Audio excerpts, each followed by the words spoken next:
The Night in the Great World of American TV Series. This video is purely for entertainment and does not infringe on copyrights or laws. The rights to the novel and image belong to the original author. We do not claim ownership. Don't like waiting and want to listen to this fanfic in full now? Subscribe to our Patreon, where you'll find the best fanfics. Chapter 1176 Firefly. When the police found that Liz was missing, it was already an hour later. However, the strange thing was that in their eyes, time just passed by in a flash. They had no impression of their experience in the past hour, as if they had traveled from an hour ago to the present. "Where is she?" the two policewomen asked Doris Toombs while feeling an inexplicable chill.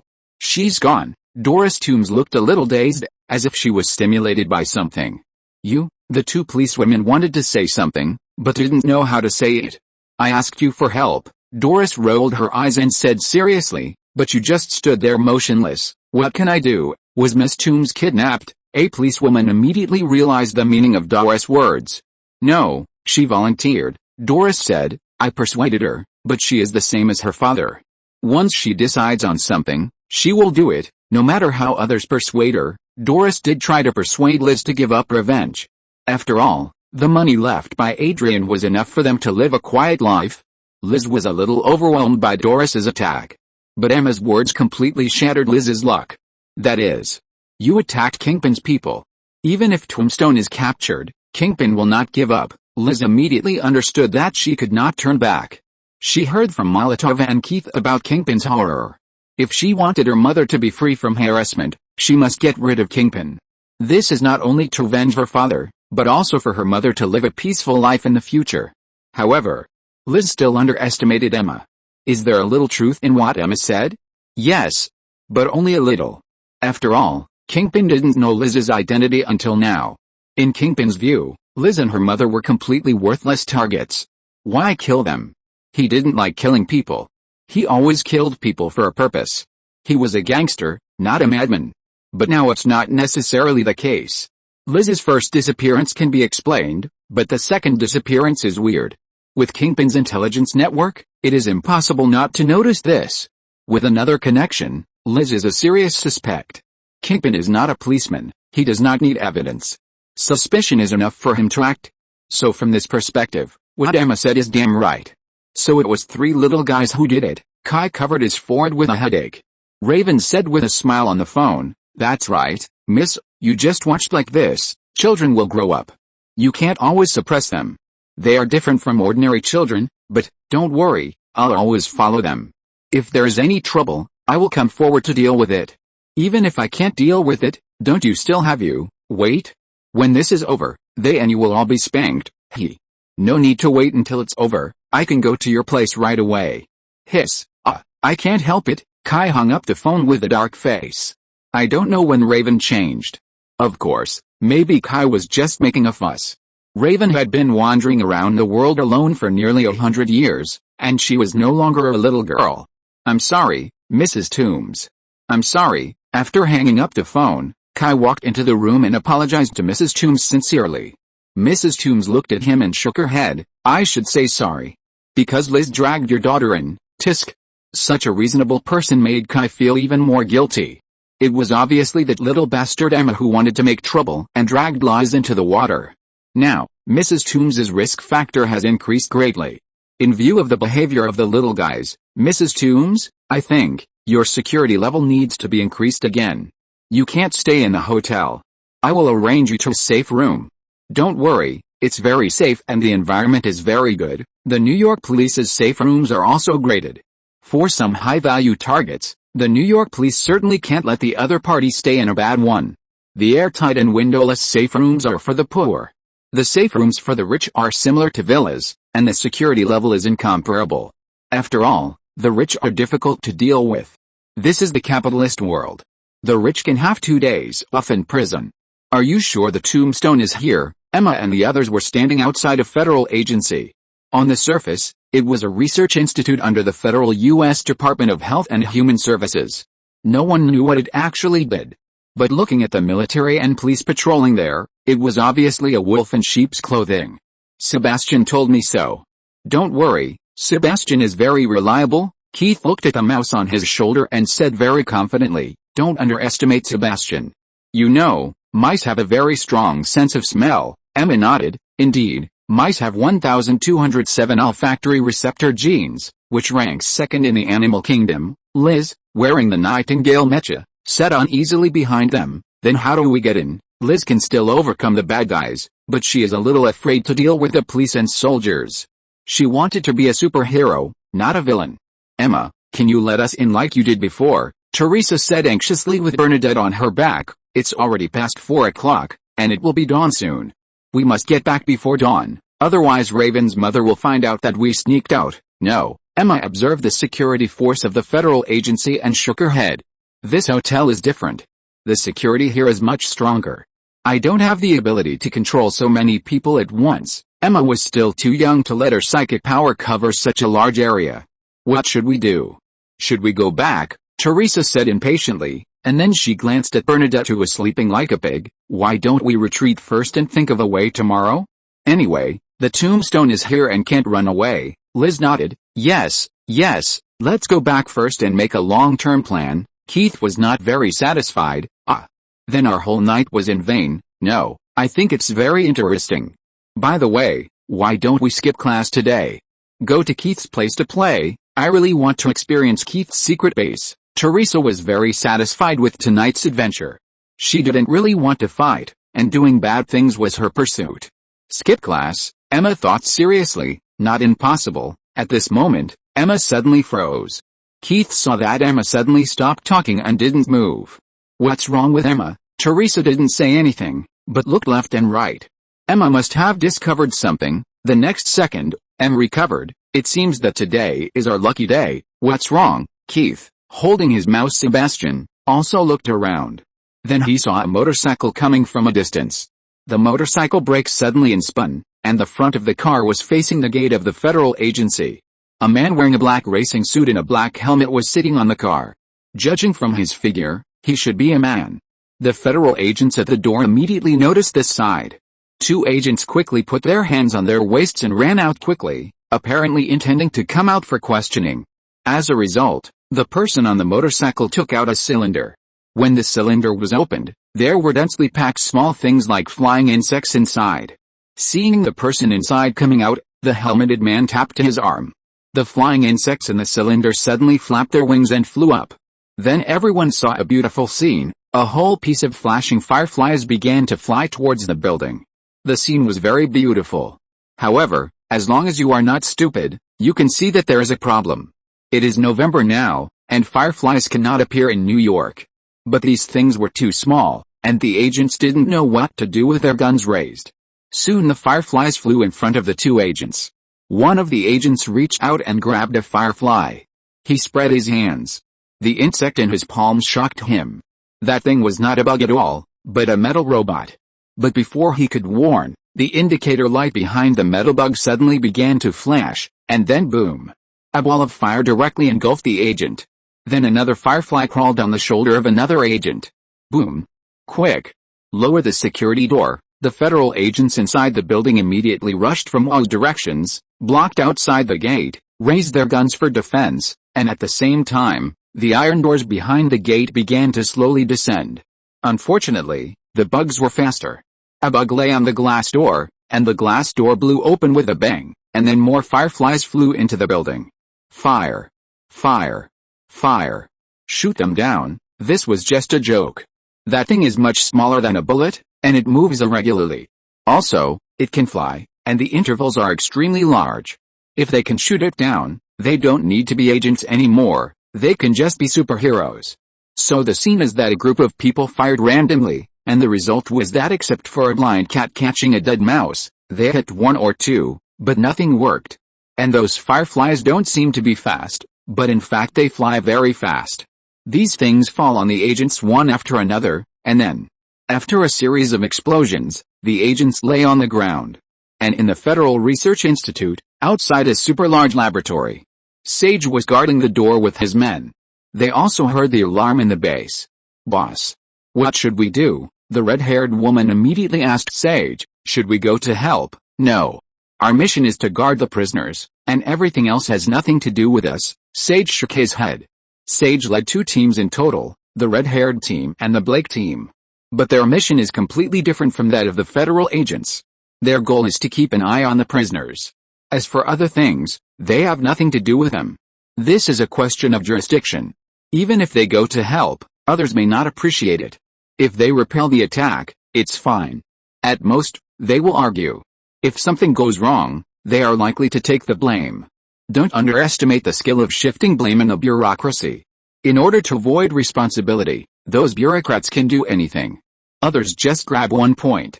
You didn't get a notice from your superiors, and you didn't receive help from friendly forces. Who told you to move around? Do you know that your random insertion into the battlefield has disrupted their deployment and caused the mission to fail? Look, Sage has thought it out for them. Blake, notify the people inside that we are moving. Call the heavy artillery and parachute and ask them to come and pick us up immediately. Inside are scientists and doctors hired by the Federation. They have heard the alarm a long time ago and are at a loss. Several special forces people come in and ask them to pack up and prepare to move the prisoners. No. The prisoners can't be taken away. The head of the laboratory obviously received an order from the federal side and did not plan to move. But Blake doesn't care about this. Director Wayne's order is for us to make the safety of the prisoners our top priority. So, the federal government can't control us. You either come with us, or I'll give you a hand and take the people away. In New York, Kai's orders often take precedence over the federal government. This is a prisoner from our New York police. This is the American political system. Under the federal system, state power is sometimes greater than federal jurisdiction. While they were still arguing here, the situation outside got worse. After the helmeted man blew open the door of the Federal Research Institute, he took 2 guns of unknown models from the car and walked in slowly. At some point, 4 guys dressed as ninjas suddenly appeared behind him. They followed him into the Research Institute. Wow. So handsome. Keith couldn't help himself as he watched the helmeted man walk in. Everyone else turned their heads to look at Keith. What's wrong? Isn't he handsome? Aren't those fireflies handsome? Liz pulled Case's arm a little embarrassedly. That guy must be a bad guy, right? What's wrong with being a bad guy? That was art just now. Teresa suddenly slapped Case on the shoulder with a snap. Get your position clear, girl. We are a superhero team. Oh, sorry, I haven't adapted to the change of identity for a while. Case finally reacted, but still a little unconvinced. But, this doesn't mean that the guy is a bad guy, right? At least his purpose is likely to be the same as ours. No, it's different. We didn't rush in, Teresa said. If we did that, Dad Wayne would break our legs. Yeah, Case, how can a superhero attack a policeman? Liz also assisted. Case was unhappy. She was still thinking about communicating with the helmeted man. After all, the Firefly bomb and her mouse bomb are similar. At this time, Emma spoke. Okay. Let's go. Now, the others were surprised. That's right. No one will care about us now. Chapter 1177. My tooth hurts so badly. I will update 2,000 words today and make up for it tomorrow. Please give me a monthly ticket to comfort me. Sage had just transported the people to the underground parking lot when they were stopped by a group of ninjas. Ninjas. Blake was surprised to see a group of ninjas holding cold weapons stopping a group of fully armed special forces. The absurdity was simply beyond words. Are you kidding me? Using a knife to cut firearms? What are you thinking?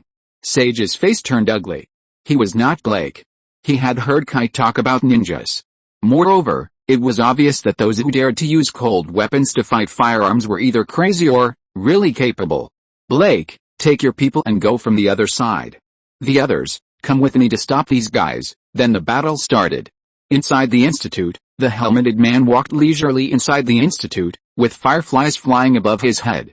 Whenever someone stopped him, the fireflies would automatically look for the enemy, and then, boom.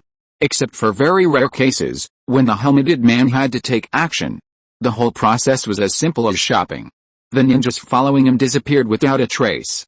Just like they appeared without a trace, they were elusive. Soon, the helmeted man found the ward where the tombstone was before. There was no one there. But the helmeted man was not in a hurry. Instead, he walked slowly along his own route. Suddenly, he stopped. He raised his head and opened his helmet, then rubbed his eyes. He saw it right. There was a child just now. He couldn't be hallucinating. For the faceless master, hallucinations would be ridiculous. But what about the person? Did he really see it wrong? But he saw it clearly. A little girl with long ponytails swept across his field of vision. Many details showed that it was not his imagination. There was no reason for him to see a girl he had never seen before, and the details were so complete. And just when the helmeted man was suspicious, not far from him, several children were arguing. "Idiot! Who told you to run so fast?" Emma pointed at Keith and kept scolding him. Keith lowered her head and looked at her toes, looking aggrieved. Suddenly someone patted her shoulder. Keith turned her head and found that it was Teresa. Teresa said gloatingly, "Mama, Emma is doing this for your own good." Emma's IQ is very high, so she was sensible at a very early age, at least much more sensible than Teresa.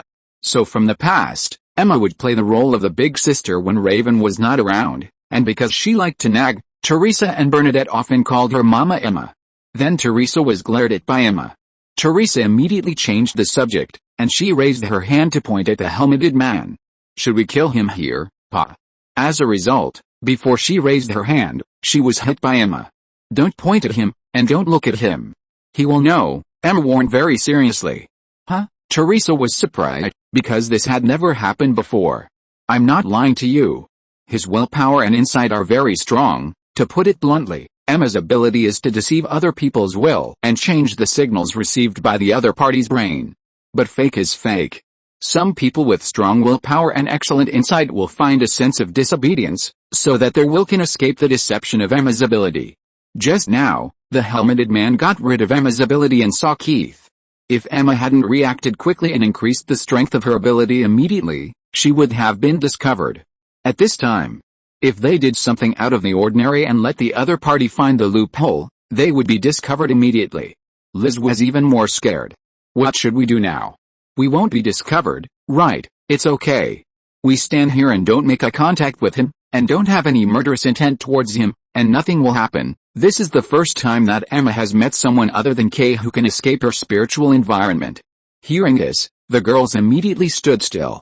One by one, they lowered their heads, stared at their toes, and pretended to be wooden men. The helmeted man felt something was wrong, so he simply took off his helmet, revealing a very ordinary middle-aged face with a scar on his face. He gently felt the surrounding atmosphere, hoping to find the figure that just flashed by. But under Emma's full efforts, the helmeted man still didn't find anything, but he instinctively felt that there was something wrong. As a faceless master, he believed in his intuition. But there was really nothing wrong at the scene. The helmeted man continued to move forward. The mission was urgent. Emma exhaled fiercely half a day after he left. She was so nervous just now. This relaxation made Emma feel weak in the legs. Fortunately, Liz and Keith hurriedly supported her. "What happened?" "It was temporarily deceived." Emma wiped the sweat and said with lingering fear, "It seems that I am a little arrogant. The outside world is really dangerous. Anyone can crack my psychic ability."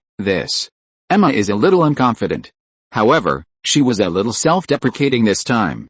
The man just now was not some nobody. He is very famous in the dark world. His code name is Firefly. Firefly is his code name, which is also the nickname given to him by the industry. This comes from his iconic combat method, setting off insect bombs. In fact, his title should be called the Faceless Master. Firefly is a blasting expert. His real name, background, and appearance are all a mystery. It is just a legend that his father was an American soldier who landed in Japan during World War II and was stationed in Japan afterwards. When he was young, he lived with his father in Japan.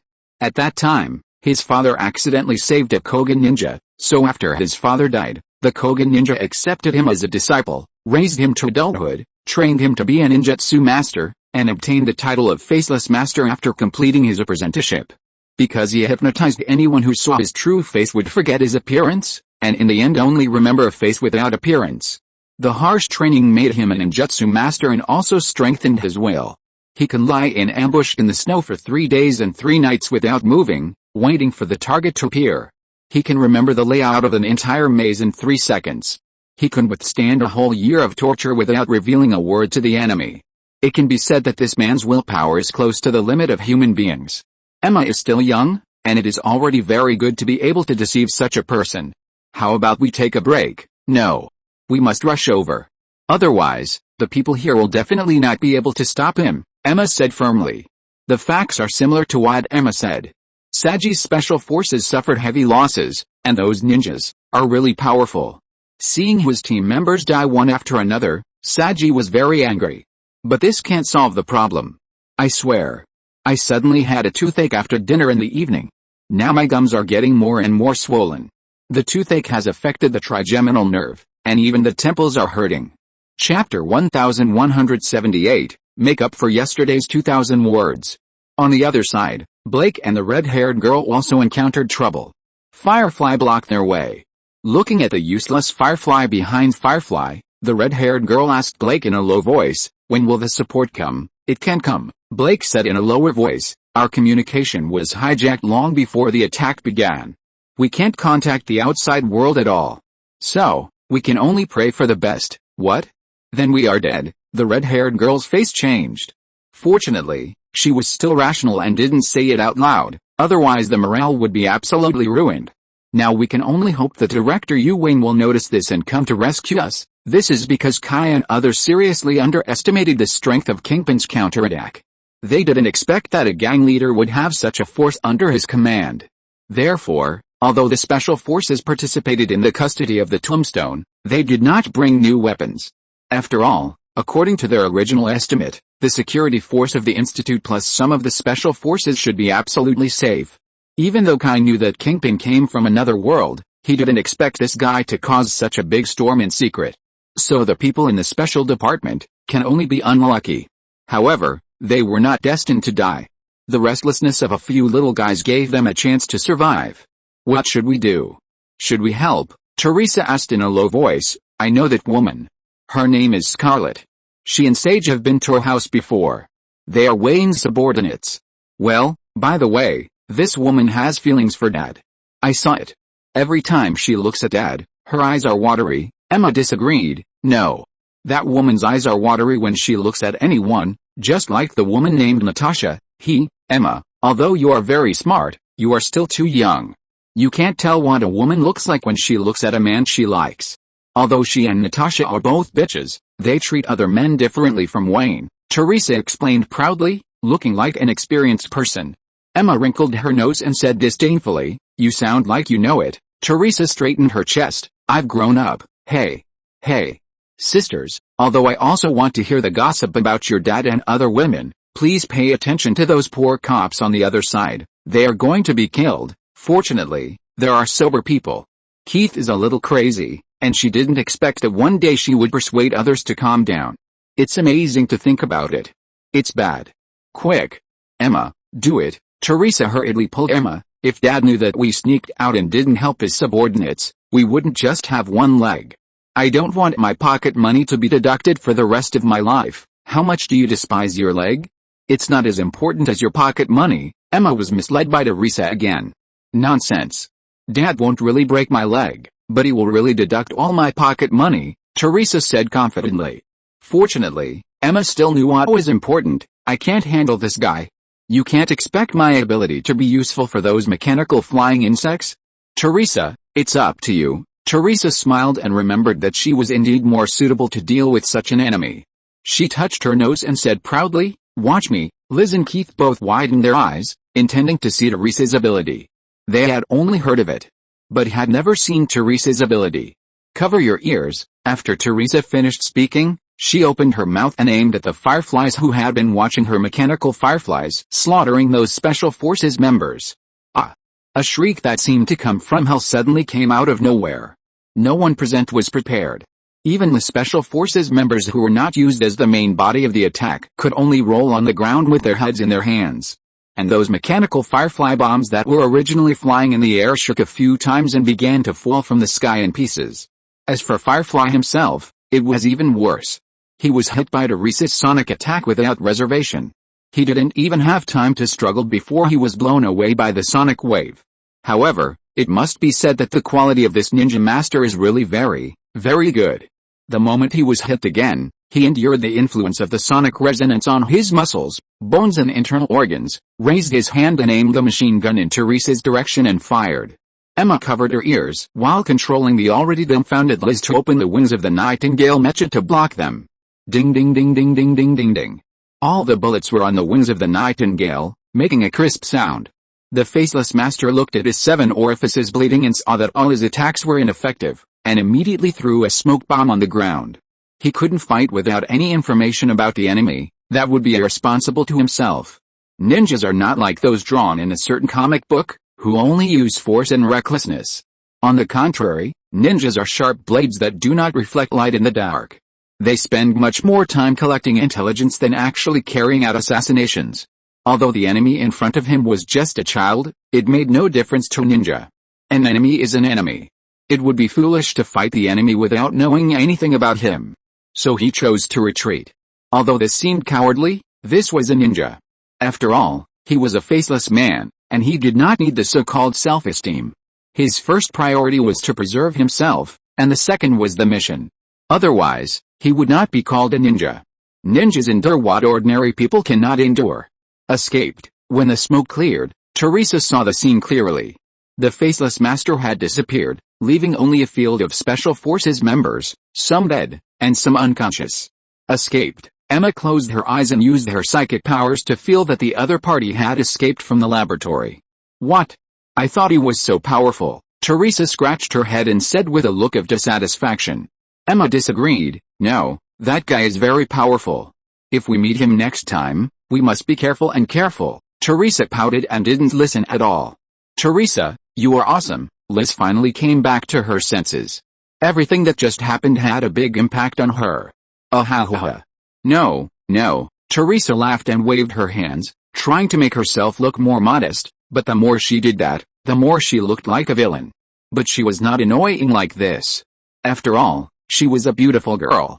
No matter what, she would not be annoying. No. You are already awesome, but I can't help at all. Liz thought about herself just now. She felt ashamed. Don't worry. I was even more embarrassed than you when I fought for the first time. You will get used to it in the future. No one is born to fight. Well, I will be as awesome as you in the future. The comfort of the little sister made her full of confidence. Ha. Then you have to work harder, me. But, oops, as a result, Teresa's boasting was interrupted by a slap from Bernadette behind her. The little thing was disturbed by the sound of the battle just now. What should we do with these people? Keith pointed at the Special Forces members on the ground. Call someone to rescue them. We don't know first aid, Emma said. Oh, indeed, they didn't know how to first aid. It was hard to even put a band-aid on them. Let's go find a tombstone, Emma said and left with her sisters. But smart Emma forgot one thing, that is, to cover the memories of those Special Forces members, and she didn't pay attention to whether those people were really all unconscious. At least the red-haired girl was not unconscious. She forced her eyes open and watched several children walk past her. The key is that she still knows them, especially the little girl who was sleeping with her legs spread out. This stupid child left a deep impression on her. Because Kai loved this child the most. The key is that in this kind of occasion, there was a child who drooled while sleeping. It was hard for her not to pay attention. These are all Kai's children. Oh my god, my toothache not only didn't get better, but it got worse, and my entire right face was swollen. The pain is so severe that I have not slept all night. I had to take a leave to go to the hospital today. The hospital can't do anything good. They can only prescribe anti-inflammatory and analgesic drugs. It's a little better now, and it doesn't hurt so much anymore, but the swelling hasn't gone down yet. I didn't eat the whole day and just drank 2 cans of Red Bull. I feel like I'm going to die. Damn it, I just ate a popsicle last night, and then my teeth started to hurt, and it has been hurting until now. Fuck. I can only update 2,000 words today to make up for yesterday's. I will make up for today's update tomorrow night. Go to bed early. Toothache is not a disease, but it can kill you when it hurts. Please comfort me. If you're listening to this novel on a channel other than Fanfic World, it means they downloaded and uploaded it without effort. We cordially invite you to visit our channel, Mundo Fanfic Novelis. There you'll find the original version of this story and you can explore many other novels of various genres. We're waiting for you to immerse yourself in a world of incredible novels. Chapter 1179, He is in the hospital. Today is 2,000 words. Update will be made later. His condition is getting worse. Saji was even more unlucky. When the beautiful agents arrived, Saji almost died. There was nothing he could do. As long as he was not blind, He could see who was the biggest threat. It was hard not to see such a big guy standing there. So this guy was taken special care of. These ninjas were really fierce. Each of them could throw darts just as well as machine guns. I don't know how to practice. Of course, Saji was in no mood to pay attention to this. He only knew that if rescue didn't come, he would really die. I should have brought all the equipment with me. But who would have thought that guarding an ordinary prisoner could turn out like this? Just when Saji was about to give up, he suddenly felt dizzy, and then his eyes went black, and he knew nothing. When he opened his eyes again, he was surrounded by paramedics. He saw the ambulance and his team members being carried into the car one by one. Saji suddenly remembered his mission. Wait! You can't move yet. You're seriously injured. He suddenly sat up, which startled the emergency doctor next to him. He wanted to hold him down and let him lie down. But Saji pushed the doctor aside casually. Where's the person? Where's the tombstone person? Okay, lie down. At this moment, Kai came over with a red-haired woman. Boss. The person was not kidnapped, right? Saji has always been Kai's most trusted subordinate, and his attitude towards the mission is absolutely impeccable. Even in this situation, the first thing he thought about when he woke up was the mission. The red-haired woman stood behind Kai with a weird look on her face. I don't know how to evaluate this mission. The person was kidnapped. The mission failed, Kai said. Saji was stunned for a moment, and then his face turned red at a speed visible to the naked eye. Boss. Give me some time. I will definitely find those bastards. Saji was indeed very angry, not only because of the failure of the mission, but also because of his team members. Before he fell into coma, he had lost several team members. Now, the loss can only be greater. These are all brothers he has been with day and night. Now the mission has failed, this revenge must be avenged. Not really, Kai was a little embarrassed. He knew who had taken the tombstone away. Boss. You don't believe me? Sage looked at his old leader in disbelief. He could be said to have been following Kai since the army. They retired together, returned home together, and became police officers together. He followed from Minnesota to Chicago, and then to Los Angeles, and now to New York. He was basically available whenever he was called. Now Kai actually doesn't believe him? Just because of a failure? Tisk. It's a bit complicated. Let's put it this way, the person is definitely not lost. But it's not convenient now, you know. Kai could only say this. Just like he didn't support Peter to be Spider-Man, he didn't want his 3 adopted daughters to be exposed as mutants. It's not that he personally has any doubts about this. His own identity is public. Is he afraid of this? The key is that he still hopes that Emma and the others can grow up healthily like ordinary children. If their mutant identities are exposed, it will definitely not be a good thing for them. Hearing Kai being so vague, in fact, Sage immediately thought of something wrong, thinking it was a secret operation that had to be kept secret from the Federation. But why? At least from Sage's point of view. Kai didn't need to do this.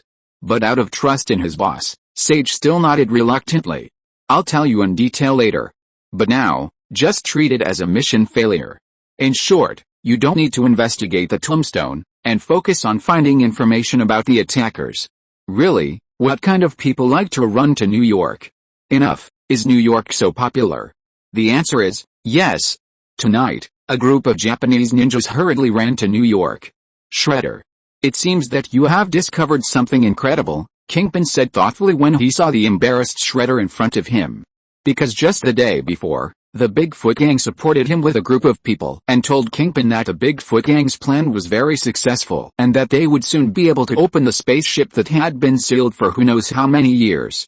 Shredder's face was livid and he didn't say anything.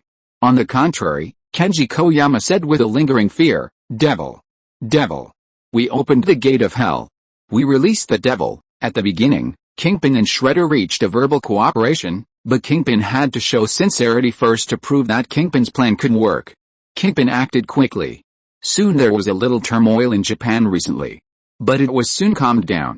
It was nothing serious, just an undiscovered flu. But all the drugs on the market have poor effects on this flu. Many experts say that this is because Japan hesitated to destroy the nuclear power plant last time, causing nuclear pollution leakage to pollute the water source, causing some viruses to mutate. In short, in Japan, this kind of thing is very common. Soon a Japanese company launched a new drug that can effectively curb this flu. Then this matter is no longer news. Then Shredder joined Kingpin's plan. Kingpin was also very trustworthy and handed the gene Chimera drug in his hand to Shredder, allowing him to fulfill his long-cherished wish. But Shredder is now in front of him. Obviously Shredder is not here to share the spaceship with him and rule the world together. Anyway, if Kingpin had such a good thing, he would never think of Shredder. Then there is only one explanation. Shredder opened the spaceship and not only did he not get what he wanted, he might even get into trouble. Shredder quickly calmed down and scolded Kenji Koyama fiercely, "Shut up. It's so embarrassing." Kingpin tapped his desk with his fingers. "Mr. Shredder, shouldn't you explain to your allies what happened?" Shredder nodded and talked about it. In short, they opened the spaceship. He is not sure whether the spaceship can conquer the world. But he can be sure that it can destroy the world. "Are you joking?" Kingpin looked at Shredder in astonishment.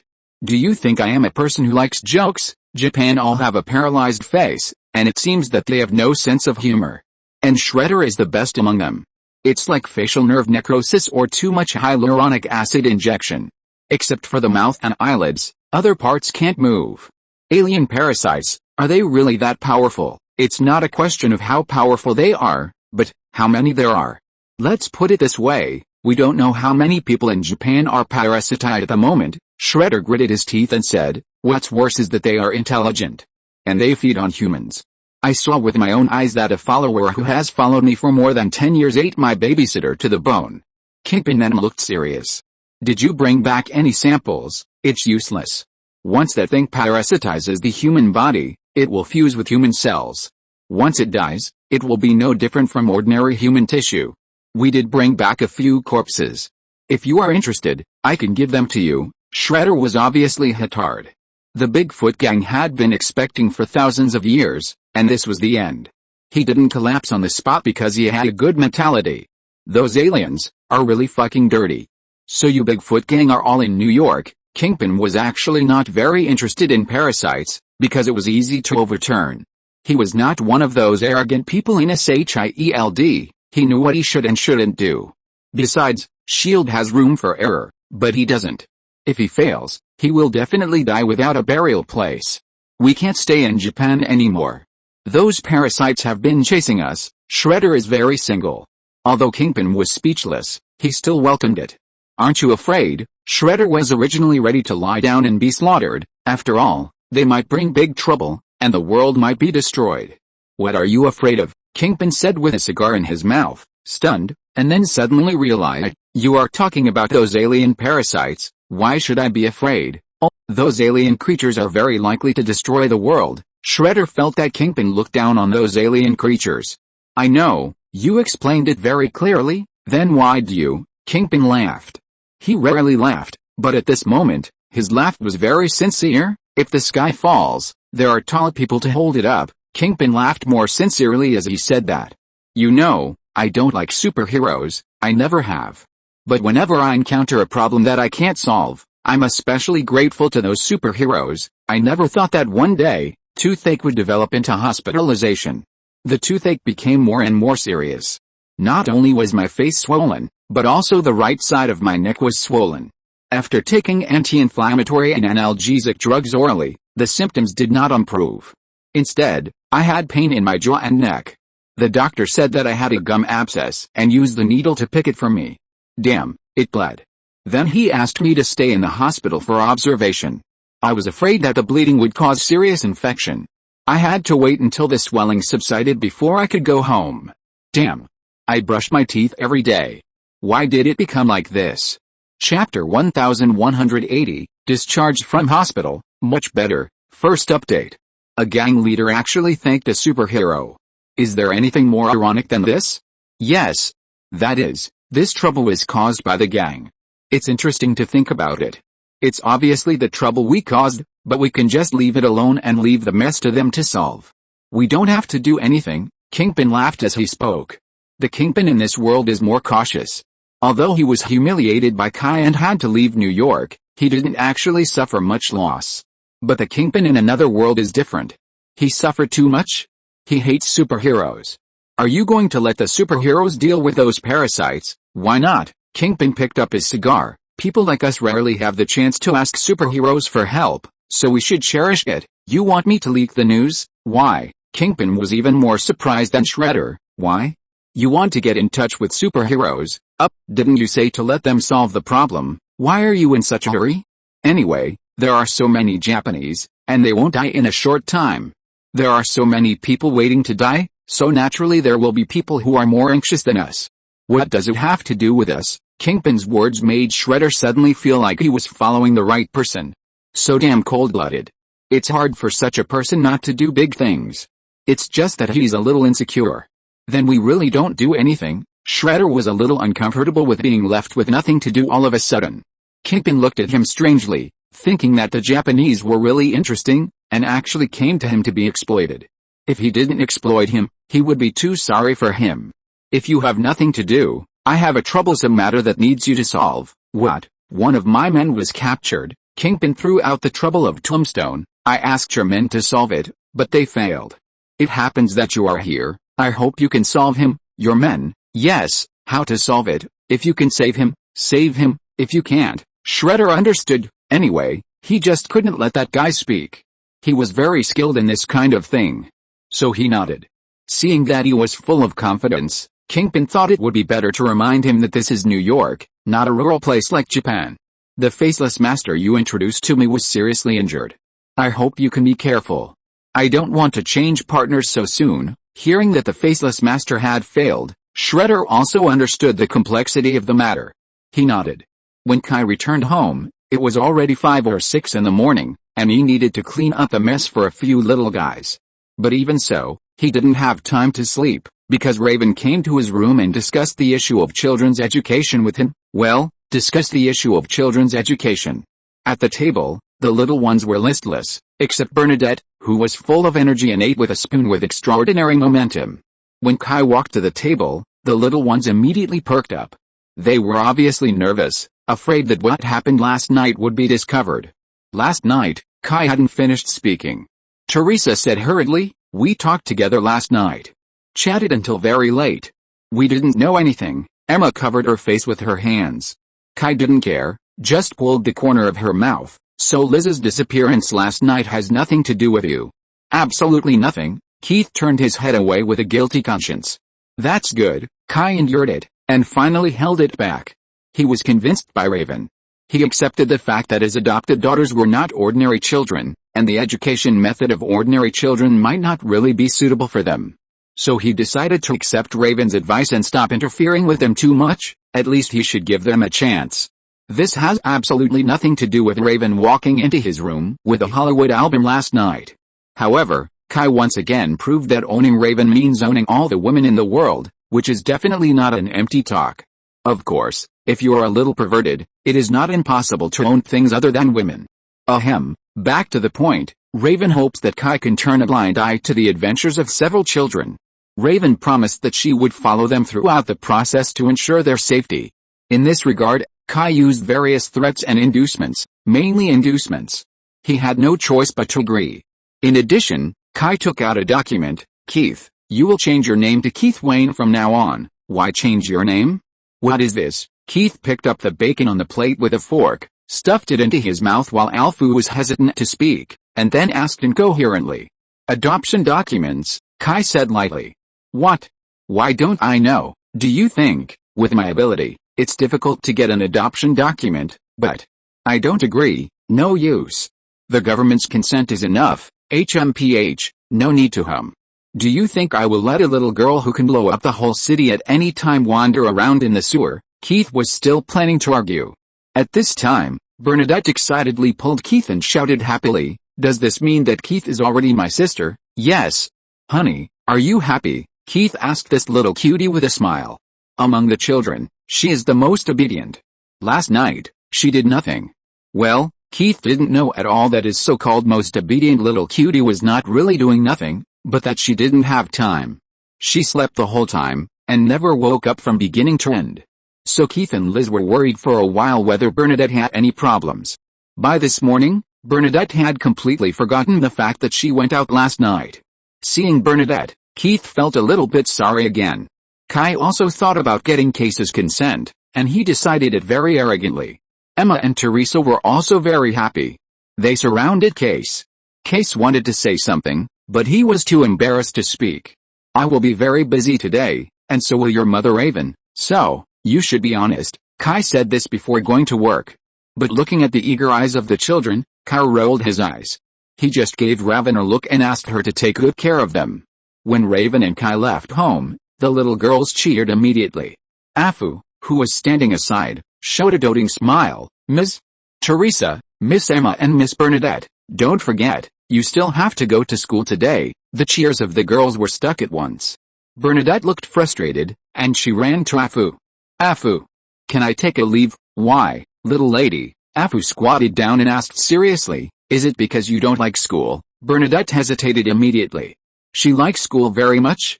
She is just in kindergarten, and even in the so-called elite kindergarten.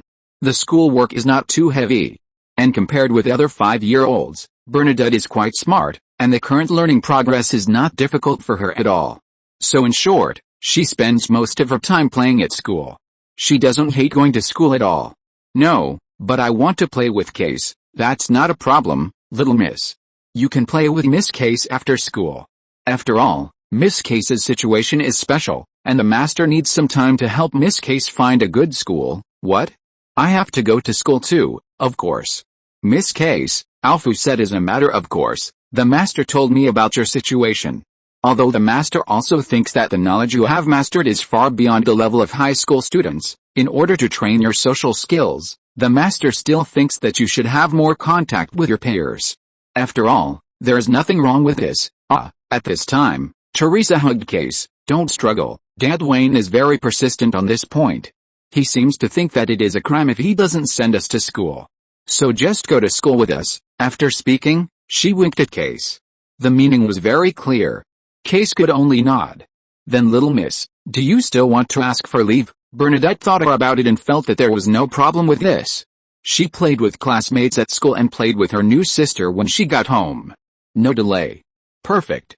However, she forgot about the sucker punch thing. Teresa had been wanting to tell Bernadette, but the silly girl didn't notice her sister's reminder at all. In the end, Teresa watched Bernadette happily get into the car and drove away. Well, I hope this guy won't blame me when the time comes. I've already hinted clearly. Emma glanced at her and said nothing. Case scratched her head. She was a little confused. How did things develop to this point? How did she become Kai's adopted daughter inexplicably? Why did she have to go to school? Get ready. Teresa and Case will show up at school and then pick me up. We'll go to the secret base together, Emma reminded Teresa. No problem. You're finally here, Liz greeted Teresa and the others excitedly. How is it? Did that bastard wake up? Case asked excitedly. No, Uncle Mason and I gave him a full gallon of morphine, Liz said very happily in very scary words. The tranquilizer was actually measured in gallons. Too much of this stuff can kill people. Not to mention gallons. Where did you get so much morphine? Emma obviously knew the secret. Tombstone's body was different from that of ordinary people, so he shouldn't die. But where did so much morphine come from? This is also a contraband, not to mention the large amount. I picked it up, Case said. Some time ago, the lizard people messed up the sewers, and they ran away, leaving behind a lot of things. I picked up some and planned to sell them for money, Case said it as a matter of course. After all, this was her previous lifestyle. Pick up useful things and then sell them for money. It's normal. Don't do it next time, Emma said seriously. Have you forgotten? We want to be superheroes, but I don't have money. Keith was still confident. If we don't do this, are we going to starve? Liz also felt that Emma was right. Keith, let's not do anything illegal. If it costs money, we will find another way. What way? Do you know how much it costs to maintain your Nightingale mecha? How much are its parts and ammunition? Keith felt that there was nothing wrong with her approach. Teresa felt that it was a bit difficult, so she looked at Emma. It doesn't matter, I have a way. Sure enough, Emma never let people down. Smart Emma always has various ways. Keith asked curiously, what way? Do you know hacking technology? Emma asked.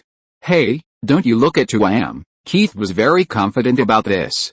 That's good, Emma nodded and said with satisfaction. Tombstone is a gangster boss anyway, he should have a lot of secret accounts, right? By then, Keith's eyes lit up. Also, when we fight crime in the future, The stolen money. Keith's eyes lit up again. In short, there are many ways to make money, and there is no need to commit crimes. Liz actually wanted to say that it seemed that this way of making money was not very legal, right? But seeing that everyone was in high spirits, she did not choose to pour cold water. Besides, this money is to rob those bastards, which is much better than drug trafficking and arms sales, right? Let's go.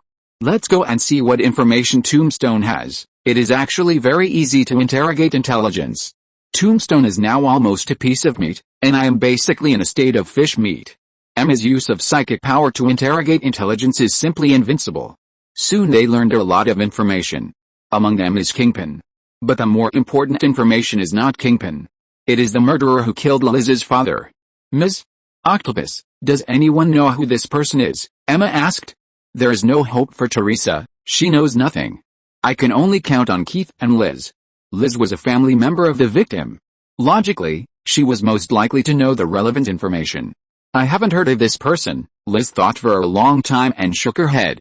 She had never heard of this name from her father. I haven't heard of it either, Keith said. Maybe I can ask Molotov. He is well informed. Keith immediately went to find a communicator. Ordinary phones don't work well in the sewers. Keith and Molotov used a good thing that Keith himself modified from garbage. But soon, Keith came out with a gloomy face. Molotov is in trouble. What's the matter? He was killed. What? Liz cried out in surprise. She didn't have much affection for Molotov. After all, she had only met him a few times. But such a healthy and living person suddenly died, which really made her a little bit unacceptable. What happened? Someone is looking for us. They found him. Molotov was killed in order not to betray me. Keith's face was already full of anger. Emma and Teresa looked at each other. Don't worry, we will help you, Liz asked worriedly. What should we do now? Find the last person Molotov saw. Who? John Wick. Chapter 1181, second update, 2,000 words, 2 more updates tomorrow. John has been doing well recently. Since he reached an agreement with the High Table, he has retired completely. Although this retirement has left him with wounds all over his body, at least he has finally found peace and does not need to worry about someone taking out another blood oath contract and asking him to execute it one day. After all, the High Table has announced that John Wick is completely dead. Why would a dead man still interfere in the underworld? But some things are not something you can avoid just because you want to. One of his friends came to him. Molotov, a homeless man, was once a subordinate of King Bowery King. Bowery King was once the master of the underground black market in New York. He controlled many sewers and many homeless people. These people were his spies and brothers, who could help him collect intelligence and sell and transport some contraband. However, Bowery King, the king with a big gap in his teeth, is a thing of the past. In the war between John Wick and the High Table, he was regarded as a traitor by the High Table because he helped John fight the judge. Although Bowery King never thought of himself as a subordinate of the High Table, he positioned himself as a collaborator. Unfortunately, the High Table didn't think so. Then he died. Molotov helped John, but considering his nature as a minion, the High Table didn't go all out to hunt him down. He was lucky to survive. When Molotov found John, John's first reaction was to shoot the bastard to death.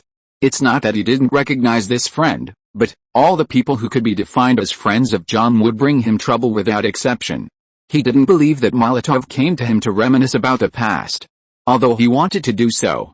Raise a dog, drive a car, and live a carefree life with a lot of pension. Any guy who came to him was, without exception, asking him to resume his old business. Just when John decided that if Molotov dared to ask him to resume his old business, he would blow his head off. But Molotov didn't say it. To protect you, John let the dirty Molotov walk into his luxurious villa. This decision made John regret it until now. There were black footprints everywhere on his marble floor. Cleaners are very expensive. A High Table gold coin. A package of money to clean up Molotov's body. Are you crazy? Although I'm retired. But I'm also a killer. You want me to protect the hostages? John thought it would be better to shoot him to death. Molotov also smiled bitterly. If he had a choice, he didn't want to find John. But there was no other way. I offended Kingpin, Molotov said. John was stunned for a moment. How could you offend such a difficult person? It's not that John underestimated Molotov. With Kingpin's level, Molotov would have to find Kingpin himself and greet his mother before Kingpin would want to kill him. Otherwise, how could Kingpin know who he was? The last business John retired from last time came from the Russian mafia, and the reason why that mafia was able to grow in New York was because they followed Kingpin's path. So he still knew something about Kingpin. He didn't understand what Molotov had done. This has nothing to do with you. Molotov took out a bag from his arms, and there was a rustling sound inside. This is 100 high table gold coins. The high table is now declining in New York, but its influence in other places is still huge. This thing is still worth keeping. So, he looked at John eagerly. He didn't want to die. But that was Kingpin. He really couldn't think of anyone who could save him. Maybe the police could. But, for someone like him, would the police protect themselves? Impossible. He himself was the kind of person that the police would crack down on. What's more, he didn't want to reveal Keith's information. After all, he became like this because of Keith's request. He had helped them find out about Tombstone's news before, including Tombstone's lair. Otherwise, how do you think the two little girls knew where Tombstone was hiding? Last time at the wastewater plant, Keith didn't bring his own rat. Originally, he thought that such information would not involve himself. But now he received the news that someone was targeting him. Because he was asking for information about Tombstone. Brokers are like this.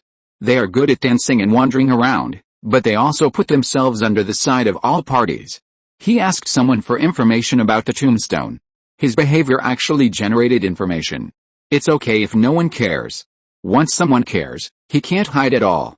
All his relationships seem so fragile in front of the giant Kingpin. The only person he can think of now who he knows and is not afraid of Kingpin is John. You know, I'm retired. Yes, that's the killer John. You are the bodyguard John now. Molotov's words can't impress me. Molotov couldn't convince John in the end. So he had to give up. But the accident came faster than he thought. The moment he walked out of John's house, he was targeted. John knew that he was being targeted. As a top killer, he didn't even need to observe carefully to feel that someone was watching him around. He didn't intend to care about this matter. But after thinking about it at home, he finally couldn't help it. He still couldn't turn a blind eye to Molotov. So he planned to, at least make sure Molotov could return to his dirty lair. To be honest, John thought that as long as Molotov hid in that dirty sewer, no one should be able to find him. Unfortunately, he was still too late. When he found Molotov, he was being forcibly taken away by several ninjas. Before John could figure out what to do, a silver light struck him. Obviously, the other party did not intend to leave any witnesses. Almost without any thought, John subconsciously raised his gun. Damn instinctive reaction. Then John was involved. There was no complicated reason, and he swore that he didn't intend to get involved, but it happened just like that. The ninjas were powerful, but obviously not powerful enough. For a tough guy who could flip a high table by himself, the ninjas were all defeated. But Molotov was almost dead. He was injured by the ninjas with darts when he was trying to escape. A dart shot into his abdomen. In fact, if John had come a little later, Molotov might not have died. At least the ninjas would not let him die before getting what they wanted from him. As a result, John spent a lot of time fighting with the ninjas. Molotov lost too much blood. But Molotov did not blame John. He even thought that John's appearance was really great. Because Molotov had no confidence at all that he could survive the interrogation. Yes, Molotov had a very clear understanding of himself. He was not a tough guy, he was just a broker. Expecting him to survive the physical torture. He didn't know whether others believed it or not. Anyway, he himself didn't believe it. Now, he's dying. Naturally, he doesn't have to worry about leaking any information. Although he doesn't want to die, it seems that he has no other choice. At the last moment, he handed the special communicator for contacting Keith to John. Then he died without saying anything. Then the communicator rang. Chapter 1182 First update. Please give me monthly votes in the last 24 hours. Are you John Wick? Keith took Emma and Teresa to find John Wick. Yes, John looked at the girls, his expression was as strange as it could be. He never thought that it was a few girls who came to collect Molotov's body. It didn't look like his lover. If it was his lover, then Molotov deserved it. But if not, what was the relationship? Was it his daughter? I haven't heard that Molotov had a daughter. Where are his people? Although John was curious, he was not a gossipy person. So he suppressed his curiosity and tilted his head to the girls. Follow me, Soon John led them to a small alley, where there was a door with a light on. John knocked on the door with a secret signal, and an Asian woman sneakily stuck her head out to look. She found John and the girls behind him. "You shouldn't bring strangers, John, they are the victims," John explained, and handed over a gold coin. "Okay, this time is an exception, don't do it next time." The woman quickly opened the door and let them in. The girls were taken to an underground clinic by John. There are many such underground clinics in New York. After all, there are many gangs, and the corresponding demand is great. For example, many injuries, gang members are unwilling to go to regular hospitals, because the hospital will report such special injuries, and the police will come soon. So this kind of underground clinic appears. They don't care how you are injured, as long as you dare to come, they dare to treat.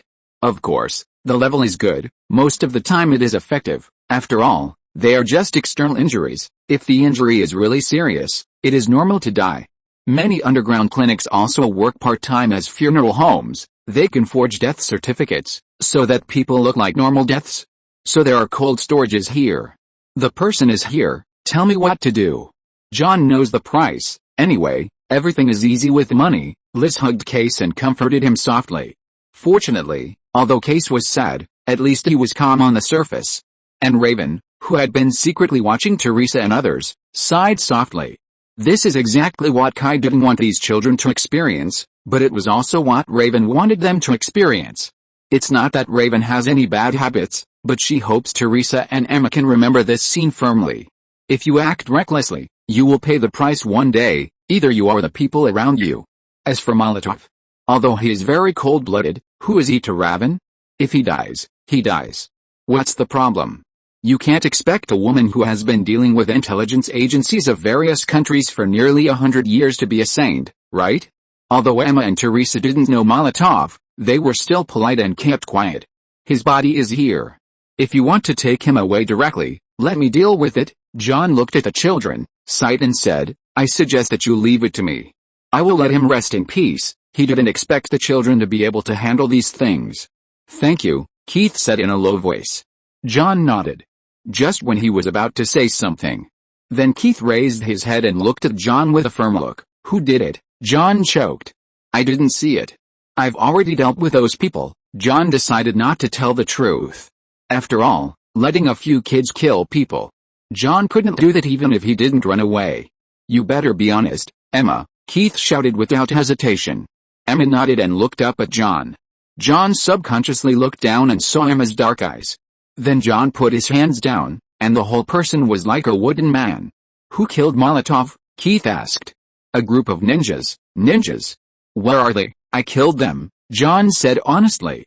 Why did they kill Molotov? Because Molotov offended Kingpin. Kingpin? Keith was stunned. Yes, Molotov came to me and told me that he offended Kingpin. Kingpin was looking for him. I asked him the reason, but he didn't say it, John continued. Then when he left, I found someone watching him. I originally planned to send him back, but it was too late. John didn't know the reason. Didn't Keith know it? Of course it was because of them.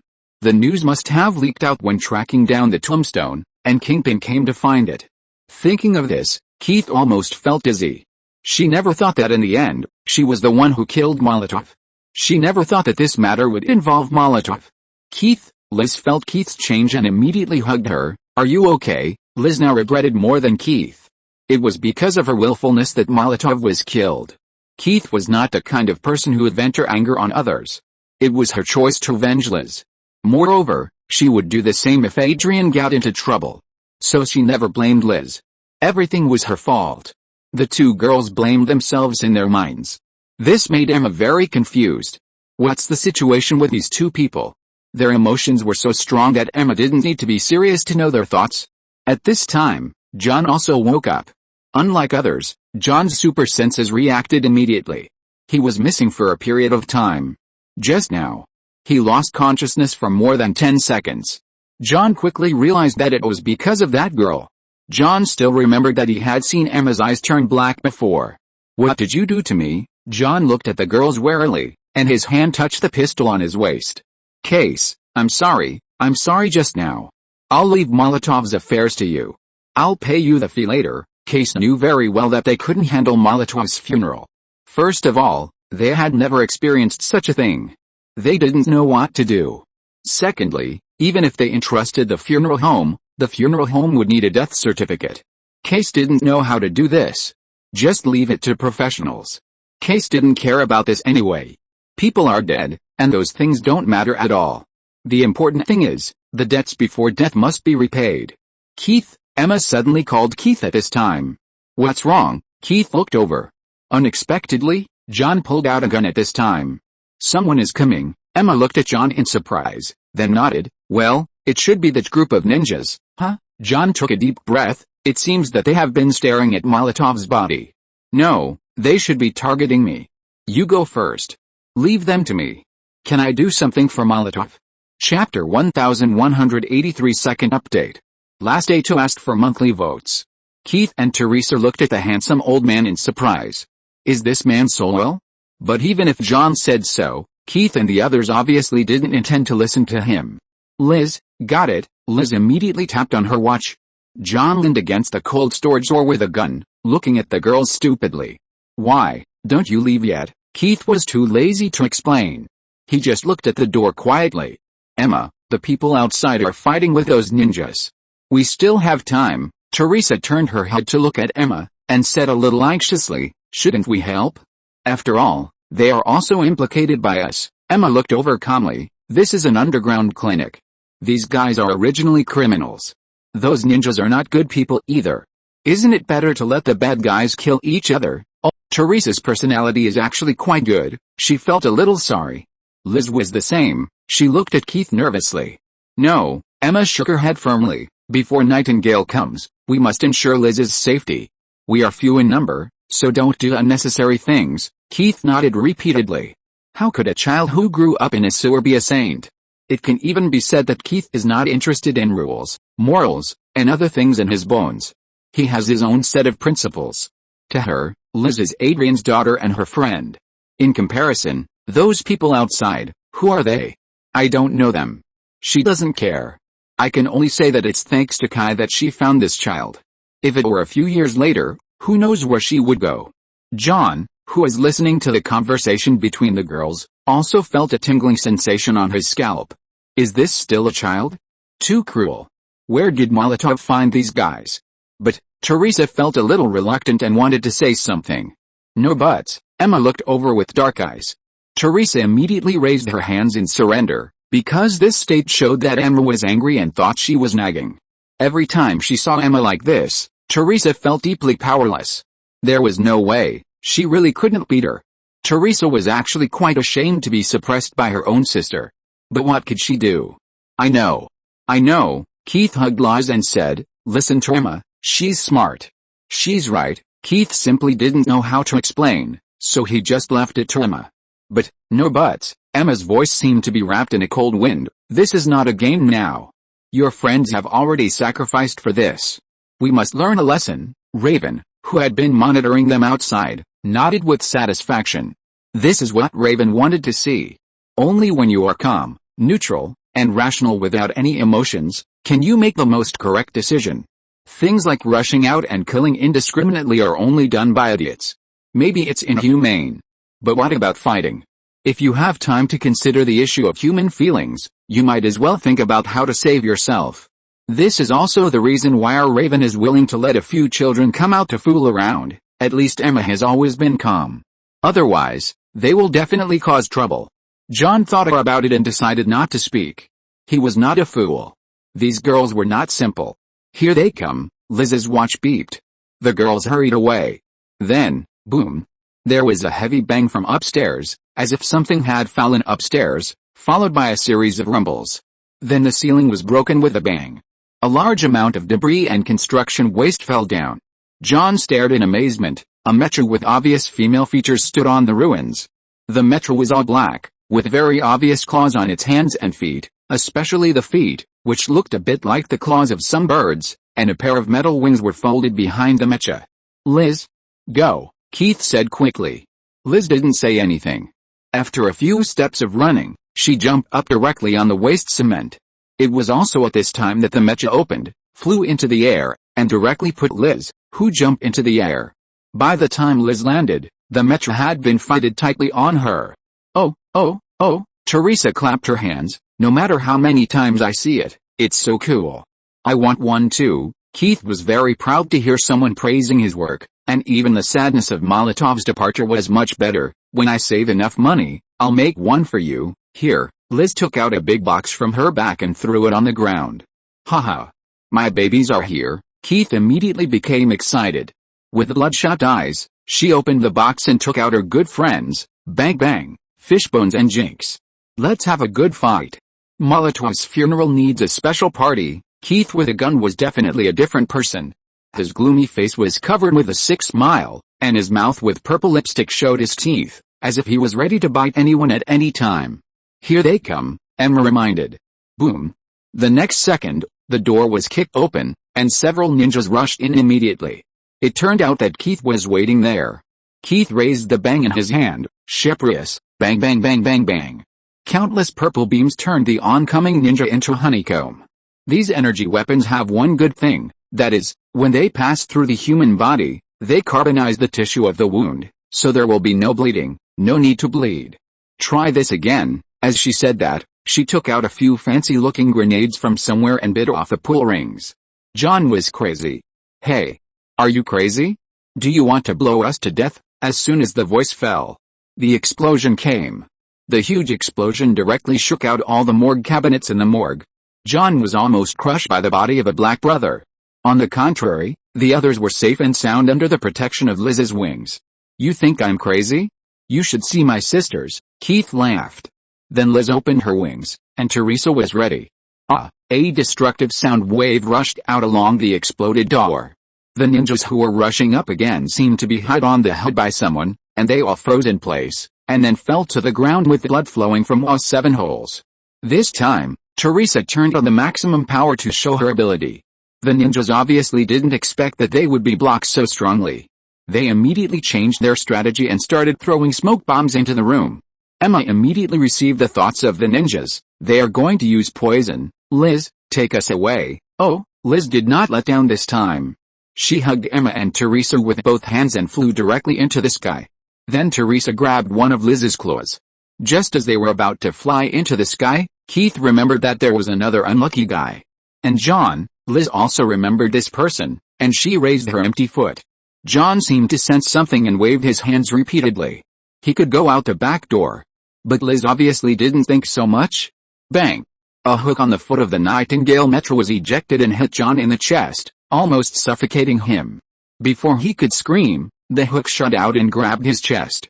Fuck. It pierced into the flesh. John almost cursed at the slope. But now he could only grab the rope of the hook. He was afraid that if he didn't grab it, they would fly into the sky in the next second and take away a large piece of meat on his chest. Nightingale's starting speed was very good. In almost 2 seconds, it flew through the big hole opened earlier and flew into the sky. Well, John was still hanging below. When he flew to the top floor, John quickly opened the hook and let himself land on the top floor. On the other side, Shredder stood on a building not far away, watching his ninja army's attack being frustrated. It's too ugly. Behind him, 5 ninjas kneeling on one knee raised their heads when they heard such words.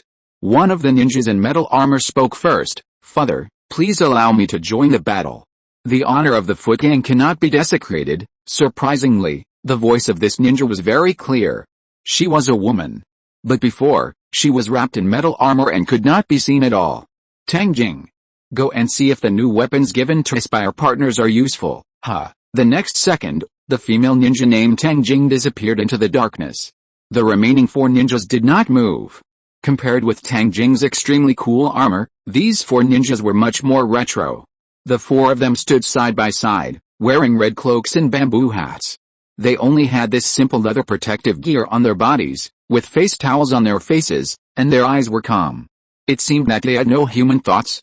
Each of them held a fork, a knife, an axe, and a spear, kneeling on one knee on the ground, and their bodies did not even have the most basic movements, like 4 moving corpses.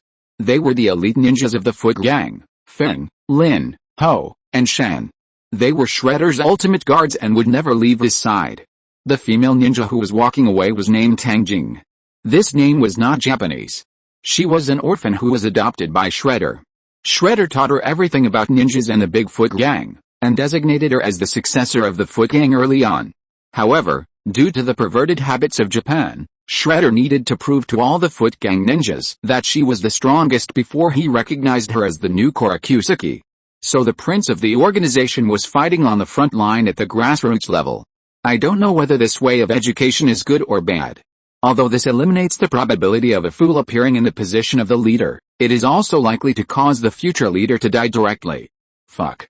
Are these guys Spider-Man? John looked at those ninjas who were jumping between the walls like they were doing acrobatics to get close to the top floor, and even worse, they climbed the wall with their bare hands. It was hard for John not to think of Spider-Man. Although John was confused throughout the whole process, he was still mistaken by the ninjas as Keith and his gang. There was no way, he could only fight back. But John's skills are all on the gun. Without a gun, his fighting power will immediately drop by half. His hand skills are also good. Because he is a Russian gypsy and has practiced Russian wrestling since he was a child. Logically, he should be good, but who can he compare with? These ninjas can cut pistol bullets with knives, and compete with them? He said, he doesn't need these girls to bring him up, right? Now, he only has an M1911, and now the bullets are all gone. There's no way, John can only pull out his belt. It is a high-end product, produced by a high-end table, mixed with high-toughness metal, which is difficult to cut with ordinary swords. Huh? What is that uncle doing? Is he going to take off his pants? At this time, there was only Teresa who had the leisure to care about John. She happened to see John pulling out his belt. John's good self-restraint was almost broken. He is a deadpan god of death. Even if he was shot with a dozen holes, he would not frown. But now he really didn't know what expression to use to face these girls. So, who is to blame for my current situation? Emma turned her head and frowned. She felt John's mood. Keith, give him a gun. Keith looked down at the 3 weapons on his body. No. They're all my good friends. Bang bang. Fishbone and Jinx are all friends she can't give up. It's just like a man won't lend his girlfriend out casually. Keith. We can't just leave him alone, Emma emphasized, and he is Molotov's friend. Keith heard Molotov's name and struggled a little. Finally, she hesitated and said, he will return it to me, right, of course, won't break it from me, absolutely not, Keith. Emma was angry, your pistol has never been used. It won't hurt to give it to him.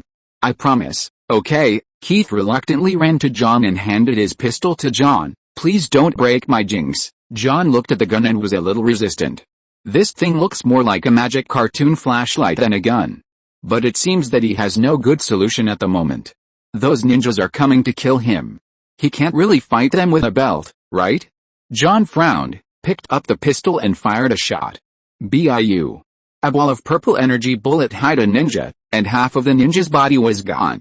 It was not an explosion, and there was not even a flame. It was just, with a swish, half of his body was gone. John was shocked. What do you think? Jinx is awesome. You can't fall in love with her. She's mine. John looked at this childlike pistol and couldn't help muttering, Jinx? What does it mean? The meaning of Jinx, the name of the gun here. It's Jinx, the meaning of Jinx, bad luck, bad luck, bad luck, stupid. Keith raised the gun and shot at the ninjas crazily, while laughing shrilly. Chapter 1184, the first day of August, please give me a guaranteed monthly ticket. Monday. We should go, Liz shouted a little worriedly while flying in the sky, shooting continuously with the energy weapons on her wings. Why do we have to go? We have to avenge Molotov. Keith obviously didn't intend to let it go. These are just minions. And, our movements here will definitely attract Dad. You don't want to see Dad's angry look. Although I haven't seen it, but Raven's mother said it's very scary, Emma said hurriedly at this time. She has already felt that Keith's mental state is a bit bad. It seems that as long as it involves fighting, Keith will become extremely excited. If it is allowed to develop, no one knows what will happen, so it's better to leave quickly. What's more, these ninjas are not important at all.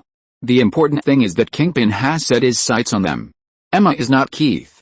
She knows very well that it is absolutely impossible for Kingpin to suddenly kill people who have a good relationship with Keith at this time. It can only be that Kingpin discovered the tombstone, which was done by Keith and Liz. So he wants to catch Molotov and find out the news about Keith and Liz. But I didn't expect that Molotov was dead. Now even if I kill all these ninjas, it will be useless. As long as Kingpin is still there, Liz and Keith will not be safe.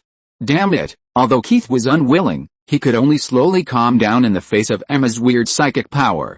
Okay. Be careful. Just when Keith turned around and planned to meet Liz and run away together, Emma suddenly reminded him loudly. Before Keith could react to what happened, he felt a slight sound of breaking wind behind him. It turned out that just now, the moment Keith turned around, a figure actually jumped directly from the downstairs to the top floor and came behind Keith. At the same time, a ninja sword was pulled out silently and chopped towards Keith's neck. This knife was too fast, and ordinary people would never be able to dodge it, and so was Keith. At the critical moment when Keith was about to die, BIU. A beam of energy hit the blade. The energy exploded, blowing Keith and the figure away together. Teresa rushed forward to save Keith, but she overestimated her strength, and the two of them rolled on the ground. Thank you, Emma's voice suddenly rang in John's mind.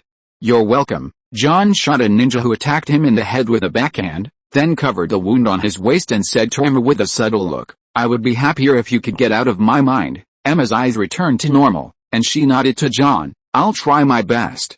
By the way, you don't have to worry about me snooping into your memory. After all, my mother said that it's very rude. I don't want to make her angry. John nodded seriously. You have a good mother. It turned out that just now, Emma found that at the critical moment, she directly used her ability to control John's body. Of course, it was also thanks to John that he didn't resist. People's thinking speed is very fast. Emma directly connected to John's mind. John could feel Emma's thoughts in an instant. It was impossible for Emma to control John's body as easily as her own arm, but she could do it with John's cooperation. Of course, this comes at a price, such as John's body with an extra cut. But could John complain? Case, are you okay? Teresa ignored the pain in her body and looked at Case. Case, I feel dizzy, there are stars everywhere. Well, she is fine. Be careful of the enemy coming up. Emma's voice rang in the hearts of others at the same time. At this time, the figure that was blown away just now also climbed back from outside the building. The explosion just now blew him away, and he happened to be close to the edge of the building, so he fell directly. Unexpectedly, this guy directly inserted his hand into the outer wall of the building halfway, and then climbed back. It was also at this time that everyone saw the full appearance of this guy. It was a tall mechanical warrior with full metal armor. Standing up, at least 3 meters tall, every part of his body showed a superb technical level. The key is that the bright silver warrior shape shocked the audience as soon as he appeared. Hey, Case, this thing is much more handsome than your nightingale, Teresa couldn't help but praise. Keith felt like he had lost for a moment. Nonsense, but he couldn't lose to someone he knew, so he didn't even think about her admitting defeat. I just didn't have money. If I had money, I could definitely make a better mecha than that. Besides, it's mine. I'm going to take that mecha apart piece by piece, is that okay? Didn't we say we were going to retreat? Keith looked at Emma and shouted, it will be hard for us to leave if we don't kill this guy. Emma nodded, I agree. Who knew that just as they finished talking, the person they least expected took the lead in launching an attack. Just as the silver-armored warrior was about to make a move, the nightingale in the sky suddenly appeared. She flew over quickly and kicked the silver-armored warrior in the chest. The silver-armored warrior was kicked back and forth, his legs sliding on the ground on the roof, leaving a lot of sparks. But he still stood still on the edge of the roof. The attack just now gave Liz great confidence. She felt that she was not incapable of fighting. Her friends were all fighting, so there was no reason for her to keep hiding. Just now, Keith was almost killed, but it stimulated Liz. She couldn't allow the people around her to be hurt again. Start the cutting ray. Following Liz's order, the computer began to execute the command. I saw 2 triangular devices deep in the shoulders of the nightingale mecha. Ding 3 purple lights lit up in the triangular device, and then 2 purple rays shot out from Liz's shoulders. The first reaction of the silver samurai facing such an attack was naturally to dodge. I didn't expect that this guy was so big, and he was not only very light when dodging, but also there was no sound between landing and movement. Can you imagine that a warrior who is more than 3 meters tall and covered in metal can actually dodge the cutting rays of the nightingale like an acrobat with all kinds of incredible postures? This picture looks particularly weird. On the other side, Shredder was very happy to watch this scene. The mecha that perfectly matches our ninja, Our partners can really bring me different surprises. This is Kingpin's sincerity, which can be regarded as a gift for the Bigfoot gang to join Kingpin. It is also the most direct way to let Shredder understand Kingpin's strength. The 4 elite ninjas behind Shredder were silent in the face of their master's excitement. They knew that Shredder didn't want their agreement at all. They just had to do their own thing, that is, obey Shredder's orders. And in a farther place, someone also noticed this place. Wow! Mr. Stark! Did you see that? How did they make the mecha so flexible? On the top floor of Stark Tower, 3 little spiders were watching the live broadcast. Neither the ninjas nor Case realized that their every move was seen by Tony Stark. Humph. This is meaningless. Did I create a mecha just to make people more flexible to avoid attacks? The mecha is just a platform. What's important is the armament on the mecha. The mecha is just a device to protect us from harm. Who would fight with people with equipment worth hundreds of millions of dollars? Tony criticized a Silver Warrior master with an expression of "this is evil." Really? Peter disagreed. I think this kind of mecha is very suitable for us. After all, we all rely on our agility to defeat the enemy. After all, most of us don't need to use lethal force. Gwen and Parker also nodded in agreement. They all have their own persistence. No matter what the situation is, they resist using lethal force. Humph. Whatever. I don't care about you. Tony walked away cursing. The 3 little spiders were frightened by Tony's sudden outburst. Only Pepper, who was watching along, knew that Tony was talking nonsense. In short, Tony felt that he had lost. After seeing the Silver Samurai mecha, Tony felt that the previous design was completely inferior to the other party in terms of performance. In fact, this was entirely due to the original intention of the design. When Tony first designed a Mark I, he was kidnapped in Iraq. At that time, he had no choice but to find a way to make whatever he could. He didn't consider other needs at all. Later, when he returned to the United States, the enemies he mainly considered were still those terrorists with heavy firepower. Still not in great need of melee ability, what he needs is flexible flying ability, powerful firepower, and armor that can make him invulnerable. That's right, the original intention of the Mark series later actually stems from Tony's insecurity that has nowhere to go. He has always packaged himself as a romantic and willful image. In fact, this guy has always lacked a sense of security. His original intention of designing the Iron Man armor was to protect himself from harm. In his design, the Iron Man armor has protection first, firepower second, flying ability third, and flexibility. He considered it, but it would only be ranked last. But this guy is so stubborn that he wants to save face. How could he admit that other people's works are better than his own? So he swore that he must design a mecha with super flexibility. In the garden on Stark's rooftop, a pair of old friends who haven't seen each other for a long time are having a conversation that they themselves have never thought of. It seems that you haven't had a good time these years, Peter. Green Goblin Norman Osborn looked at the familiar Spider-Man, and his whole body revealed a sense of ease. As if he had a full body spa, his body exuded a sense of relaxation from the inside out. In fact, it was true. Norman's biggest problem was his Green Goblin personality. This was a threat that made him need to be vigilant at all times. He needed to fight against the Green Goblin at all times to maintain control of his body. As long as he was not careful, he would be suppressed by the Green Goblin. However, this problem has been greatly improved now. For this reason, Kai specially called the Lay family father and son, who were looking for scorpions all over the world, to come for consultation. The Lay family father and son actually had many complaints about Kai spreading the Kunlun secrets everywhere. However, after seeing Banner and Johnny, the Lay family father and son's resentment was reduced a lot. Although Kunlun didn't care much about the outside world, it didn't mean that they really didn't even have basic empathy. They also knew the scene after Banner and Johnny lost control through intelligence. It was not a bad thing to use Kunlun's secrets on them. In addition, Kai was also willing to give the Lay family father and son greater autonomy in investigation. As Scorpion's Kunlun martial arts were revealed, the Lay family realized that they were in big trouble. Before, it was just revenge for Daniel, but now, it was not just a matter of personal vengeance. They even had to guard against Scorpion leaking many secrets of Kunlun. That was not comparable to Kai's Kigen method. Although the thing could also make people generate ki, it was more about concentrating and calming the mind. If it was spread out, it would be spread out, and it would not affect the foundation of Kunlun. But Scorpion was different. So they hoped that they could deal with Scorpion privately. Of course, they also learned one thing from Kai. That is, Scorpion was at least not a traitor to their Kunlun, at least not the Kunlun of this world. After Norman handed over some of the information he knew to the Lay family father and son, they were relieved and more anxious.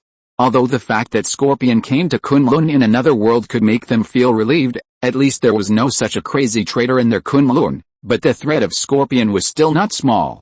And as the price of the information, they needed to help Norman suppress the green demon in his body. Although he couldn't completely eradicate the green goblin, Norman was very satisfied now. At least he could sleep well. He didn't need to fight the green goblin all the time. The feeling of relaxation was indescribable. Benjamin looked at the face he hadn't seen for more than 20 years, and his heart was full of emotion. Growing up, the pressure of work and life always makes people breathless. Haha, this really sounds like what a middle-aged man would say. In Norman's memory, Peter was still the high-spirited boy who always had a childish and sunny smile. I am already, Benjamin smiled bitterly. Norman looked at Peter, who was gray-haired at the age of 40, and suddenly felt an indescribable sadness. It is undeniable that no matter which world Norman is in, he likes Peter very much. Perhaps because when facing Peter, Norman does not need to consider the pressure of family and corporate inheritance. He does not have the same scrutiny and strictness towards Peter as he does towards Harry, and can look at Peter more objectively and open-mindedly. And to be honest, Peter is indeed a very good child. According to Norman, he is a talented person. He was in high school, and without any higher education, he could design a material like artificial synthetic spider silk by self-study, which was already a problem. Hurry up. You two. Come with me. Tony ran out in a hurry, grabbed Benjamin and Norman and ran to his laboratory. Mr. Stark. What are you doing? I must design a mecha that is most suitable for Spider-Man. Seeing Tony running away with Benjamin and Norman, the three little spiders looked at each other. They didn't understand what happened. Don't worry about him, he's crazy, Pepper said with a smile. Is that so? Peter looked at Tony who was leaving, and then looked at Pepper carefully. Ms. Pepper. Pepper was such a person that she could tell what Peter wanted to ask. No, you are still in confinement. If you run out and get caught by Kai, he will be angry. Gwen's eyes lit up. Although Pepper refused, the tone of her refusal. There is a way. But why can those people do it? Gwen pointed at Teresa and the others. They are even younger than us. The weather is so hot. I looked at the weather forecast. It's a straight line, all 37 degrees. This is life-threatening. Dear book friends, please pay attention to heat stroke prevention and cooling. Try to stay in the air-conditioned room as little as possible, otherwise you will get angry like me. Chapter 1185 Little Son Pepper. Ah! A earth-shattering scream made everyone cover their ears unconsciously.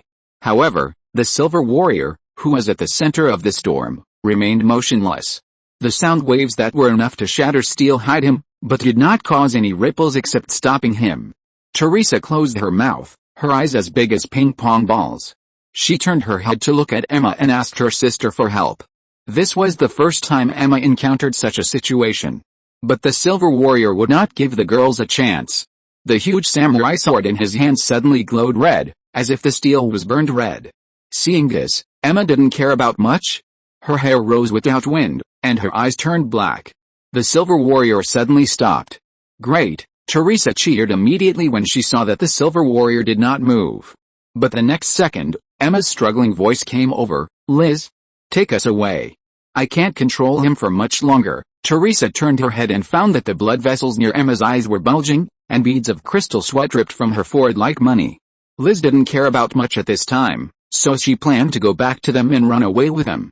But those ninjas were not dead.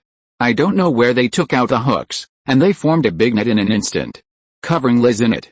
Liz's first reaction was to use the cutting light to cut off all the hooks, but those people kept throwing them. And that thing has hooks. Even though the Nightingale was designed by Keith without many edges and corners, she still has wings, claws and other equipment on her body, which are the easiest places to be caught by hooks. Now, Liz was fixed in the air. Liz thought about increasing the horsepower and flying directly into the air, throwing all the ninjas away, but the problem is that the ninjas are really not stupid. They have already recorded the ropes on the building. Even if Nightingale had more horsepower, it couldn't break free for a while. Cover your ears. Teresa couldn't sit still and watch. She turned her head and screamed the loudest to the ninjas below. The rolling sonic boom enveloped the entire street. The underground water pipes exploded violently due to the strong resonance caused by the sonic boom. Countless water columns blasted the hard concrete ground like cannonballs. The glass on the street turned into crystal dust without exception, and even some buildings were cracked. Those ninjas were even worse. The closest ones died without even a groan. Those farther away were relatively better. But it was still bad enough. They could only let go of the ropes in their hands so that Liz could escape. But the consequence of doing so was, Emma suffered a lot. Emma was trying her best to control the Silver Warrior, but the Silver Warrior's will was as strong as steel. In addition, Emma could feel that her superpower invasion was always like a membrane, and she could not control the Silver Warrior's will very well. Obviously, the Silver Warrior's mecha had a device that could resist psychic powers. Emma forcibly controlled the Silver Warrior, but it did not mean that the Silver Warrior's will was asleep. On the contrary, the man's will had been fighting fiercely, which forced Emma to deal with him wholeheartedly. But I didn't expect Teresa to do this suddenly. This not only caused the ninjas to suffer, but also impacted Emma. The harsh sound waves made Emma's spirit feel like being hit hard by a giant hammer. But Emma still had to maintain her superpowers. This double oppression made Emma's eyes and nose bleed continuously. Keith noticed Emma's condition and immediately rushed to her side to save Emma. "Run," Emma said weakly to Keith while maintaining control. Teresa realized what a stupid thing she had done. She also ran over. "I'm sorry. Emma. I'm sorry. I didn't mean it." Emma didn't have the strength to comfort this idiot at this time. She could only reluctantly say, "Run." Liz also rushed over quickly. Without saying anything, she picked up Teresa and Emma, and Keith also picked up John, who had been knocked unconscious by the sound wave, and grabbed one of Liz's feet. But at this moment, a dart suddenly hit Emma's shoulder. Emma was in great pain and her heart was agitated. The control was forced to be released. The Silver Warrior woke up instantly. Swish! A red light flashed, and Liz's wings were cut off instantly. Several people fell to the ground at once. In a building in the distance, after seeing several children fall, Kai could no longer sit still and stood up. "Wait, what are you waiting for? Didn't you see they were injured? I shouldn't have listened to you in the beginning. Look at what you did. Is this what you promised me, that nothing would happen to them?" Kai was furious and pushed Riven away, intending to fly over to save his children and chop the bastard Japanese who dared to bully his children into pieces.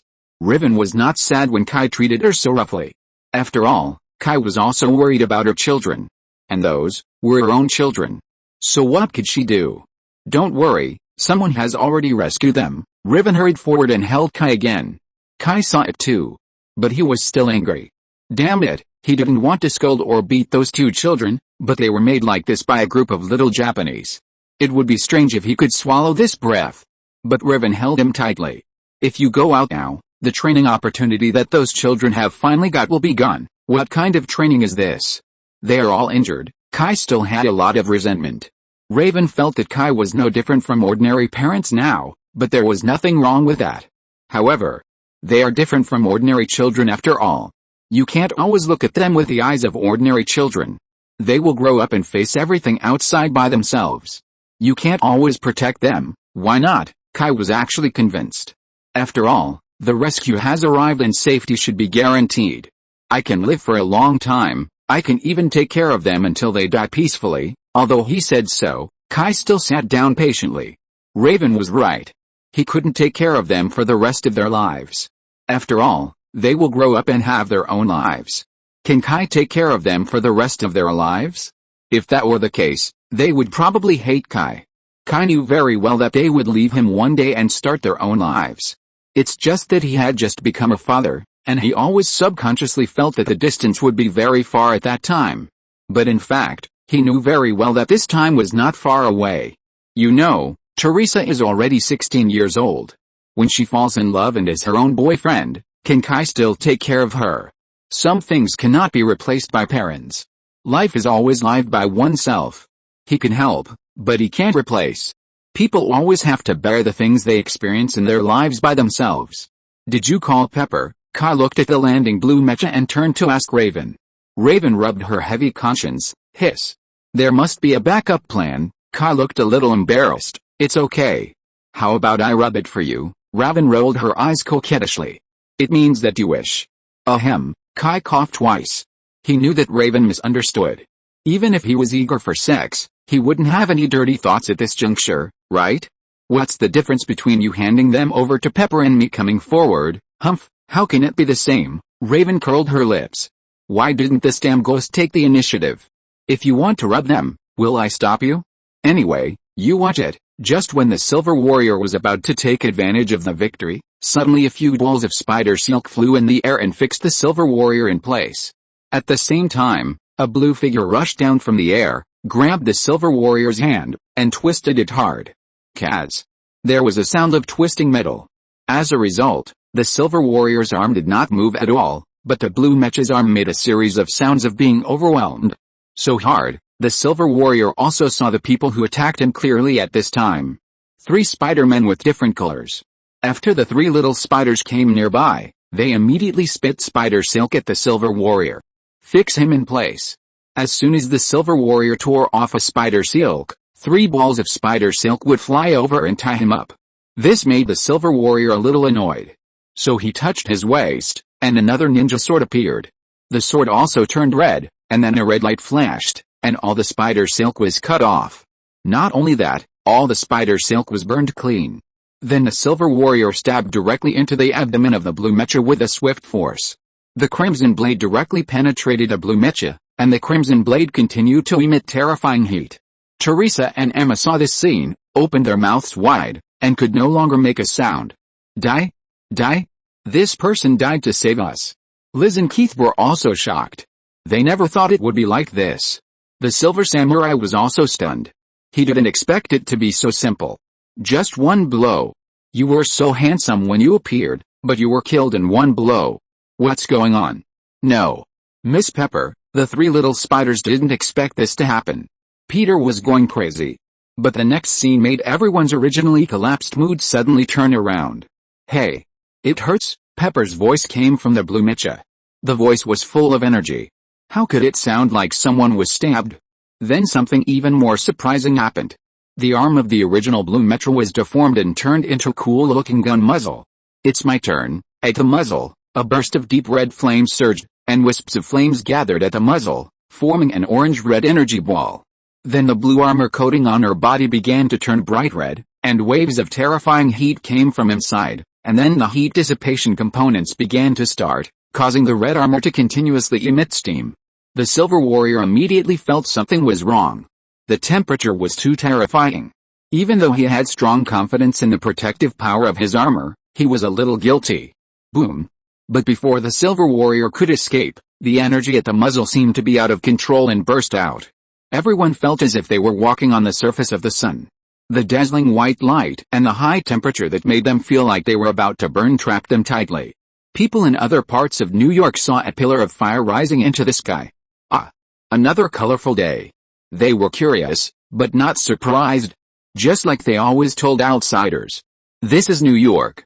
What is this? Kai turned his head with a stiff neck and looked at Raven.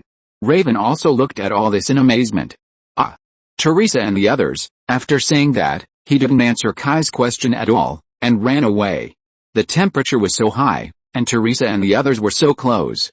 Thinking of this, Kai couldn't help it, and directly grabbed the already confused Raven and flew out. At Stark Tower, Benjamin and Norman swallowed their saliva. Instead, Tony calmly asked Jarvis to record the data.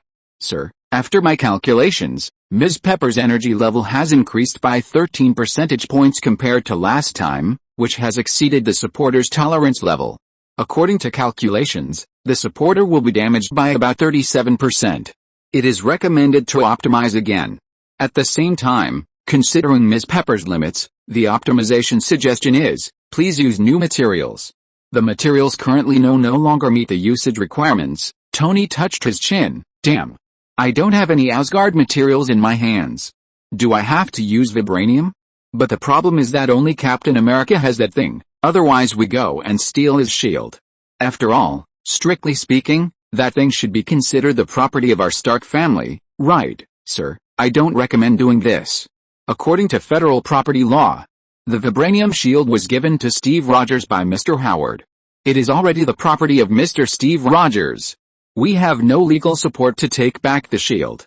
In addition, Given Steve Rogers' status in the Federation, stealing his shield will be very troublesome. Okay, it's all Howard's fault. That's vibranium. He actually gave it away. And he gave it to Steve Rogers, that ungrateful bastard, Tony muttered. Mr. Stark, was that done by Miss Pepper? Norman looked at Tony in surprise. These days, Norman has been staying in Stark Tower and has had more contact with Pepper. But the first impression Pepper gave him was that she was a very capable businesswoman. But now Tony told her that the movement just now was done by Pepper? He is not a novice, he has also seen the picture just now in Jarvis's analysis data. The core temperature of that place has reached a terrifying 5,000 degrees. Yes, it's my little son. Benjamin's face was weird, because this sentence was so damn appropriate. The core temperature there is really damn close to the surface temperature of the sun. If you're listening to this novel on a channel other than Fanfic World, it means they downloaded and uploaded it without effort. We cordially invite you to visit our channel, Mundo Fanfic Novelis. There you'll find the original version of this story and you can explore many other novels of various genres. We're waiting for you to immerse yourself in a world of incredible novels. Chapter 1186 First Update. When Kai and Raven arrived, the air was still filled with suffocating heat. But it was no longer unbearable. It seemed that the high temperature created by Pepper lasted only a short time, otherwise this situation would not be the case. Half of the lower floor where the underground clinic was located had collapsed, and many places had already shown signs of melting, which made something like glass glaze appear at the fracture of the small building, shining. Kai's first concern was naturally his two daughters. Fortunately, they were all protected by the protective shield. It was Liz who propped up the protective shield of the Nightingale mecha at the last moment, which saved the girls from a disaster, but that was all. Their current situation was very bad and they were all unconscious. It hurts. On the other side, Pepper, wearing a tattered mecha, was trying hard to pull out the samurai sword from her abdomen. While pulling it out, she was shouting in pain. This scene was very weird. Hi, Kai. Pepper was quite happy to see Kai appear. This was her first time to go out for an event, and she hadn't even thought of her own nickname. However, this did not affect her current mood. You just saw it. I'm very powerful, right? Kai pulled the corner of his mouth. Thanks to Pepper. If it was someone else, he would definitely beat that person up. What the hell? He blew himself up for a disagreement. My daughter was not killed by the enemy, but was killed by himself. But considering that Pepper was really kind and she was fine, Kai didn't say much. Kai turned his head to look at his daughter. Raven was relieved to see that they were fine. Thank you, Pepper. No, Pepper waved her hand calmly. Of course, it would be better if she could stop smiling. Pepper is very arrogant now. Are you awake? Shredder asked. Tang Jing opened her eyes and immediately tried to sit up. But the next second, the severe pain in her body made her lie back down. Father, take a rest. You are seriously injured this time. Shredder waved his hand, asking Tang Jing not to be so troublesome.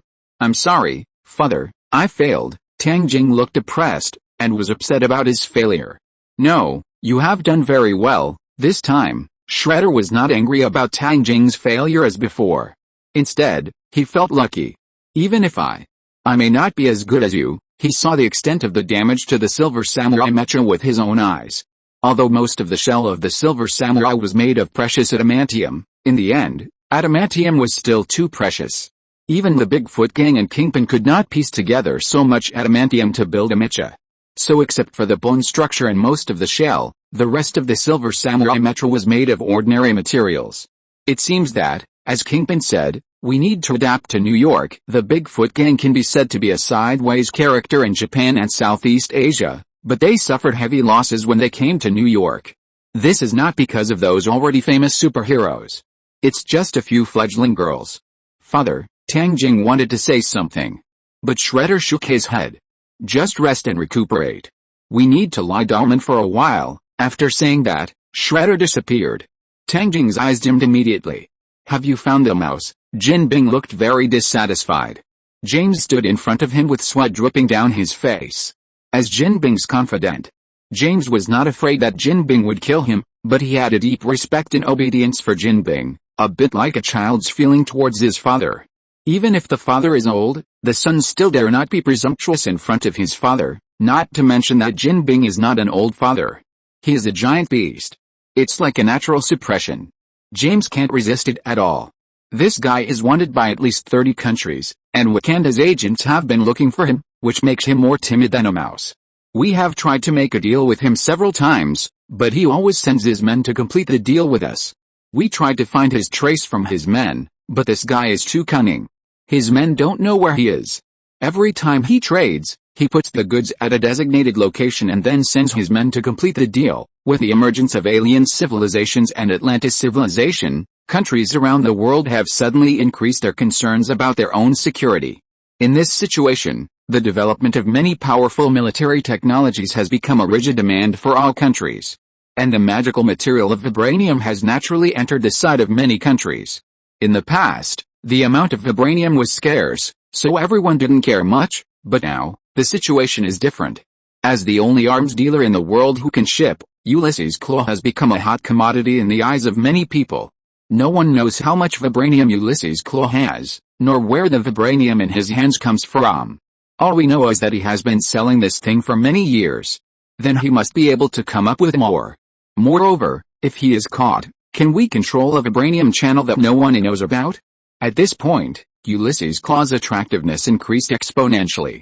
The 5 major gangsters and the major powers that think they are powerful all want to gain unimaginable benefits from it. So Ulysses Claw was in big trouble all of a sudden. He was chased by almost all the powerful intelligence agencies in the world.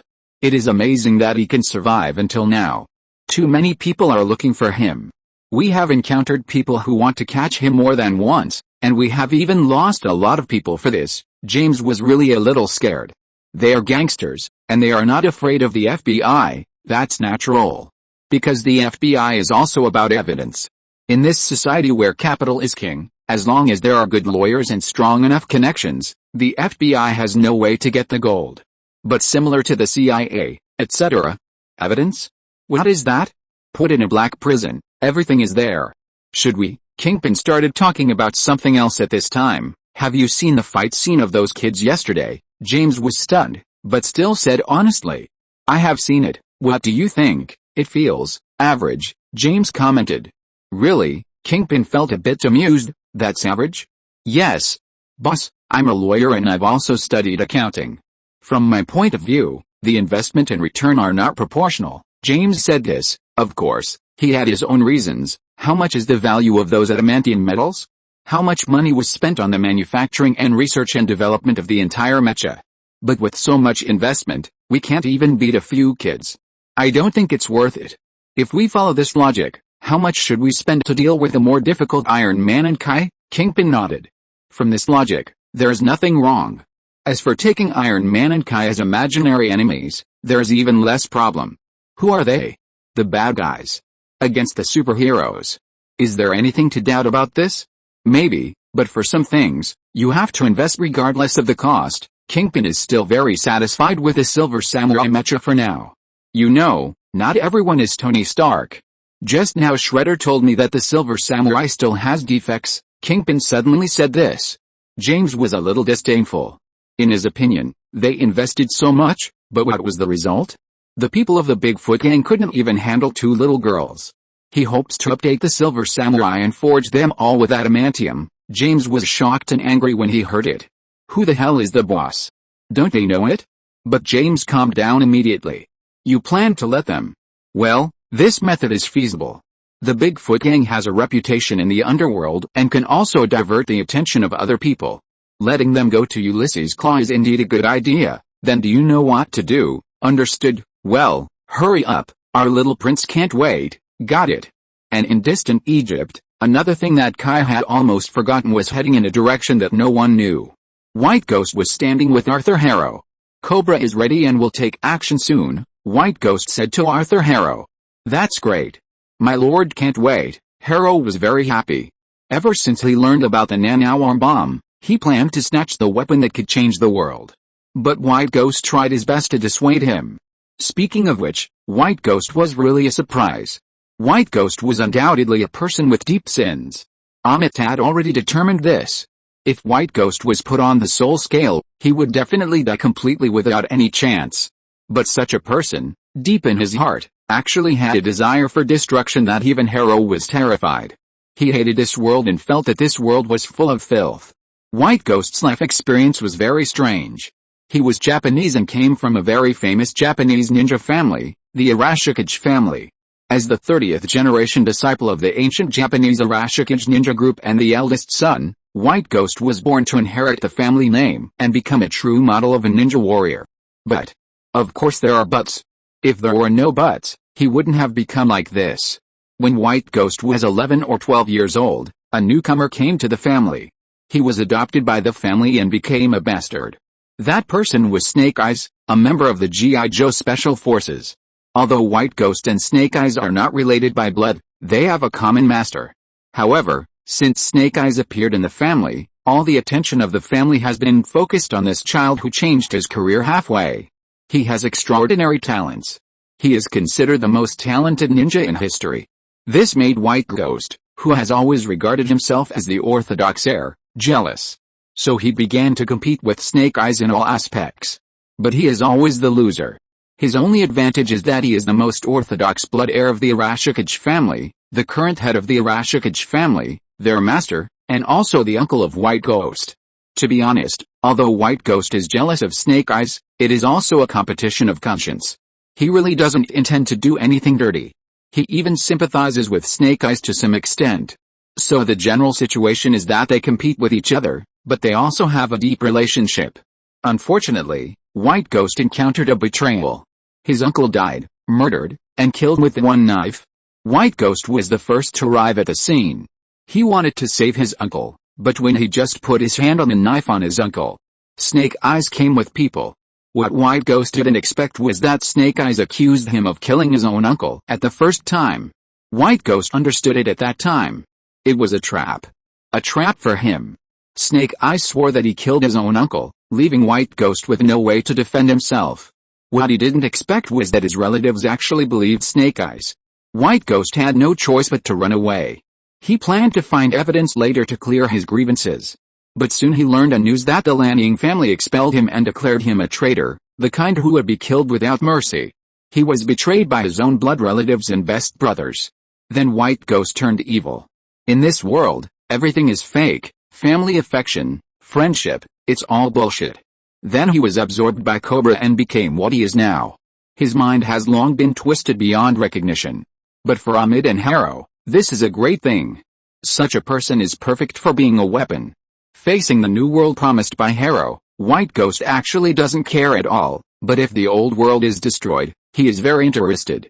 Anyway, this world is fake, and it's not a pity to destroy it. As for whether he can enter the new world, he really doesn't care. Destroying the world is what he wants to do. Are you sure Cobra can seize the nanoarm bomb? This is the problem that Harrow is most worried about. With me, it will definitely be able to. And, when necessary, you can also help them. Harrow nodded. In fact, according to the original idea, they should have seized the nanoarm bomb long ago. But there is a problem that must be solved. That is, the nanoarm bomb cannot be used at all. They must be activated. Activating the nanoarm bomb is more like charging those bombs. Charging this thing is not something that can be done by just finding a charging station. It requires a huge amount of energy in an instant to activate it. At present, only several large particle colliders in Europe and the United States can complete this task. This is also the reason why White Ghost stopped Harrow. Such a high-end thing, White Ghost doesn't know how to use it anyway. The Amish church is even more at a loss. Those who can enter the church are all ordinary poor people. After all, rich people, even if they are just middle class, will not go to destroy the world for no reason. This is also destined that people who join the church will not have a high level of education. They don't even know what a particle collider is. Using their heads to charge? By then, the nanoarm bombs they snatch back will be no different from 4 weights. In this case, they can only watch. They must wait for Cobra to take action. After Cobra gets the bomb, it will immediately start to activate it. Cobra needs these things to threaten countries around the world. Then they can just snatch it away. Although the plan is perfect, the initiative is not on their hands. When Cobra starts, they can only follow the action. When? Tomorrow night. After getting the bomb, we will rush to Paris immediately. The French Nuclear Research Center is in Paris, and the Large Hadron Collider, LHC, of the agency is just suitable for the activation of nanobombs. Chapter 1187, The Torrents in Wakanda. The Amit cult and the White Ghost are in the Cobra, while on the other side, some people are in the Special Forces. A huge force that has been ignored by the whole world. Wakanda. For thousands of years, it has been isolated from the world. On the surface, it is a poor and backward agricultural country, but in fact it is the most technologically advanced country on Earth, with a unique and rare resource, vibranium. Relying on vibranium, Wakanda has developed technology that is completely different from the outside world, and the people live a rich life that other Africans can hardly imagine. However, from a long time ago, the Wakandans have a very clear understanding of what they have. They are unwilling to share their wealth and wisdom with anyone. They began to isolate themselves from the outside world, so that most people in the world don't even know that there is such a country. In fact, according to their technological level, they could have ruled the whole of Africa a long time ago and nurtured the most brilliant civilization on this land of Africa. But they didn't do that. They still stubbornly and stingily defended their own interests. Thousands of years ago, the 6 tribes of Wakanda discovered vibranium together. Thousands of years later, Wakanda is still 6 tribes. They did not absorb any foreign population. In ancient times, this was nothing. But with the process of industrialization, the advantage of population was magnified again. Wakanda still adheres to the ancient traditions. When they find something wrong, they can't change it. The reason is simple. The problem of population structure. Although Wakanda is very rich and technologically prosperous, the population is a dead end. Their entire country has less than 800,000 people. When the Industrial Revolution emerged in countries around the world, the people with lofty ideals in Wakanda felt that they had to change. Unlike those countries outside, the Industrial Revolution outside was accompanied by the development of science and technology, which brought about the development of productivity, thus driving the formation of the industrial system. And Wakanda? They are vibranium for success and vibranium for failure. All their scientific and technological achievements are centered on vibranium, which has also created a very peculiar living environment for the Wakanda people. They can make one energy weapon per capita, but they can't even make the most basic bullets. They can fly around in a magnetic levitation aircraft, but they can't produce a car for their people in the country. They can carry out fully automated mining, but the people still maintain a very primitive farming and nomadic production method. Except for the mining plant, there is no factory in their country. They are indeed ahead of the outside world in high-end technology. But they have not applied it to the development of productivity. All their high-tech products are more like those produced by handicraft workshops. They are high-end, but not popular. The people in the country are still tribal, and the customs are extremely barbaric. The election of the king actually depends on duels. Except for the technology related to vibranium, other scientific and technological culture and social development levels are all backward with the outside world. The Wakandans are not all fools. How could they not see this drawback? But seeing it does not mean that it can be solved. To develop a complete industrial system requires not only technology, but also population. How can 800,000 people develop a complete industrial system? Then what about introducing foreign population? That is even more impossible. The long-standing culture has been formed. All Wakandans are very stubborn to regard vibranium as their common property and are not willing to share it with others. They instinctively reject all non-Wakandans. And there is also a practical problem. It is not difficult to absorb foreign population. Black uncles in the whole African land live like cattle and horses. If Wakanda really wants to recruit people, many black uncles will be eager to do so. But the problem is that they only have a population of 2 million. How many foreign populations do they need to absorb to achieve the expected result? 3 million? 5 million? Or 10 million? After so many foreign ethnic groups enter Wakanda, is Wakanda the Wakanda of the Wakandans, or the Wakanda of some other messy races? So this reform was quickly aborted. No one mentioned it. In modern times, it is even more doomed. The level of technological development in the outside world is far beyond the expectations of the Wakandans.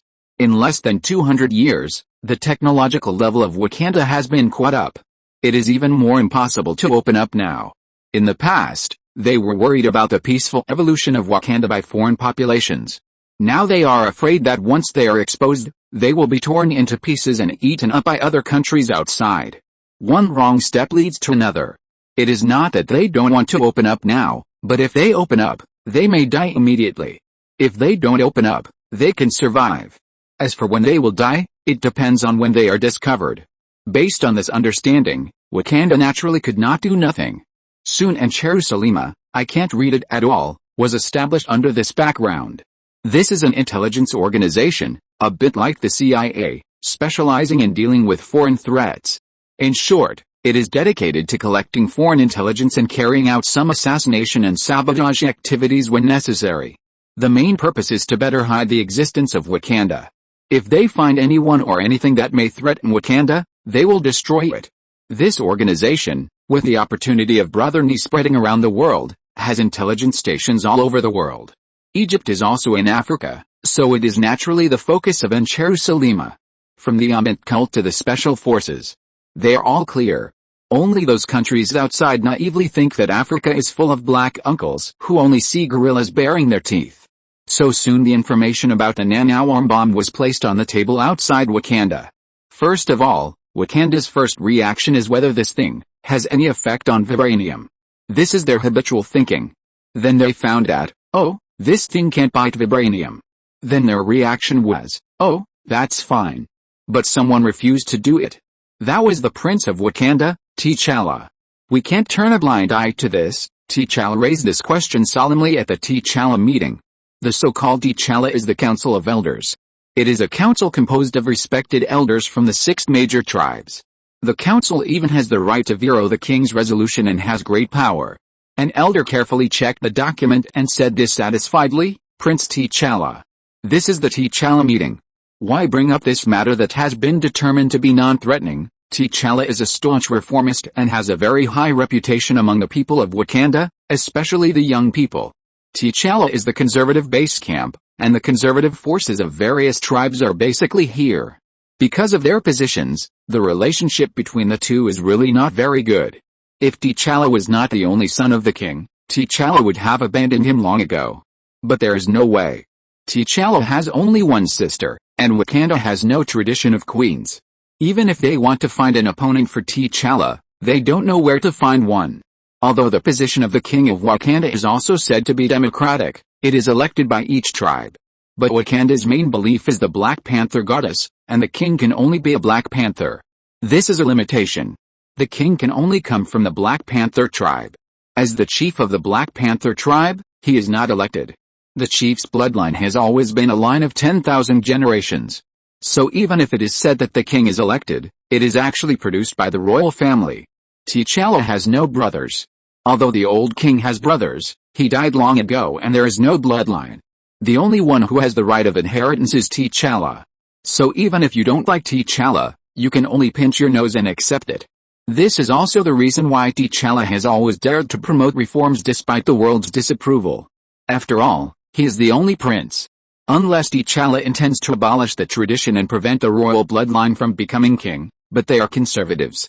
If even this most important tradition is abolished, their legal system will be finished. So T'Challa was fearless, always taking every opportunity to promote his own policies and publicize his own ideas. Although T'Challa hated him, he let him do it. Anyway, the king had to support T'Challa in whatever he wanted to do. He was not afraid of this kid messing around. No matter how much T'Challa said, T'Challa just lay there and did nothing. Yes, those nanoarm bombs are indeed useless, but don't forget that there is vibranium in the outside world. T'Challa felt that these old guys were too annoying, and they were just sitting there doing nothing and were unwilling to open their eyes to see the world. He had seen Tony Stark, and he had also seen the scenes of vitality and progress in other countries. He felt that Wakanda could not go on like this. It must change.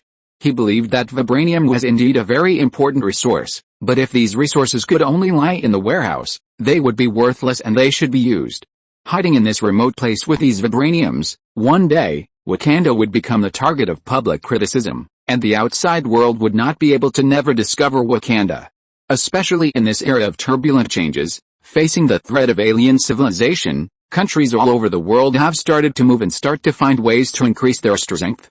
This is also Wakanda's last chance. They can use vibranium as a bargaining chip to cooperate with other countries. In this way, Wakanda can have a pivotal position in the international community. He also believes that other countries will be happy to exchange their industrial products and resources with their Wakanda. After all, if they can trade, few countries will be willing to go to war with the Wakanda. After all, trade is indeed much more cost-effective than fighting. After all, Wakanda is not really without the strength to protect itself. As long as the international community does not form a one-sided situation against Wakanda, they can use diplomatic means to mediate. Then embed Wakanda into the international system little by little.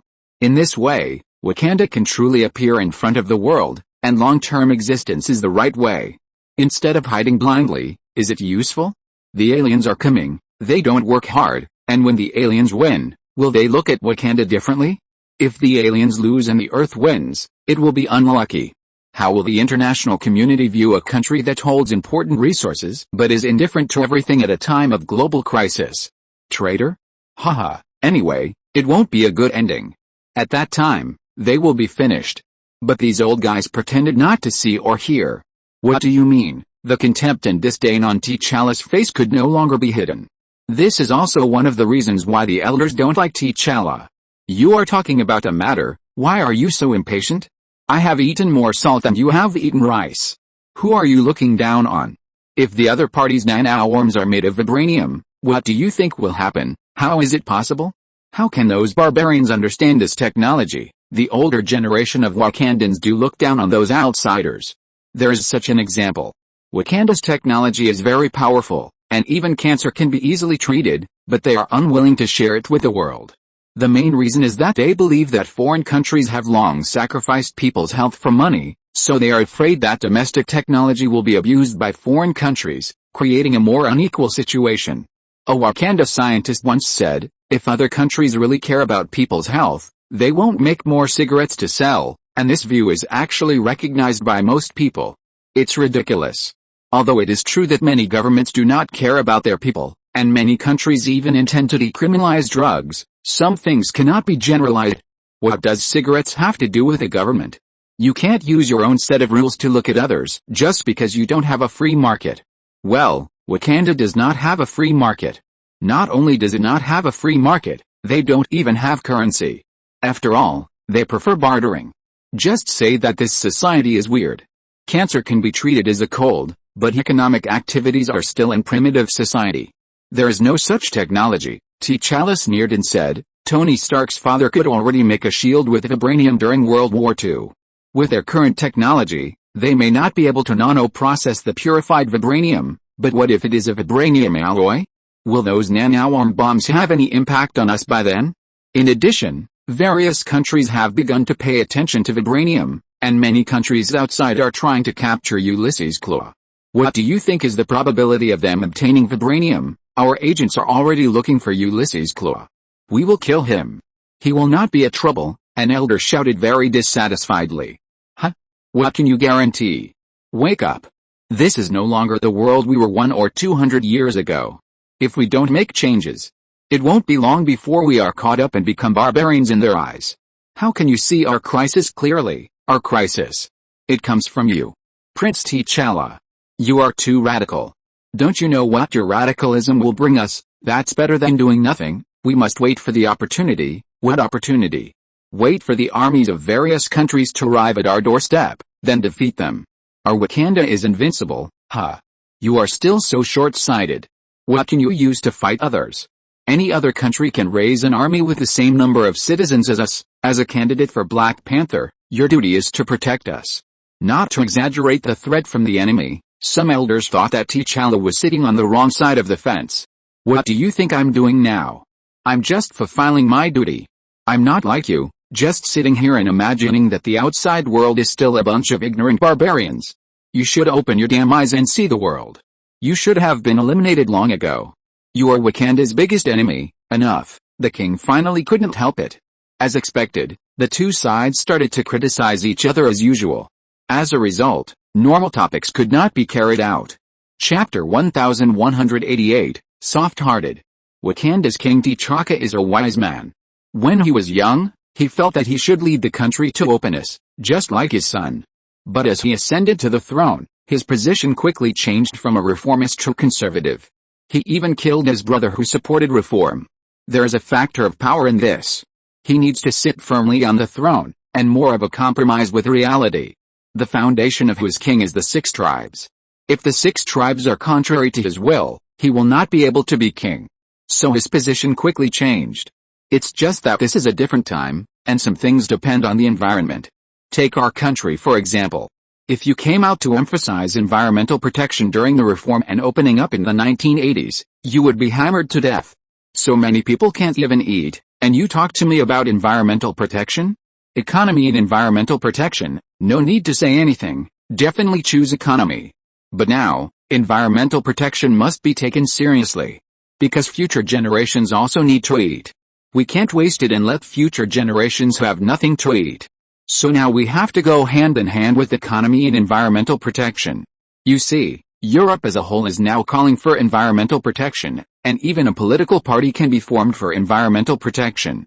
That's because they have gone through primitive accumulation, and they don't need to sacrifice environmental protection to develop the economy. But try to adjust the time a few decades ago? The same thing will happen. Environmental protection is not inherently correct, but it becomes correct when it reaches a certain point. The current situation of Wakanda is the same. When T'Chaka just became king, countries had just emerged from World War II, and the United States and the Soviet Union were still in the Cold War. With a level of technological development at that time, Wakanda still had an absolute advantage. But what about now? Wakanda's advantage is getting smaller and smaller, and even if a war really breaks out, Wakanda may not be able to defeat those big countries outside. After all, technology is technology, and war is war. Having vibranium does not mean you can't be blown up. Not everyone is Steve, who can play vibranium. It is also because of this embarrassing situation that the call for reform is getting louder and louder, which is also the reason why T'Challa can be so awesome. Try it a few decades ago. So, this world always makes heroes. T'Challa is not reckless, but based on practical needs. However, the reality is still the same reality. Wakanda needs reform, but the problem is that conservative forces are still strong. Okay. I don't want to listen to these arguments. Let's get back to the topic. T'Challa, tell me, what are you going to do? I hope to eliminate this danger. T'Challa paused and then said, this invention is too dangerous. If people from the outside world really develop vibranium nanoarms, it will be a disaster for us in Wakanda. What are you going to do? Destroy all the information about this weapon, that will attract the attention of other countries? An elder immediately objected. After all, if they really do this, the scope of involvement will be too wide. That's right. Do you know how many people we have to kill if we really want this technology to disappear? Do you really think those countries outside are idiots? Then there was a chorus of opposition. T'Challa also had a gloomy face, looking like he was very angry. Then what do you want? Do you want to do nothing? Seeing that they were about to quarrel again, T'Chaka slammed the table with a headache. The elders are right. Too many people have been killed, and the impact is too great. So don't mention this anymore. Is there any other way? Then we can only take back those bombs. They have them, so we have to have them too. Just like the nuclear threat. But this is not safe. After all, we don't have the relevant technology. If we reverse engineer them, it will definitely take a lot of time. I think my previous method is better. Don't say it. Just do it. Go and take that thing back. T'Chaka obviously didn't want to argue with his son, and said it with finality. The elders still thought that T'Challa was exaggerating, but after thinking about it, it was much better than the previous large-scale killing. So they thought about it and didn't say anything. But what they didn't know was that just when they thought they had stopped T'Challa from making trouble again, T'Challa showed a smile at the corner of his mouth. Things are often like this. If you want others to agree to an excessive request of yours, the best way is not to persuade him, but to make an even more excessive request. When they say they don't agree to anything, you mention your original request, and he may agree. T'Challa had never intended to be so radical. After all, if he really did that, he would completely offend those big countries. But he knew what kind of people those elders were. So he deliberately didn't mention his original request, but put forward a plan that they would never agree to. When they couldn't stand it anymore, he took the opportunity to propose what they really wanted, and they agreed. If you don't have some tricks to fight with these old guys, you really can't do anything. As for the old king, he naturally saw through it, otherwise he wouldn't cooperate so much. This is a tacit understanding, anyway, you can't show it. Kai didn't expect that the nanowar bomb incident had 2 more players inexplicably. After all, this matter has nothing to do with him at present. He is now focusing on his daughters. Why don't you play with me? His favorite little daughter Bernadette is rolling on the ground now, not caring about the dirt on the ground at all. After a while, her beautiful little skirt was ruined by her. Teresa covered her head with a headache. She should have said no matter what she said, she would not take this little bastard with her. After they were injured, they were taken back to Stark Tower by Pepper. However, according to the request of Pepper and Raven, she did not reveal the fact that Kai and Raven knew what they had done. In fact, this kind of lie is only for brainless girls like Teresa and Keith. Well, it can't be said that they are stupid, but they are just slow in this regard. Emma actually guessed it a long time ago. Compared with what they did, it would be strange if their father didn't know. But Emma was very smart to choose to pretend not to know. Because once this tacit understanding is broken, they will have nothing to play. What's more, they also hope to prove that they can do it. So the game continues. After receiving treatment in the regeneration cradle in Stark Tower, they returned home as if nothing had happened. Kai and Raven also pretended not to know. Everyone has a tacit understanding with each other. But there is one person they forgot. That is Bernadette. After returning home, this little one also forgot the pretty girl's agents that she named after herself. But she saw the news. The incident was so serious that it was impossible not to be on the news. Although Bernadette had begun to recognize words, it was still too troublesome for her to read the subtitles on the news. But she saw the picture of Nightingale. Then she exploded on the spot. Her sister went out to be a superhero by herself, and ended up leaving her lovely sister at school. She didn't even play with her. Bernadette, it's not our fault, it's you who insisted on going to school. I don't care. I don't care. You don't play with me. I'm going to tell Raven and Wayne. You bullied me and carried them on your back to do dangerous things. Bernadette had long forgotten her great achievements. Are you unreasonable? You insisted on going out with us, but we fought to death, and you slept soundly. The worst thing was that I carried you on my back all night. You didn't even appreciate it. Bernadette scratched her round face, looking puzzled. Is this true? Now it was Teresa's turn to explode. Of course. You drooled. You smeared my clothes. Impossible. I don't drool, you did. The two quarreled again.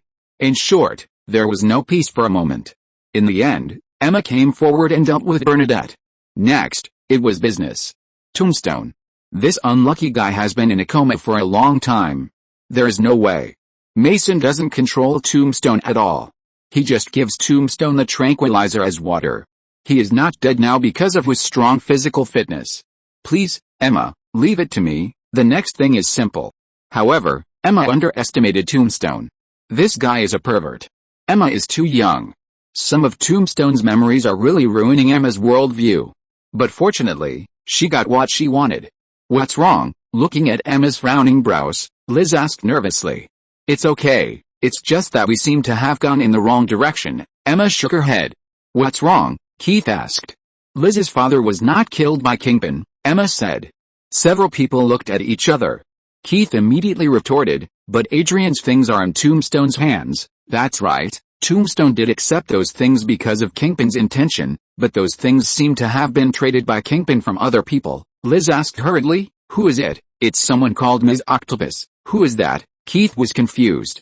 Who would give himself such a crappy name? I don't know. That person is very mysterious. Tombstone has only met her once. He didn't know this person at all before. Emma said what she saw from Tombstone's mind. However, Kingpin told Tombstone that the woman was crazy and asked Tombstone not to provoke her. Why did she kill my father? Liz wanted to find out why. It is said that she is very interested in alien technology, Emma said. Liz's face became even uglier. If we really want to say where in the United States there is the most alien technology, it must be the Disaster Control Bureau jointly established by Stark Group and the government. The reason they were originally founded was naturally because of the invasion of the Chitauri. They were responsible for recycling and cracking those Chitauri technology products. Later, when the monsters invaded, they were authorized by the government to control hazardous substances. Many of the body tissues of Muto and Godzilla have strong radioactivity, which requires a professional team to deal with.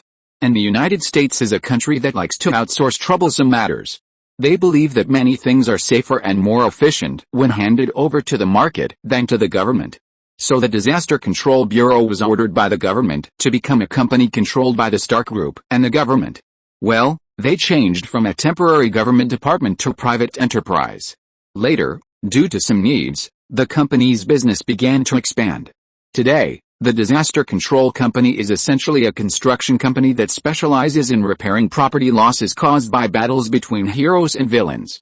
Of course, companies need to make profits. The U.S. governments at all levels pay for the repair of losses, and sometimes the parties who caused the damage also need to pay. This is also a way to ease the conflict between the public and superheroes. After all, ordinary people don't care whether you are a superhero executing justice. They care more about their own interests. If the battle of superheroes affects their lives and property, the public may understand it once or twice, but if it happens too often, conflicts are inevitable. So the federal government and Kai and others set up this company together. There is also a distinction between who pays for this.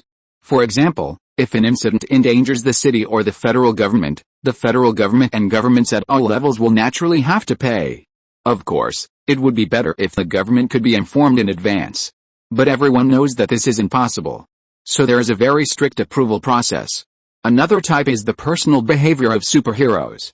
For example, if you fight a gang and destroy other people's property, you have to pay for it yourself. Of course, this is a bit difficult because most heroes are anonymous and therefore difficult to find. So the government needs to come forward to pay the bill, but fortunately, most Americans have the habit of buying insurance, which is not much more than money. Another situation is the loss caused by those super criminals. At this point, neither the government nor the superheroes need to be responsible for this. There is no way, just admit that you are unlucky. For example, this time, in order to deal with the damage caused by Pepper and Emma, Kai and Tony generously donated money. After all, those ninjas didn't cause much damage to the buildings and public relations facilities. Instead, Pepper and Emma made too much noise. They were the ones who caused a lot of damage. It can also be seen from here that sometimes, for ordinary people, superheroes are not necessarily much better than those villains. Fortunately, in the West, where human life can be measured by money, the matter is over after paying the money. Because according to the logic of capitalism, since you have accepted the compensation after the fact, that is to say, if you accept the money, it means that the matter is over. According to the principle of no double jeopardy, this matter has gone with the wind. Therefore, many foreign companies are willing to pay money to settle the matter when something goes wrong. Well, let's get back to the point. Although it is a private enterprise, it is controlled by the Federation and Stark. Which leads to the fact that the Disaster Control Bureau has very great power in the field of alien technology. They have housed a lot of Chitauri technology products. At least much more than Adrian's small workshop. But now, that octopus lady didn't cause trouble for the Disaster Control Bureau, but killed Adrian instead. It would be strange if Liz felt good about this. Chapter 1189 Monthly tickets are an urgent need. Recommendation tickets are an urgent need. Please give me monthly tickets. In a private laboratory in New Jersey, Ms. Octopus is making the final adjustments to her artificial sun in another world. Ho ha ho ha. It will definitely work this time. It will definitely succeed. Ms. Octopus looked at the huge metal ball suspended in the air, opened her arms, and laughed crazily. This is an artificial sun that combines the technology of the Chitauri and the technology that Ms. Octopus originally mastered. The technicians on the side looked at each other in confusion and looked at Ms. Octopus. That? Dr. Otto, we don't seem to have finished it yet. A researcher swallowed his saliva, and then reminded with a stiff upper lip, if this thing is activated now, it will only become a large bomb. Of course, Ms. Octopus will still be a little more tolerant of smart people, and will not kill people casually. We are still lacking a key technology. The arc reactor. After hearing this, the researcher next to him was not too frightened. Instead, he lowered his head and began to think, if it is the arc reactor, maybe it can really work. That's right. You are really smart, Ms. Octopus praised exaggeratedly. How about we go to the next door to do something happy to celebrate? No. Please allow me to refuse. I have a lover. Ah. What a loyal love. I really envy you, but there is no need to have a burden. Just release the pressure on each other, and there is no need to bear the burden of betrayal. Obviously, Dr. Octopus's otherworldly individual has a terrible private life. Well, it's not this problem. It's just, I don't like women. The researcher gave an impeccable reason. Ms. Octopus froze for a moment. Ahoha. So that's it. What a pity, political correctness has taken root in people's hearts, and Ms. Octopus can't stand it. Besides, Dr. Otto, shouldn't you be more worried about another problem? Tony Stark is not an easy character to deal with. How do you plan to get the arc reactor technology from him? Don't worry. I have my own way. Does Ms. Octopus really have a way? In fact, before this, she had no choice but to rob. Of course, she also knew that the risk was too great.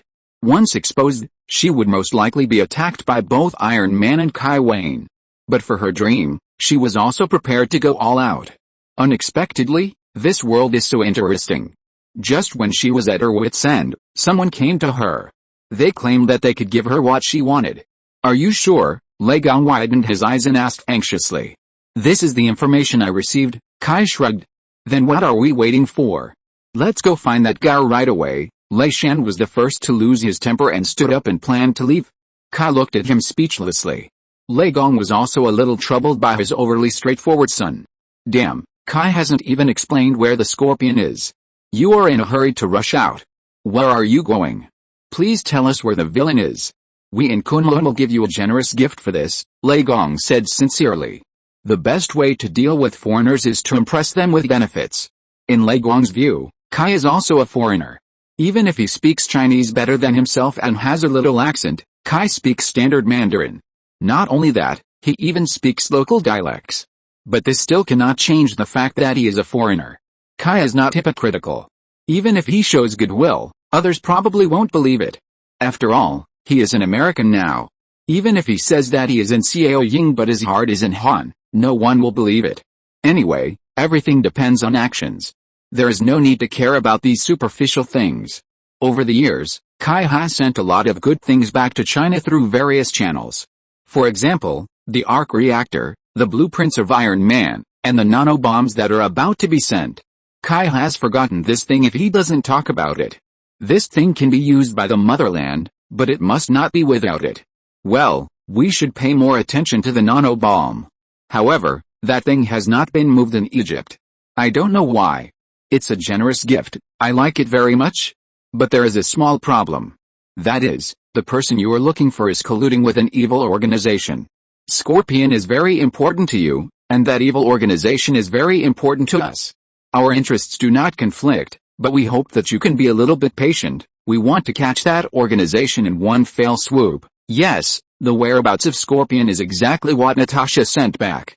At this stage, the investigation of clairvoyance has not been completed, so Kai and his team are not going to alert the enemy for the time being.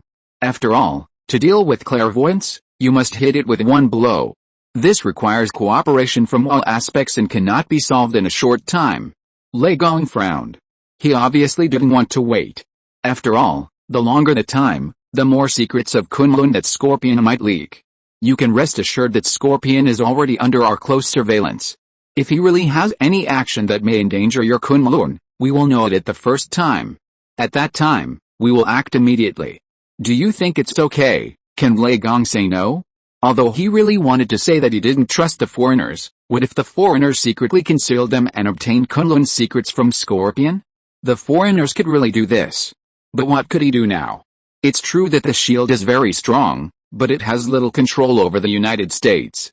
Just like SHIELD tried every means to enter China but failed, the SHIELD also had many difficulties in entering America, because it was not only the US government and SHIELD that prevented the SHIELD from extending its tentacles into the United States, but also many messy evil forces who didn't want the SHIELD to enter America.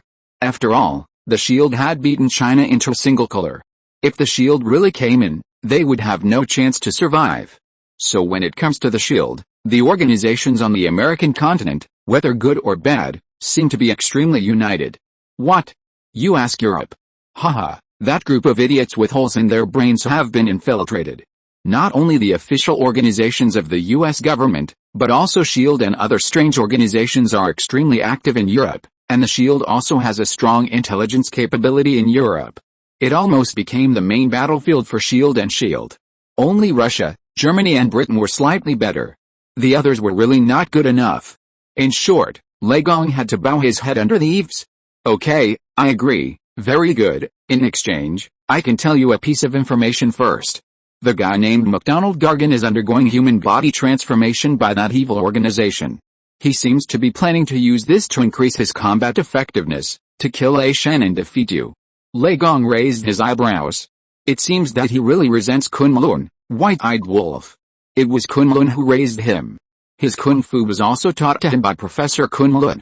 It turned out that it was a mistake to take in the ghosts. Those old guys really should reflect on themselves. Not only did they give us the weakest Iron Fist in history, but they also gave us an inexplicable enemy. Lei Shan was immediately indignant when he heard this. So he lost his mouth and said everything he wanted to say in one breath. Kai pulled the corner of his mouth. Although he believed from the bottom of his heart that what Lei Shan said was right, why would Kunlun recruit foreigners? Aren't there more than 1 billion people in the country enough for you to mess with? But, with his current status, listening to this, he was a little embarrassed. I support your argument, it's very well said, don't say it again in the future. Lei Gong also glared at Lei Shan fiercely. What nonsense. Daniel is a good kid. He is not as bad as you say. Yes, he is not that bad. He was asked to track down the Hand and the Society, but he ran to New York. As a result, he didn't care about the Hand and the Society at all, and then he committed a crime and was thrown into prison, and then he was killed. I don't know how the Jade Emperor will explain to the ancestors and heroes after he goes back to what this generation of Iron Fist has done. Lei Gong was also very embarrassed. Because what Lei Shan said was not wrong at all. Kunlun actually doesn't care about the Hand and the Society at all. They are just 5 little bastards. Otherwise, so many generations of Iron Fists in the past would not be as weak as Daniel. I just don't bother to care. After all, they are making trouble in China, but they are going to Japan, where they are living a good life, to commit crimes. Kunlun didn't think that people there were human beings a long time ago. They have no human rights. Originally, I thought that if Daniel, a foreigner who inherited the Iron Fist, wandered around in China, he would be easily beaten to death by those young knights, so I simply sent him a mission that was not difficult but required him to stay abroad for a long time. To destroy the Hand and the Society. As a result, he did nothing. The Hand and the Society was destroyed, but it had nothing to do with this guy. He has been in jail for the past few years. He is also ashamed for the Iron Fist. He has lost the face of his ancestors. Kai was even more embarrassed when he heard it. Because Daniel was arrested by him. Okay. We are talking about that hateful scorpion now, let's not go off topic. Lei Gong has never been so embarrassed in his thousands of years of life experience. He was severely humiliated by his young son. What's more hateful is that everything he said was right. Lei Gong's character prevented him from shamelessly excusing Daniel. So he could only choose to change the subject. Lei Shan was more, how to say, slow? He was quickly attracted by Scorpion. Human body modification, evil and heretical. For a warrior, the strongest weapon is his own body. If he doesn't even cherish his own body, how can he become a real warrior? Lei Shan looked down on Scorpion's quick success and quick profit approach. Kunlun believed that Qi was the product of a person's spirit and body reaching a balance. It comes from the heart and is stronger than the body. So practicing Qi is to polish the spirit and temper the body. The two complement each other. Once one of them is destroyed, the balance will be gone, and the consequence is naturally to go astray. Yes, by doing this, he completely betrayed Kunlun's teachings. He will never be able to set foot in the highest hall. But this is not the point, my son. The point is that he is now stronger than you. It should be said that Scorpion's actions did indeed cut off the possibility of reaching a higher level. But realm is realm, combat power is combat power, the two are never the same thing. Many Kunlun elders have practiced Qi for their whole lives, but their kung fu is mediocre. The realm of these people is very high. Otherwise, why fight? Everyone stand up and show their realm, and they will be all alive. The one with the higher realm wins. It is almost certain that Li Shan will be stronger than Scorpion in the future. Li Shan has received the most orthodox Kunlun education. Now he is only 30 years old, but he has the current strength. It is not impossible for him to achieve immortality in the future. Scorpion is helpless. His strength limit is just there. It is impossible for him to become stronger in this life, otherwise he would not have messed up so many things on himself. Of course, that is in the future. Now Scorpion can still beat Li Shan with ease. Well, I have a way to make you two fight fairly. Kai interrupted at this time. Li Shan was actually just happy, but he knew in his heart that he could not beat him. At this time, he was naturally very interested when Kai said that he had a way to make the two fight fairly. What can we do? Lei Gong closed his eyes. Damn, if he had known, he would have drunk the 1,000-year-old wine of the Jade Emperor. Otherwise, he would not have had sex after drinking. He even suspected that he had drunk too much, causing Lei Shan's brain to be burned by alcohol, and he didn't miss him at all. You took the bait as soon as someone opened his mouth. Can't you be more reserved? Isn't it obvious that you are being slaughtered? Unfortunately, he underestimated Kai. After all, he is just a foreigner in appearance, but he is a solid Chinese inside. Chinese people help Chinese people, what's wrong with that? I think that Scorpion is so powerful because of his mecha and the transformation surgery he is about to undergo. Lei Gong also noticed this. Do you have a way? Lei Gong's 1,000-year vision is not covered. Scorpion himself may not be much different from Lei Shan. After all, they are not much different in age. Lei Shan's talent is obvious to all. No matter how powerful Scorpion is, he can't be much stronger than Lei Shan, so in terms of their own strength, the difference between Scorpion and Lei Shan cannot be very large.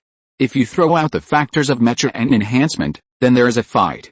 As for the possibility of losing even if you do this, you have already been given this much, and you still lose, it only means that you are not good enough in practice, so don't blame anyone. Yes, when he is undergoing the strengthening surgery, our people can get close to his mecha, and it is not difficult to do something. As for the strengthening surgery, there are many ways to deal with that kind of unqualified strengthening method. According to Natasha's information, Clairvoyant is going to strengthen Scorpion with a Death Warrior. This kind of strengthening is originally unstable and needs the centipede-like device to maintain it. As long as that thing is destroyed, the efficiency of the strengthening will be greatly reduced, and even side effects will occur, which will also weaken Scorpion's strength to some extent. This can also be regarded as secretly helping Li Shan. Really, Li Shan was overjoyed. Although this is a bit unrefined, Scorpion himself is even more unrefined. Everyone agreed to compete in martial arts, and you took out a mecha and now you are strengthening your body. Who is cheating? I am just stripping away those off-field factors and competing in martial arts in a down-to-earth manner. It's very honest. Of course, then what do you want? Lei Gong asked in a deep voice. No need, it's a gift for your understanding. Seeing Lei Gong so alert, Kai was not angry at all. After all, when you go out, it's still the trump card of the foreigner, so it's better to be careful. It can even be said that Kai is very satisfied with Lei Gong's attitude. Lei Gong was stunned. Really? Of course, Kai nodded. No matter what, I have practiced martial arts, although I am a half-baked one. But as the Chinese martial artists say, I am also a man of the world. It is my duty to deal with scum like Scorpion who betrays his teacher and ancestors. You don't have to worry about me making any unreasonable demands. Lei Gong's opinion of this foreigner improved greatly. Thank you very much. Anyway, you don't want it, will Lei Gong force it? Forget it. Chapter 1190. This is what you want. A man wearing a monocle came to Ms. Octopus. The researchers who discussed technology with Ms. Octopus yesterday were all lying in a pool of blood. Just now, this man led his men to kill all the members of this laboratory. Ms. Octopus looked at the gay researcher lying on the ground with pity. Yesterday, she was thinking about having a passionate exchange with him. As a result, he just died in front of her. What a pity, the man asked. No matter when, a smart brain with a handsome face is a scarce product. It's a waste. And those people, they are all great people, smart enough. It's a pity that they are all dead now. Ms. Octopus looked up at the man. Are you Baron Stella? Hello, Mom, the man replied in German. Ms. Octopus stared at the man with white eyes. Nazi, this thing is really rare for Ms. Octopus. It used to be, but that's not the point. The point is our cooperation. Baron Stella curled his lips and didn't continue the topic. After all, the Nazis failed. No one wants to talk about their own failure. Yes, cooperation. Ms. Octopus looked at the dead researchers. But why did you kill these people? You know, I still like them very much, and they have a lot of experience in my project. We will equip you with better assistants, Baron Stella said confidently. After all, our existence is top secret, and anyone who is not trusted must be eliminated. That's what he said, but it's not the case in reality. Baron Stella just wants to better control Dr. Otto in front of him and let her and her technology be used for him. Of course, this is an ideal state. If it doesn't work, then it's acceptable to keep her technology, so all her research and experiments need to be completed under their supervision. If there are some accidents that no one wants to see, then the assistants around her are the best supplement. Ms. Octopus showed a meaningful smile at the corner of her mouth. Baron Stella knew that this woman saw it. But what if she saw it? Would she dare to refuse? The fact is that Ms. Octopus didn't refuse. I hope your people are really smart enough, then. Happy cooperation. Baron Stella smiled as if everything was under my control. Of course, soon Ms. Octopus followed Baron Stella's men and left. When Ms. Octopus disappeared from his sight, Baron Stella waved his hand and said, "Carl Creel, you will be responsible for protecting her from now on." A bald muscular man heard Baron Stella's order and nodded. Without saying a word, he walked towards the direction where Ms. Octopus left. Carl Creel was once a boxer. But he retired. By the way, he has some relationship with Daredevil Matt Murdock. Back then, Matt Murdock's father Jack Murdock was asked by gang members to deliberately lose the game in a boxing match. The opponent of that game was the fledgling Carl Creel. As a result, Jack Murdock decided to be a role model for his son, so he went all out in this game and defeated Carl Creel. Then Jack Murdock, who caused the gang to lose a lot of money, was shot and killed. Carl Creel, who also caused the gang to lose money, was not doing well. He was forced to owe the gang a large debt and could only fight for his life in various black boxing rings. He didn't want to live that kind of life, so he decided to run away. As a result, he was caught by the gang and almost died. But the gang still didn't intend to let him go. In order to recover some losses, the gang sold him to human traffickers. After all, his kidneys and other organs can also be sold for money.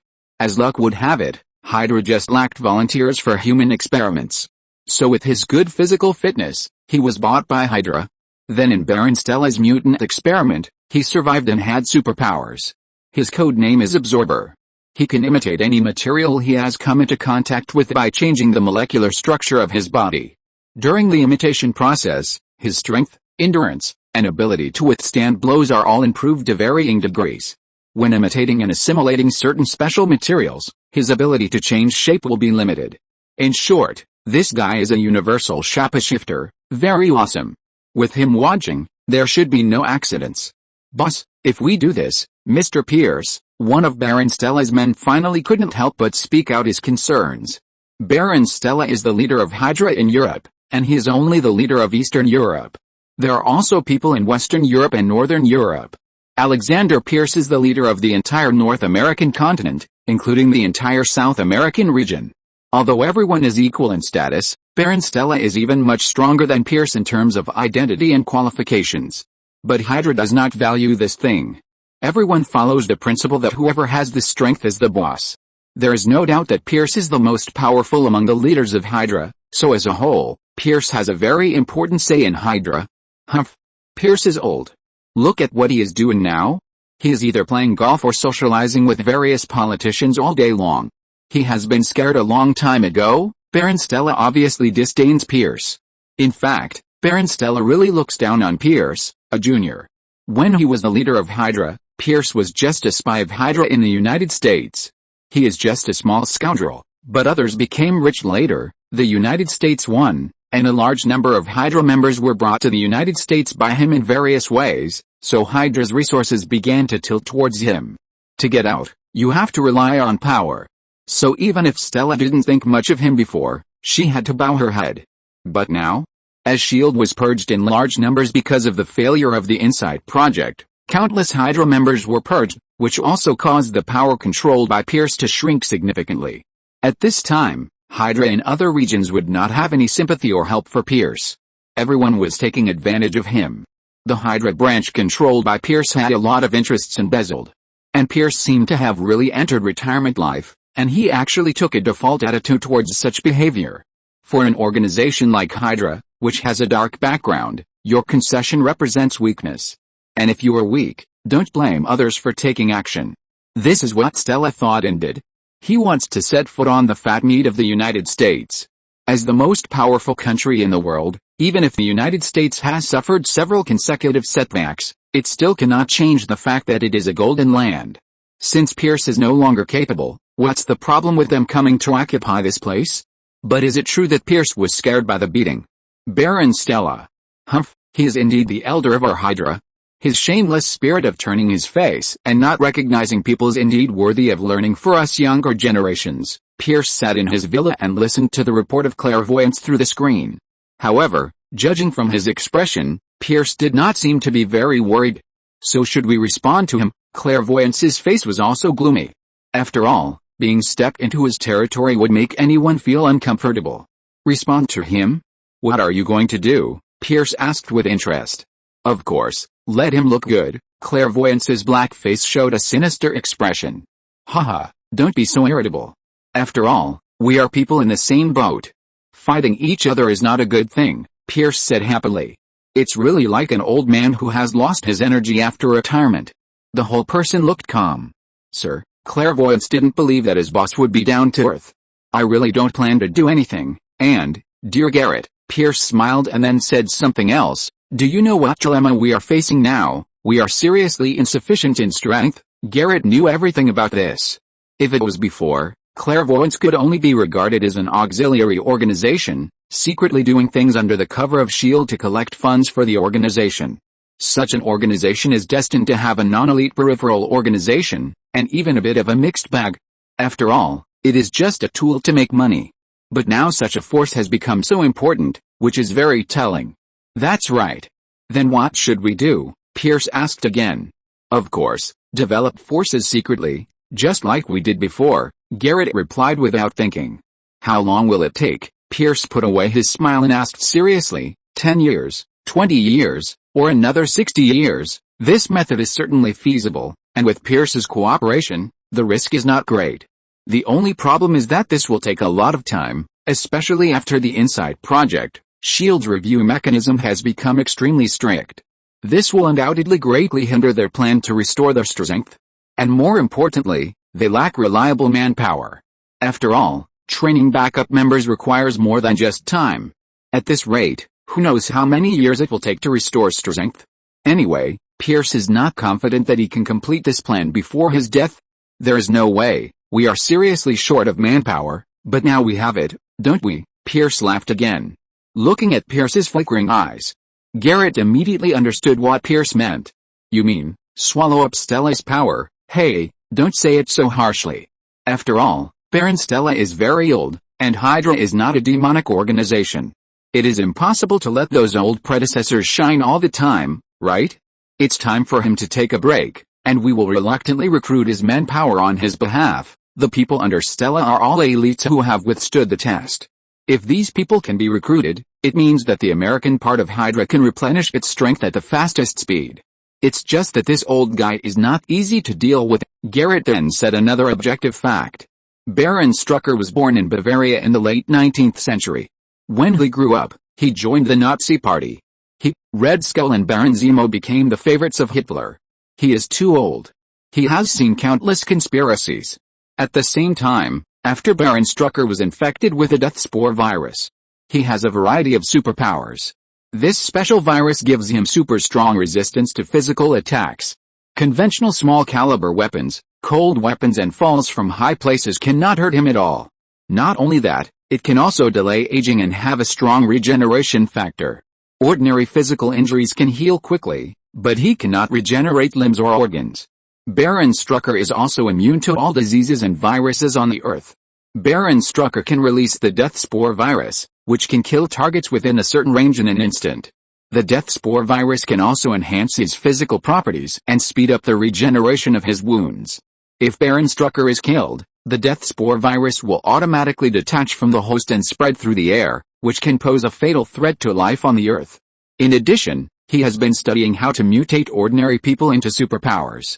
Although the success rate is not high, he has indeed accomplished some things in these years. For example, the Winter Soldier team, and his new mutant team. These make his background unfathomable. He is not an opponent that can be easily dealt with. Of course I know.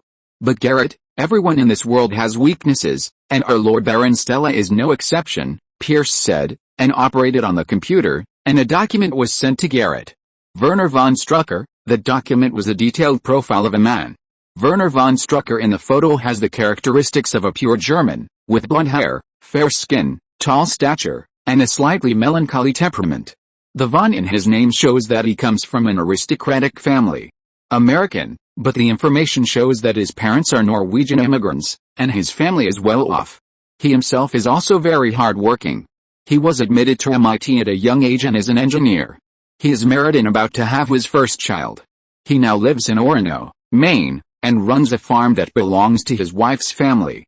He can be said to be a very happy man, but that's all. Strucker. What is his relationship with Baron Stella? Baron Stella's real name is Wolfgang von Strucker, and this man is Werner von Strucker. It's hard not to connect the two.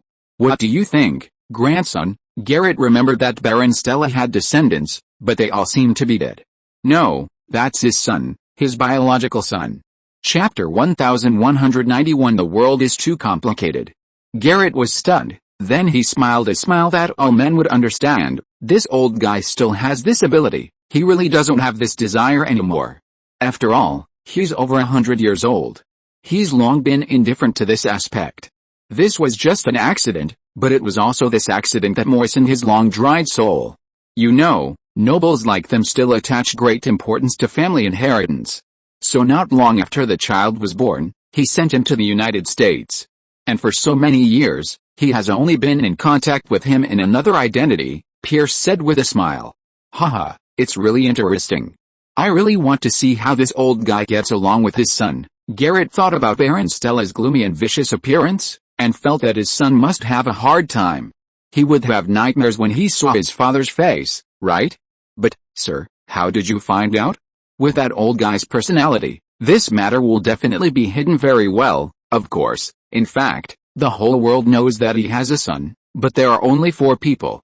Apart from him, the remaining 3 are his confidants. Pierce smiled and said, but one of them is an undercover I sent many years ago. Hey, Garrett couldn't help laughing.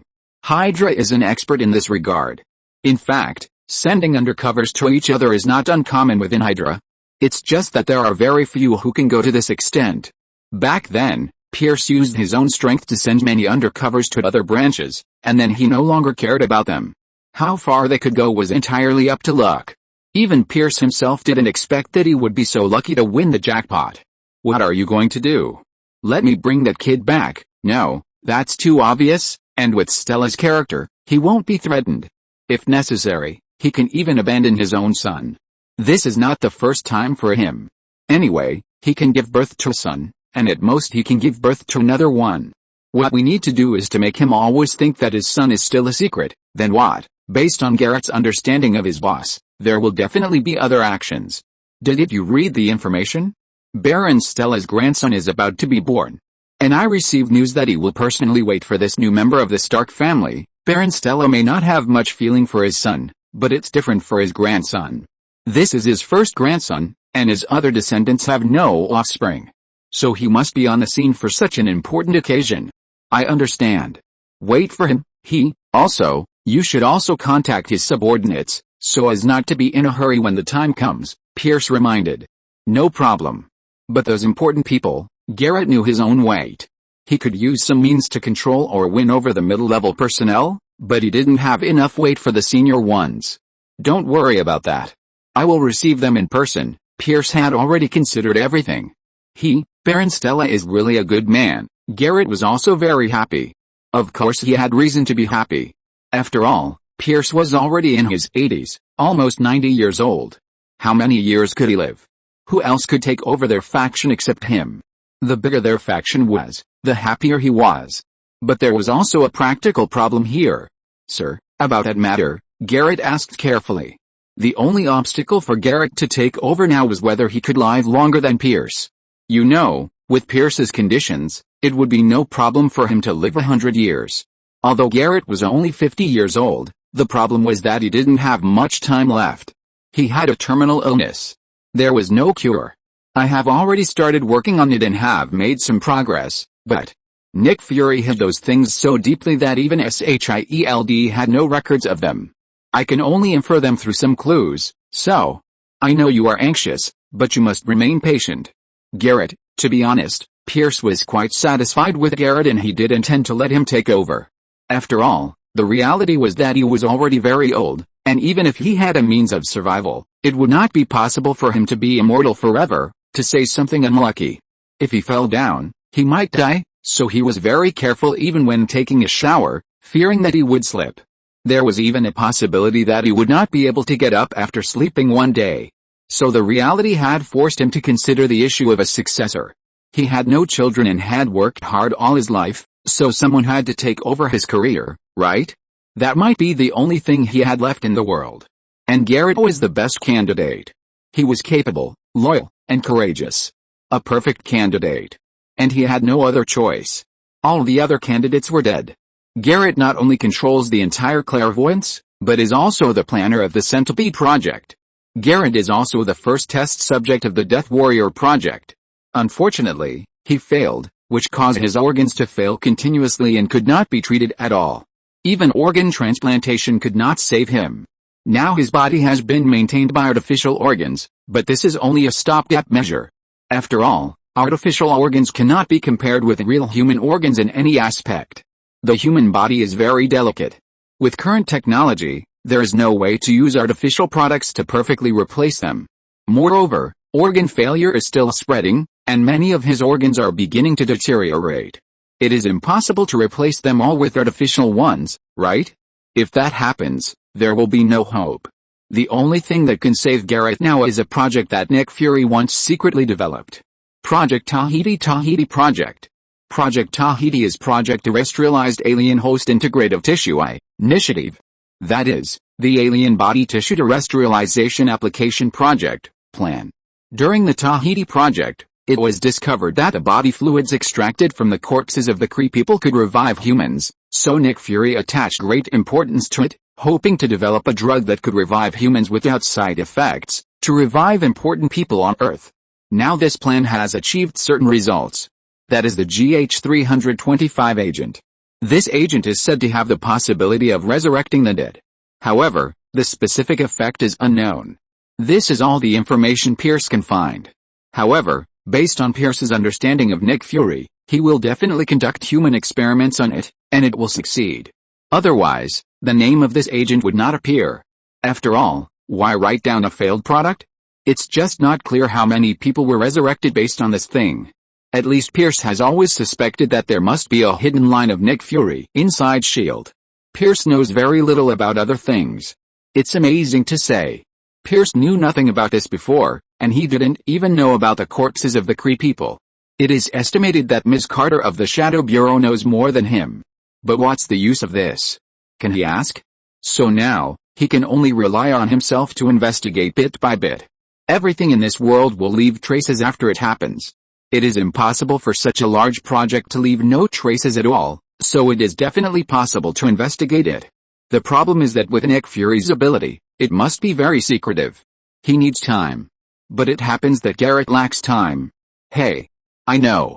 It's just, I don't have much time. Garrett also knows that Pierce can't fool him about this matter, because there is no need. He is now his only capable subordinate, and Pierce cares about his life more than he does. So Pierce said that he tried his best.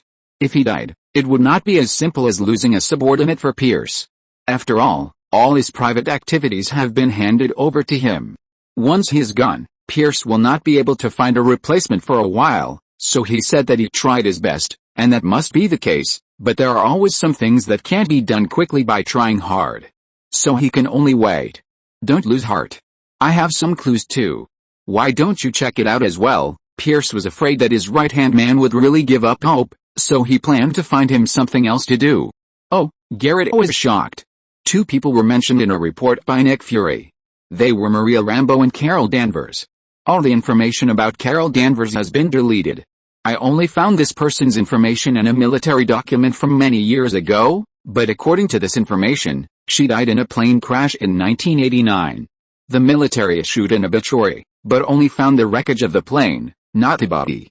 But 6 years later, in 1995, her name appeared again in Nick Fury's report on the Pegasus project, and then she disappeared, and there was no record of her. The same was true for the military, except that the paper document was retained due to an accident, and Maria Rambeau was Carol Danvers' comrade-in-arms. In that era, there were very few female pilots, And Maria Rambeau is an even rarer black female pilot, so there is a lot of information about her. She also appeared in the Pegasus Project, and then the role she played in it was also deleted. Her life became interesting after that. I checked, and there is a problem, Pierce said slowly. You think there's something wrong with these two people? Yes, we've learned that Nick Fury got the bodies of the Kree people at that time. These two people may know something. So, you can go check it out, and I'll start the investigation from the personnel and funds. Nick Fury has embezzled a lot of SHIELD's funds over the years, and I need to sort it out clearly. So during this period of time, you start with these two people. Do you have more information? Carol Danvers doesn't have it, she seems to have disappeared, without a trace, but Maria Rambeau does. Although it may be fake, I understand. I will start with Maria Rambeau, then thank you for your hard work. I'm doing this for myself. SWORD, Natasha and Raven appeared in Stark Tower together, and at this time, Carter and Steve were also there. After all, this matter is too big. And it is not something that Kai and Tony can handle alone. This is an organization that Nick Fury secretly built using the resources of S.H.I.E.L.D. This organization is extremely large. According to our investigation, they are very powerful in secret. Not only do they have several listed companies providing them with funds, but they also have their own branches in various places. In addition, we found that this organization has begun to be infiltrated by the Skrulls. We have locked our target, Deputy Director Tyler Hayward. We are not sure whether Maria Rambeau, the current director of SWORD, knows about this, but we guess that she should know about it. After all, Nick Fury is behind them. Carter's face turned green when he heard this. Nick Fury? This bastard, not only caused so many things, left a mess behind and ran away, but also let aliens in. What's even more tragic is that S.H.I.E.L.D. has become an incubator for various evil organizations. First, it helped Hydra to resurrect, and now it helps aliens to infiltrate. Thinking of this, Carter has the urge to commit suicide to apologize. Maria Rambeau. I know this person, but I've never met her. She once participated in the alien invasion with Nick Fury. But the report Nick Fury gave me was just an alien expedition team. Now it seems that he was lying at that time. Carter felt chilled just thinking about it. In 1995, Nick Fury was just a level 5 agent at that time. That was just a grassroots minion. Did he start planning from that time? Damn, thinking about it, it feels like the Earth is in danger. Humph. S.H.I.E.L.D. is unreliable. After so many years of careful infiltration, they didn't notice anything. And this is not the worst. The worst thing is that we don't know to what extent those aliens have infiltrated us. Are there people in the government? In the military? Even in all walks of life? If it really comes to that, it's a big trouble. Tony coldly poured another bucket of cold water. It completely chilled everyone's heart. Kai looked at the two women. Can you find out how far their infiltration plan has progressed? Natasha was the first to shake her head. Impossible. They can't put this thing out in the open. Raven also shook her head. We don't even dare to hold a Skrull hostage for interrogation. After all, it will alert the enemy. Once there is a little movement, they will be alerted at any time. Steve pressed his temple. It's too complicated. What's wrong with this world? Why is it getting more and more incomprehensible? Back then, we only needed to shoot at the enemy with a submachine gun, but now, we don't even know where the enemy is. And why did Nick Fury turn to aliens? Is his power still small? He's already one of the most powerful people in the world, who knows? Maybe he wants to rule the world like Hydra, Tony said coldly. Nick Fury, I am really wronged. Chapter 1192 Waiting for me here. Many people don't understand why Nick Fury turned to aliens. After all, Nick Fury may be a little dictatorial, a little extreme, or a little unscrupulous, but his position still reassures many people. Otherwise, he wouldn't have been able to stay in the position of director and enjoy his freedom after so many troubles. But now, all the evidence shows that Nick Fury has been secretly planning something without telling anyone.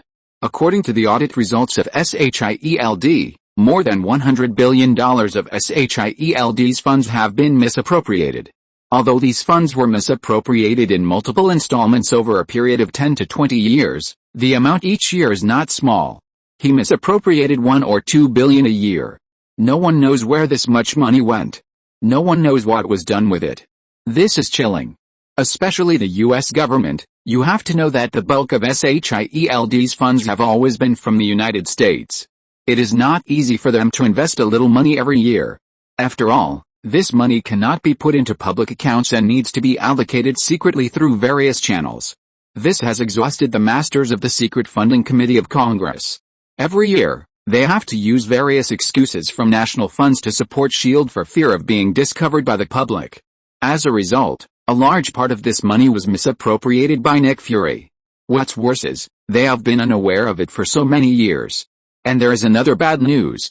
Because Ms. Pepper accepted the extraneous virus, she has now been officially accepted as a superhero, so many things do not need to be kept secret from her. As a result, this business major, after obtaining the audit materials of S.H.I.E.L.D.'s funds by Congress, analyzed them with the most professional eyes and found the tricks. In other words, Congress's audit of S.H.I.E.L.D. is not complete. The gap may be more than twice this. However, it is hard to say how much of this was taken away by Nick Fury and how much was taken away by Hydra. I guess the masters in Congress also know that this mess is too big, so they dare not really write it all down, otherwise, some of them will definitely be finished. So much money is missing, there must be someone to be responsible, right? In addition, you have to know that such a large amount of funds can do a lot of things, not only for funding, but also for making money. I strongly suspect that Nick Fury and Hydra have a large number of related companies. With such a large amount of funds and the original capabilities of S.H.I.E.L.D., I estimate that they can get more than 10 billion funds from it every year through investment. This is still based on the minimum standard. If calculated according to the return on investment of the Stark Group, this amount of funds may double several times. Carter's face turned green. In other words, they are facing an organization with unstable manpower, sufficient funds, and hidden in the dark, and there are two of them. And all of this is done with the help of S.H.I.E.L.D. So, the biggest boss on Earth has always been S.H.I.E.L.D., right? Steve gave the final characterization of this report in plain words. The organization that protects the world has become a hotbed for all kinds of evil organizations. This. If my dad knew that he founded such a thing, he would probably crawl out of hell to settle accounts with you, Tony said with a sneer on his face. It goes without saying who he was talking to. His father spent money and energy on S.H.I.E.L.D., and even contributed his intelligence and wisdom. There was also a company. Stark Enterprises once had 15% of the shares belonging to S.H.I.E.L.D., and this was free. Over the years, S.H.I.E.L.D. has absorbed a lot of funds every year with these shares. In addition, S.H.I.E.L.D. has unlimited use rights to all inventions of the Stark Group. That's not all. Howard even lost his life in the end. The result was such a thing. Tony almost vomited to death. It was really not worth dying. Fortunately, in the battle for the equity of Stark Group, Tony and Kai teamed up to clear all other shareholders. At that time, S.H.I.E.L.D.'s equity in Stark Group was also suppressed and diluted by them. In the end, because of the conflict between Tony and S.H.I.E.L.D., S.H.I.E.L.D. was directly expelled from the board of directors. Otherwise, Tony would have vomited blood now. These grandsons, who have eaten his father for a lifetime, are still not satisfied, and they still want to continue to eat their Stark family and eat him for a lifetime. What? Want Howard Stark to give money, body, and after giving his body, his descendants? Now when Tony thinks of Nick Fury running to him with his father's relics and pretending to let himself join S.H.I.E.L.D., he can't help itching. He should have shot him at that time and killed that grandson. That's our family's stuff. As a result, you legitimately gave it to me as a favor, and let me continue to work for you. As a result, these guys are so right, and even have a condescending attitude, thinking that they are giving him alms. Fuck. Tony was a little emotional when he thought of this. Fuck. Carter. Fuck. You not only stole my father's invention and his wealth, but you even killed him. You are still protecting his murderer. What's even more ridiculous is that my father paid so much, but got such a result. You turned his life's hard work into a huge joke. Peggy Carter, look at me. Tony was completely furious. He didn't feel anything before, but felt that Carter and Steve had failed as father. But now it seems that these bastards have been playing him as a fool. Carter looked at Tony with a guilty and dazed look. Fuck. You will go to hell, Peggy Carter. I have to say that Tony is quite cultured. He kept saying fuck over and over again, no new words. At least he had to throw in a few words like bitch. Kai didn't think of persuading him. What kind of persuasion is there? If this kind of thing doesn't happen to him, no one can understand the frustration. In fact, I always think that the main plot of the Avengers is the collective persecution of the Stark family. In the end, everyone else is fine, only Tony Stark is dead, and even the family property is divided up by others. It seems that the second generation of Iron Man has become a black woman. Is there anyone more miserable than him? If this happens to Kai, he will be more explosive than Tony. So you shield are just grabbing a sheep and trying to pull it hard? What can Carter say? What else can he say? Is there anything wrong with what Tony said? Steve couldn't help it. He still felt sorry for his girlfriend. Tony. Carter is not. Howard, fuck. Shut up. You bastard. You and this woman. You are not worthy of calling my father's name. You two are alive and well now, and you can be together with peace of mind. Where are my father and mother? Go to hell. You guys, for Steve, Tony doesn't need to restrain himself even more. Damn. Carter has known him for so many years, and he has called Carter Aunt for so many years. But what about you, Steve? He went from a sickly, skinny guy to the famous Captain America. How much did Howard help him? But what was the reward? Only Steve owed him the Stark family. The Stark family didn't owe him. Tony finally said to Carter coldly, I regret saving you now, Peggy Carter. I should let you die alone in regret. Let this old antique who should have died long ago live in regret forever. Enough. Steve was a hot-tempered man. He grabbed Tony's collar and said, I won't allow you. As a result, Tony slapped him backhand. Don't allow what? Her life? I gave her. Your happy life now. I gave it to you. Don't be happy. If you are not happy, give it back to me. Steve was slapped by this slap, and his pupils were bleeding. He wanted to hit back, but his sense of morality told him that he couldn't do that. Enough. Steve, enough, enough. I'm fine. Peggy grabbed Steve's hand and said weakly. The others looked at Tony's sudden outburst stupidly. Several children were trembling with fear. It was the first time they saw Tony so angry. After Pepper went up to pull Tony away and held him in her arms for a long time to comfort him, the situation finally calmed down. In fact, this situation is a complete lose-lose situation, but sometimes humans are like this, with more emotions than rationality. Okay, have you vented? Then we have to get down to business. Kai made a summary speech 10 minutes later. Now, what should we do next? Speaking of business, everyone silently sorted out their emotions. After all, no matter how much they quarreled, they still had to do things. This was not only realized by Carter and Steve, but also by Tony. Maria Rambeau. She is the best breakthrough point. Her current condition is not very good. She has cancer and needs treatment from time to time. We can control her. And learn some information from her. Natasha had already thought of a way. Well, I will replace Maria Rambeau and take charge of SWOR, Raven continued, but this requires a little help. We need Maria Rambeau's cooperation. Raven looked at Kai. Kai's face darkened immediately. He said, why did Raven always let the children train before? It turned out that they were waiting for him here. This woman must have thought of it a long time ago. Seeing Kai's behavior, Steve and Carter were a little strange. What's wrong with her? Is she going to bite people? Raven looked at Kai pitifully. This is the way now, catch that woman, and I'll let Arthur and the others find a way. I don't believe that an old man can withstand torture. Kai really didn't want to drag the children into it. He didn't understand what Raven was thinking. Is this good for the children? This is the difference between Raven and Kai. How can Kai say about his life? Born in an aristocratic family, raised by the king since childhood. He can't be said to be a descendant of a rich family, but he can be said to have grown up in luxury. Even in his previous life, he lived in a new era, never lacked food and clothing, and the country was stable and prosperous.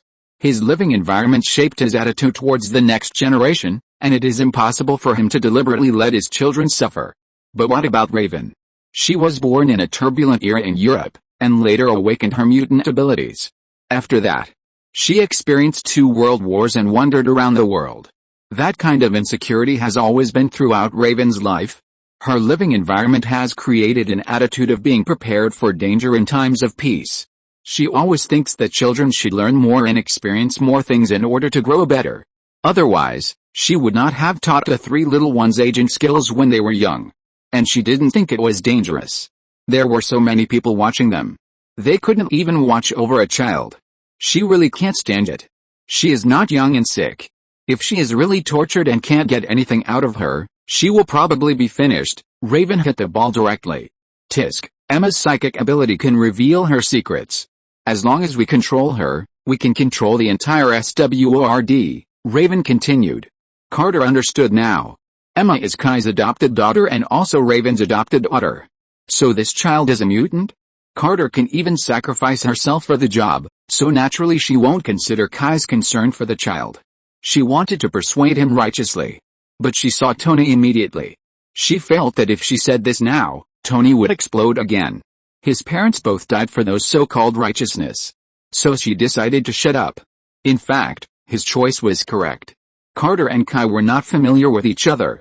If she pressed him with those big principles, Kai would slap him twice immediately. He is not a coward like Tony, who shouts loudly, but in fact, he can only talk a little. If you let him really retaliate against Carter, this guy will definitely be soft-hearted. This is also the reason why Kai has never planned to persuade Tony. Others have suffered so much injustice, and he can scold them? Only Steve was stubborn and kept explaining. What the hell is there to explain? His parents died so miserably, and you are talking to him about principles? Stay away from such people on rainy days, for fear that when lightning strikes him, it will take you away with it. In fact, my biggest feeling about Captain America's Civil War is Captain America's double standards. You saw the Winter Soldier killing Howard and his wife, and you advised Tony to calm down. As a result, when Tony hit the Winter Soldier, he exploded directly, beat Tony up, and even almost killed Tony. In the end, he dropped his shield handsomely, left in a cool manner, and made an expression that said I didn't owe you anything. This guy's double standards are exactly the same as the Americans. He stood up for justice when it had nothing to do with the United States, but when it involved himself, he immediately changed his face. No wonder he is Captain America, a bear, for such a big thing. What's wrong with others scolding you? You can't scold them, so others deserve to die? In short, who the hell doesn't understand the principles? You don't need to learn this, you can do it just by speaking. But if it's an individual, it's an individual's business. Kai is naturally his own child, he cares about him, but you are not close to him. Why are you joining in the fun? Carter is lucky today. Kai's anger just has nowhere to go. If you're listening to this novel on a channel other than Fanfic World, it means they downloaded and uploaded it without effort. We cordially invite you to visit our channel, Mundo Fanfic Novelis. There you'll find the original version of this story and you can explore many other novels of various genres. We're waiting for you to immerse yourself in a world of incredible novels. Chapter 1193, 4600 words. Finally, the plan was passed. In the end, Maria Rambeau will be dealt with by Emma and Raven, and let them blossom in the center of SWORD. Finally, they will be eliminated in one fell swoop. In addition, the Dark Elves who have been hiding on the back of the moon have also received a notice. Once the Earth launches, they will also take action at the same time to deal a devastating blow to the Skrulls on Mars. However, we can't do it now. First, the timing is not ripe, Maria is not in a good state now, and the protection around her is also very strict. So we must wait for the opportunity. Second, Emma is not done yet. Speaking of which, Emma and the others have been very outstanding recently. Since they learned that the real murderer of Adrian was Ms. Octopus, several girls began to look for Ms. Octopus everywhere, but Ms. Octopus is now cooperating with Hydra. How could she be found by several girls? So after searching around for a while and getting nowhere, several girls simply pointed their spearheads at Kingpin. Anyway, Ms. Octopus is related to Kingpin, there is absolutely no doubt about that. With the information in Tombstone's head, the girls really made Kingpin suffer a great loss. Kingpin finally came back, and some forces developed in New York were immediately devastated. But surprisingly, Kingpin turned a blind eye to it and always took an indifferent attitude. Even those ninjas disappeared. It seemed that Kingpin was really afraid of them. This made many gangsters who knew Kingpin's return begin to reevaluate Kingpin. Is he still the Kingpin who once had the final say? However, the fact is that Kingpin himself is not on the United States at all. Even his elite subordinates are not on the United States. Where are they? They are in Africa. East Africa, Ethiopia, Southern Nationality State, capital Awassa. In the world, Ethiopia is most famous for three things. One is that it beat Italy violently. It is the only country in Africa that has defeated European colonists. It is also the only country among all colonized countries that has signed a compensation treaty with the powers. Well, Italy paid money to Ethiopia. The second thing is that their emperor is very famous. He is a famous anti-fascist fighter and once became the spokesperson of Black Africa, although he himself looked down on black people. Oh, by the way, Ethiopians did not consider themselves black at that time. They have always been a Christian country. They look down on other black people who believe in primitive religions and Islam. They prefer to think that they are white people with dark skin. One more thing, their empire was overthrown later. Although history books describe this guy as great and glorious, he is actually a tyrant. The third thing is that it is poor. In fact, Ethiopia was also strong for a period of time. At that time, the Soviet Union and the United States were competing for global power. Ethiopia and Somalia, which was then known as the Little Tyrant of East Africa, started a war. Yes, it was the Somalia that produced pirates. Others had also been rich for a period of time. Back then, Somalia was very prosperous for a period of time with the support of the Soviet father. As a result, because it was too prosperous, it had some small thoughts. There is a Somali state in Ethiopia, where basically 80% of the people are Somalis, so it is called this name. When the colonies gained independence, the white troublemakers in the West gave the Somalis land to Ethiopia, so Somalia wanted to take it back. Of course, the main reason was because there was oil there. Before the fight, Ethiopia was on the side of the American father, and Somalia was on the side of the Soviet father. As a result, after the fight, one changed. The president of Ethiopia at that time came to power in a coup. He had studied in the United States.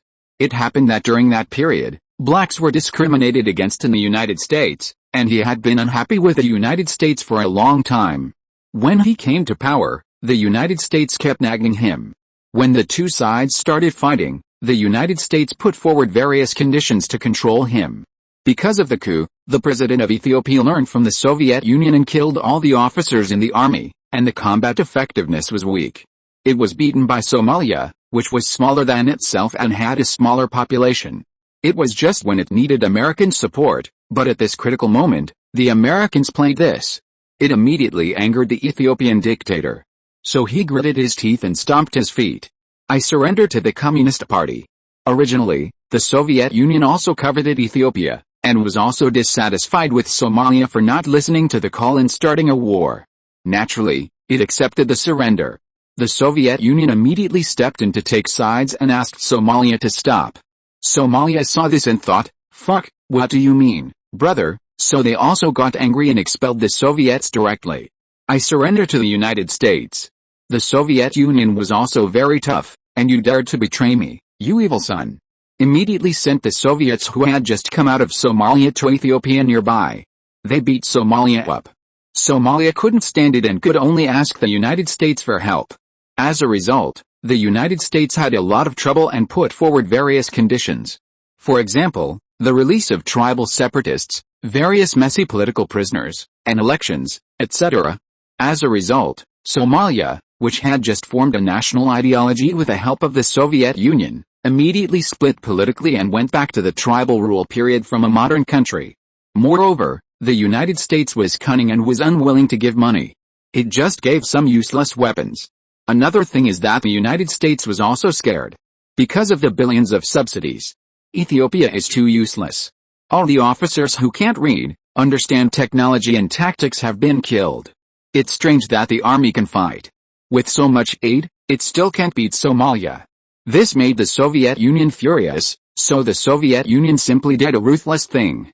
They carried out the largest strategic air transport in human history, and sent tens of thousands of Cuban liberation fighters and various tanks and heavy weapons to Ethiopia. Beat Somalia. The United States immediately backed off. They didn't want to really fight with the Soviet Union because of Somalia. So Somalia was in trouble. Someone asked, didn't they say Ethiopia was poor? How did it get involved? Of course it was related. Because the Soviet Union gave too much aid, many of the planes and tanks that were shipped over were too troublesome to transport back, so they just threw them to Ethiopia. What can a bunch of black uncles who know nothing do with these weapons? Is there any need to think? Of course they fight each other. Because the weapons in the country are too abundant, the war is so fierce that the whole country has been in the flames of war, and it has not been calmed down until now. How can such a country develop? The black uncles are more ruthless than the Japanese devils in fighting, and the three alls policy is very good in their own country. So until now, it is still a chaotic and poor country. By the way, about the Somali state. It is said that there is a huge oil reserve in the land, but not even a barrel of oil has been mined so far. Given the excellent matching mechanism of the African region, the situation in Ethiopia is not so strange, and the black uncles are used to it. But Ethiopia could never have imagined that right next to it, it has the most valuable mining area in the world. Vibranium mine. That's right, Wakanda is next to Ethiopia. Not far away. Is he yours? My people will follow you into Wakanda. King handed a fat white man to Eric Stevens. Eric Stevens looked at Ulysses Claw, whom he had been thinking about day and night, and smiled. Of course, Eric nodded affirmatively, and then led his men away. James watched Eric leave, and immediately spat with a gloomy face. Bah! This guy has never been honest.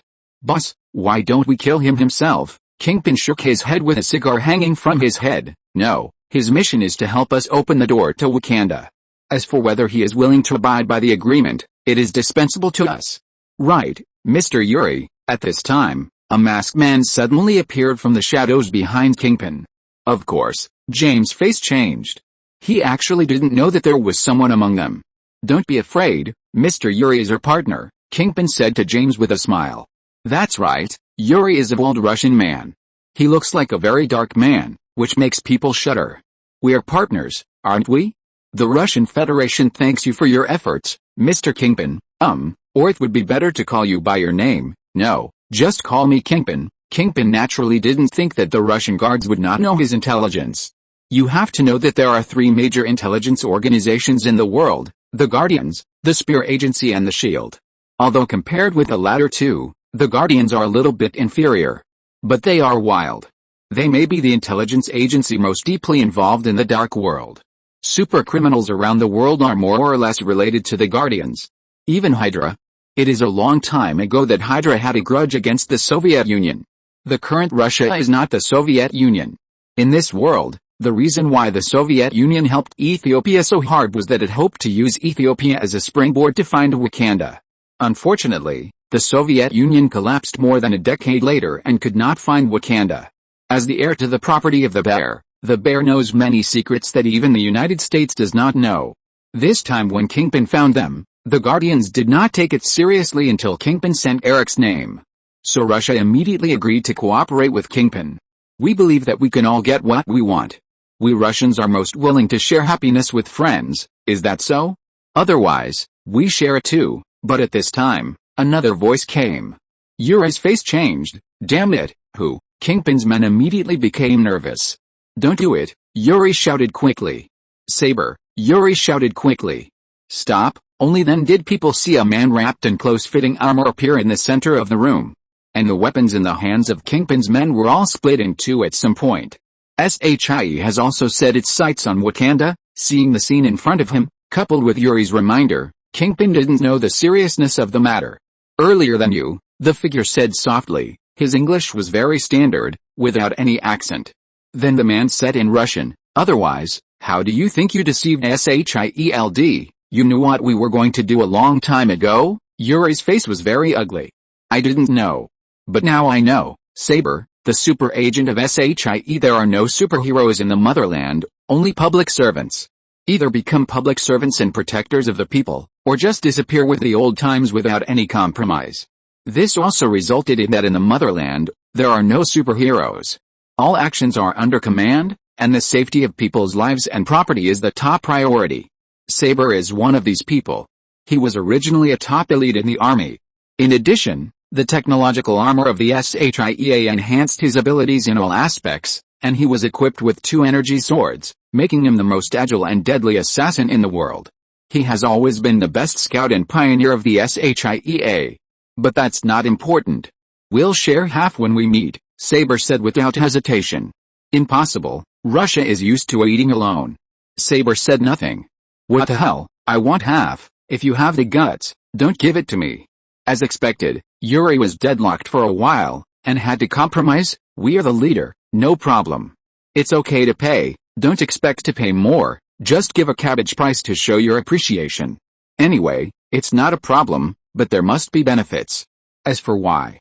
Russia has the guts to look at the back. Rabbits will eat people. And Russia's current situation is worse than Kai's last life. The international situation has always been bad. In the last life, the West and Russia actually had a honeymoon period, but they only recovered after being fooled. This world is similar. Fortunately, a strong man descended from Russia and held on. This has also caused Europe to be much more Russophobic than Kai in his last life. They are afraid that the big bear will avenge the Russian bear. Rabbits are not afraid of big bears. They can also interact normally. So for Big Bear, Rabbit is too important. He can't turn against him easily. Besides, if he keeps the secret, it's fine. But now he is being watched by the Shield Bureau. He doesn't know how to pass the buck. So, he can only admit defeat. Fortunately, he has taken the initiative. The Russian bear doesn't care. As long as they can get their hands on it, they dare to do it no matter how ugly it is. Kingpin was surprised to find that he seemed to be able to ask for more. Ahem, yes, Mr. Yuri, I said that we welcome. Stop. We don't cooperate with criminals. Our partners are Russia and the Guardians. Saber immediately raised his hand to interrupt Kingpin. The Shield Bureau also found out what Kingpin is like. How could the country be willing to get involved with such a person? Only the foreigners are not afraid of dirt. Director Yuri, I am not qualified to participate in the specific negotiations. Our director in the Ministry of Foreign Affairs will talk to you. Kingpin's face was gloomy, but Saber didn't care. In fact, Kingpin is no longer important now. To the Shield Bureau, he is dispensable. If you have the guts, then play tricks on me. Got it, Yuri said with a grim expression, but you have to contribute too, as long as it doesn't violate the principles. We are happy to help. Anyway, it's embarrassing, so I won't bother you. Yuri thought. I understand your principles. I need you to ensure our perimeter security. At least before the matter is over, we don't want it to be disturbed. Saber understood. Originally, the Guardians were responsible for this matter.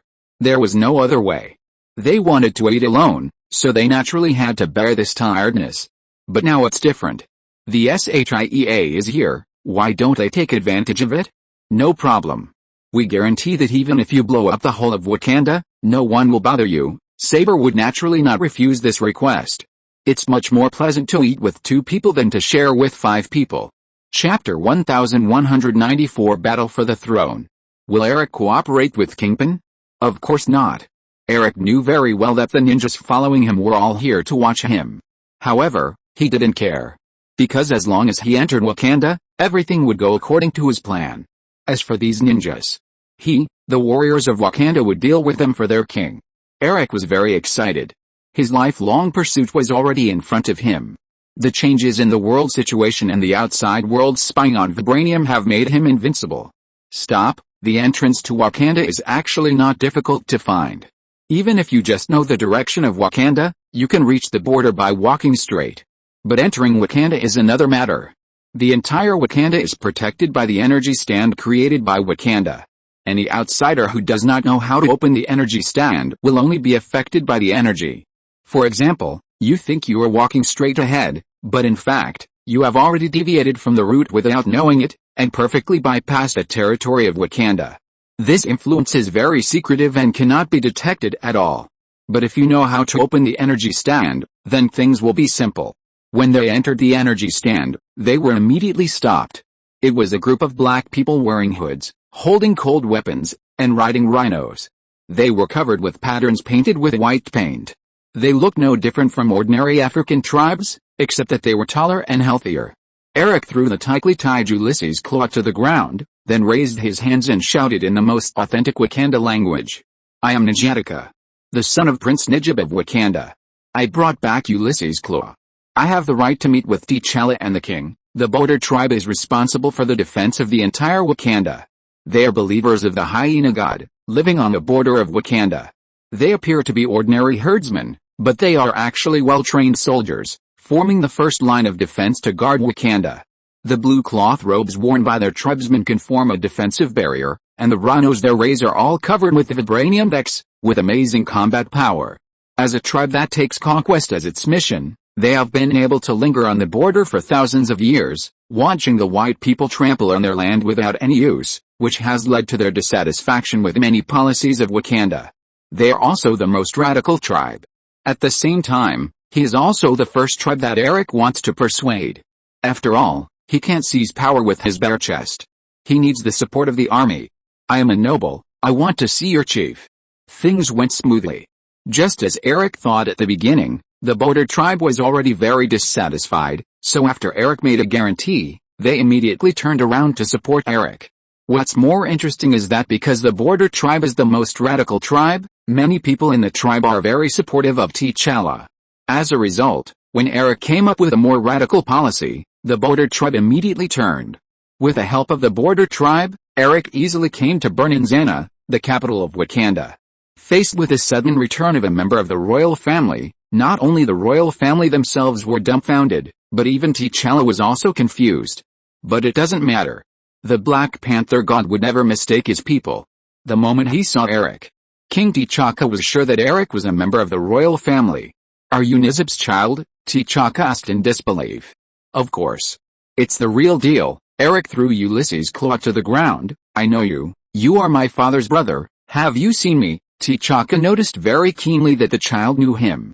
"Yes, at the scene where my father was killed, I was hiding on the side and saw you kill him with my own eyes." Eric did not hide his hatred for T'Chaka at all.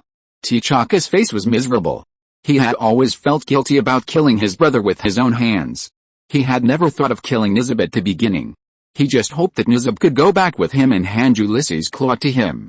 But Nizib was very excited. During the dispute, T'Chaka accidentally killed him. Then Eric stopped talking, but grabbed Ulysses' claw and shouted to everyone, "This is the Ulysses' claw you have been chasing. He stole the vibranium outside, and he sold the secret of vibranium to the outside world. All the spying that Wakanda is experiencing now is because of him. And I, the son of Nidib, the heir to the throne of Wakanda, N'Jadika, brought him to you." After that, he picked up a spear from the guard and stabbed it into Claw's chest. "Kill him quickly and neatly. Now I want to ask the king of Wakanda and the noble members of T'Challa, whether I am qualified to inherit the throne." Eric's questioning made everyone whisper. The last T'Challa elder stood up. "You are the son of a sinner.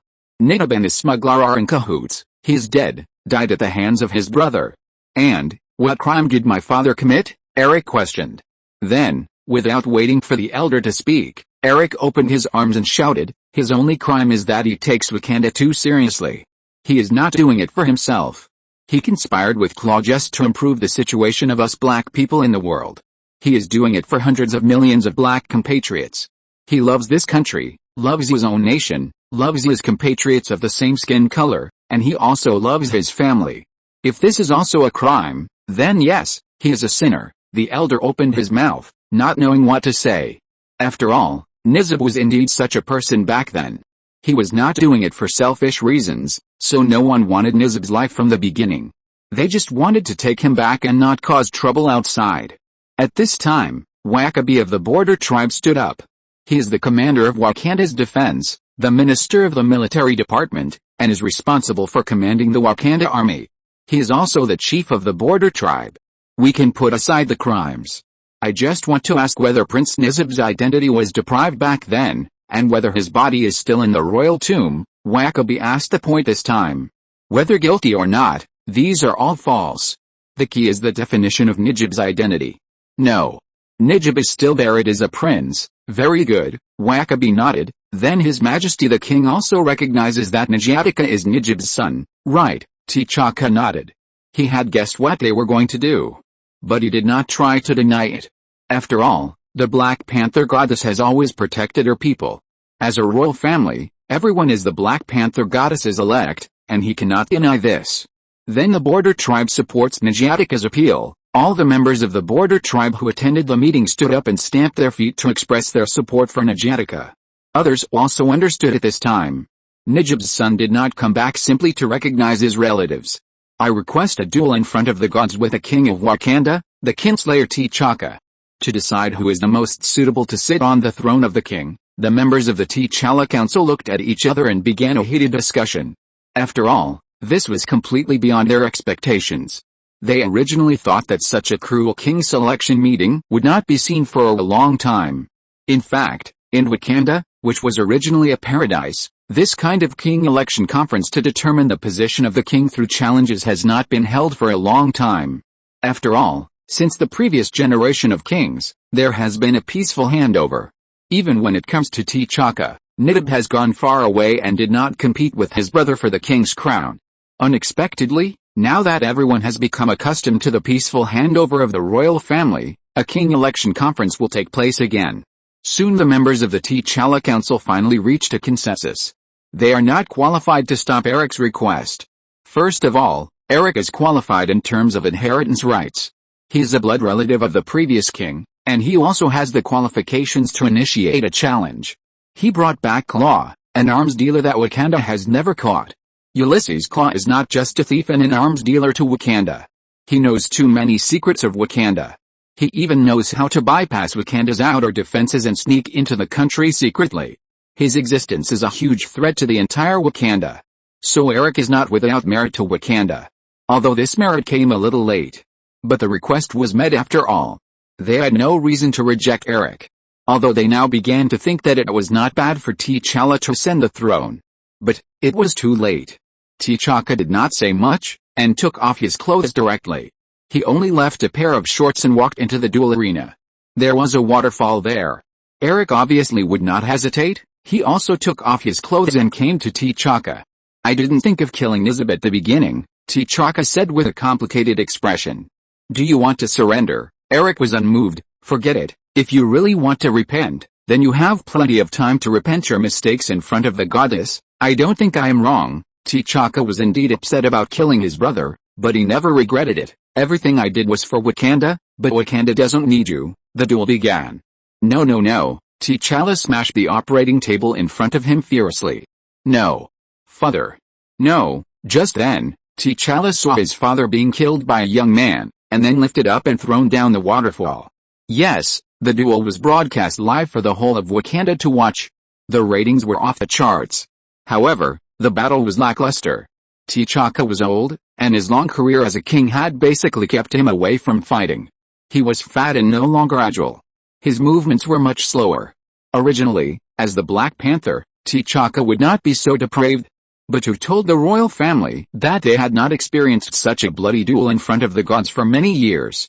When he was young, he would still fight, but when he became king, he didn't need to do those things. If the king had to do everything, why would he have so many subordinates? What's more, after T'Challa grew up, he was stronger and more capable than him. He really couldn't think of a reason why he still needed to fight. So just like that, he relaxed his training, began to concentrate on fulfilling his duties as a king, eating well and sleeping well. This could still maintain his combat effectiveness, unless the Black Panther goddess came in person to possess him. So the battle was very ugly, basically one-sided. Eric did not kill T'Chaka quickly. Instead, he kept playing with him like a cat and mouse, making him embarrassed, and finally killed him slowly and resolutely.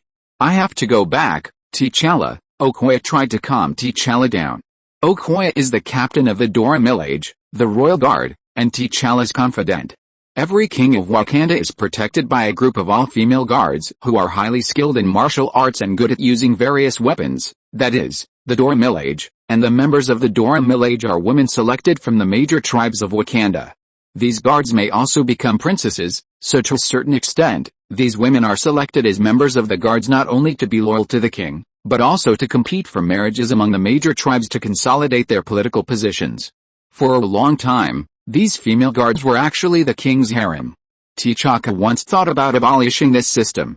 He and his younger brother Nid were the kind of people who opened their eyes to see the world, and they had been influenced by the outside civilization. I feel that this organization with strong political implications cannot really unite the entire kingdom. After all, if a country needs to be connected by marriage, can it still be called a country? It's just that in order to prevent the conservatives from having too many objections, T'Chaka still chose to keep them, but he regarded these members of the guard as his subordinates or daughters. This also led to these Dora Milaje being more loyal. After all, they were not treated as playthings or tools, but people who could realize their own value.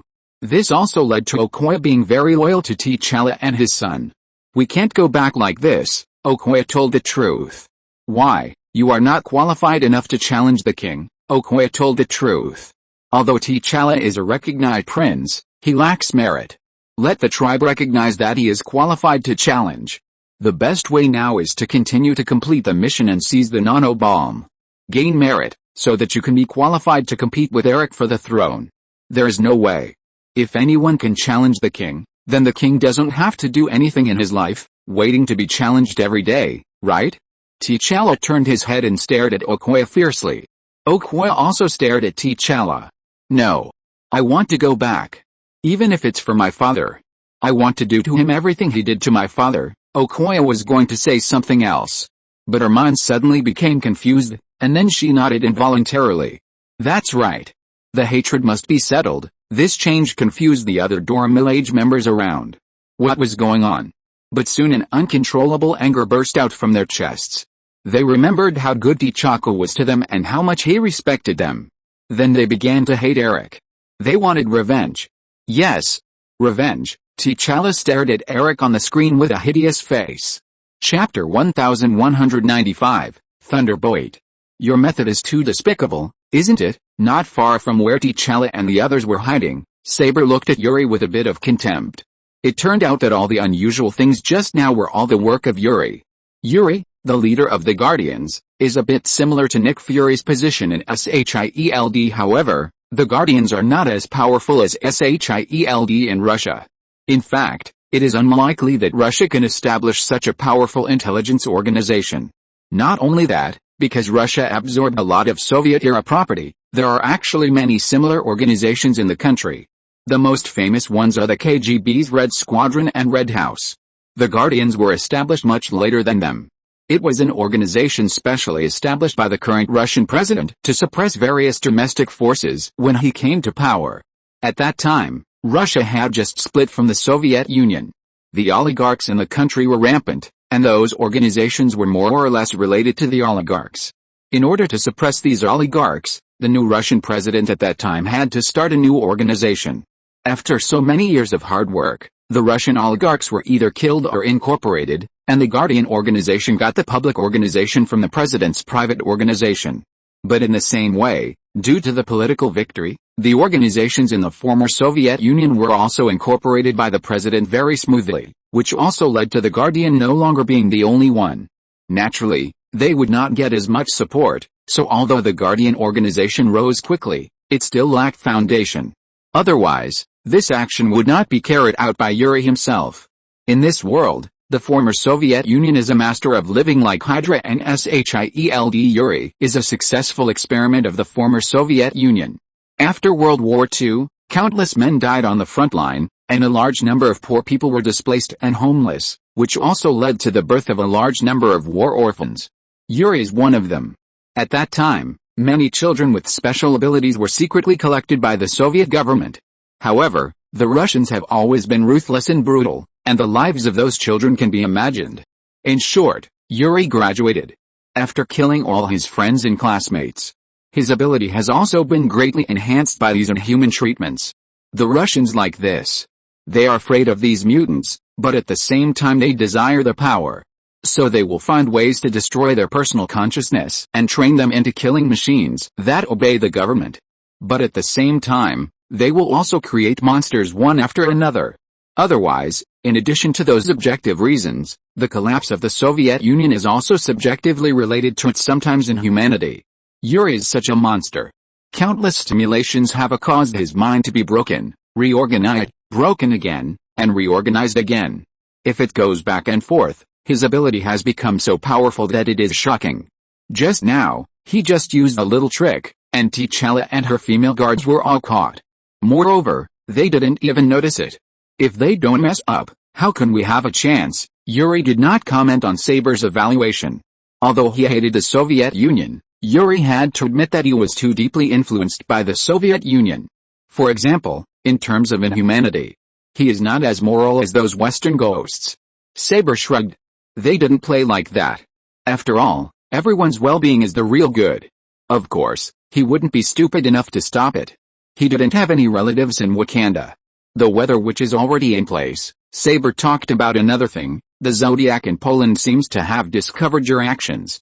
The Weather Witch and the Monkey King have gone to stop them. Zodiac, a very old spy organization. It is said that in order to protect the Renaissance from being extinguished by conservative forces, such as the Vatican, Leonardo da Vinci and others summoned all the talented people in the world to Rome and established the Zodiac, the Great Wheel, organization in the secret immortal city, underground in Rome. However, with the development of time, this organization has become a pan-European joint spy organization. The purpose has also changed from protecting the results of the cultural renaissance to maintaining Europe's world hegemony, and gradually become an organization serving the interests of European whites. Then, with the rise of national consciousness in various countries, the Zodiac faced division. In addition, in order to balance Europe, Britain spared no effort to attack the Zodiac. The Zodiac faced various internal and external troubles, so it was impossible for it to sit still and wait for death. It is said that the Zodiac contributed to the rise of Hydra and the Nazis. They hoped to integrate the whole of Europe in the hope of continuing to safeguard the interests of white people in Europe. The result is seen. A complete defeat. After that, the Zodiac faced joint suppression from Britain and the United States and had to retreat to Eastern Europe. It even worked for the Soviet Union for a time. And the disintegration of the Soviet Union also contributed to this organization. In short, this is a notorious organization. All parties don't like it. But someone took them in. Poland. How to say it? This country has always been weird, and its brain circuits have always been strange. In Europe, he is actually not welcome, and his relationship with Russia is also very bad. He is the kind of person who is not loved by his father and mother. But he feels good about himself, and always likes to show his existence in various occasions where it is not his turn to speak. He's known as the Little India of Europe and the Little Turkey of Eastern Europe. What's more interesting is the Zodiac. Although they have surrendered to Poland, they are not affiliated with Poland. They are more like an employment relationship. The Zodiac provides services and the Poles pay. And given the common hatred of Poland and the Zodiac for Russia, the Zodiac is the one who keeps the closest eye on the Guardians. It's not surprising that these guys will find them. Yuri frowned, feeling very unhappy about the Zodiac's shameless behavior. How to say it?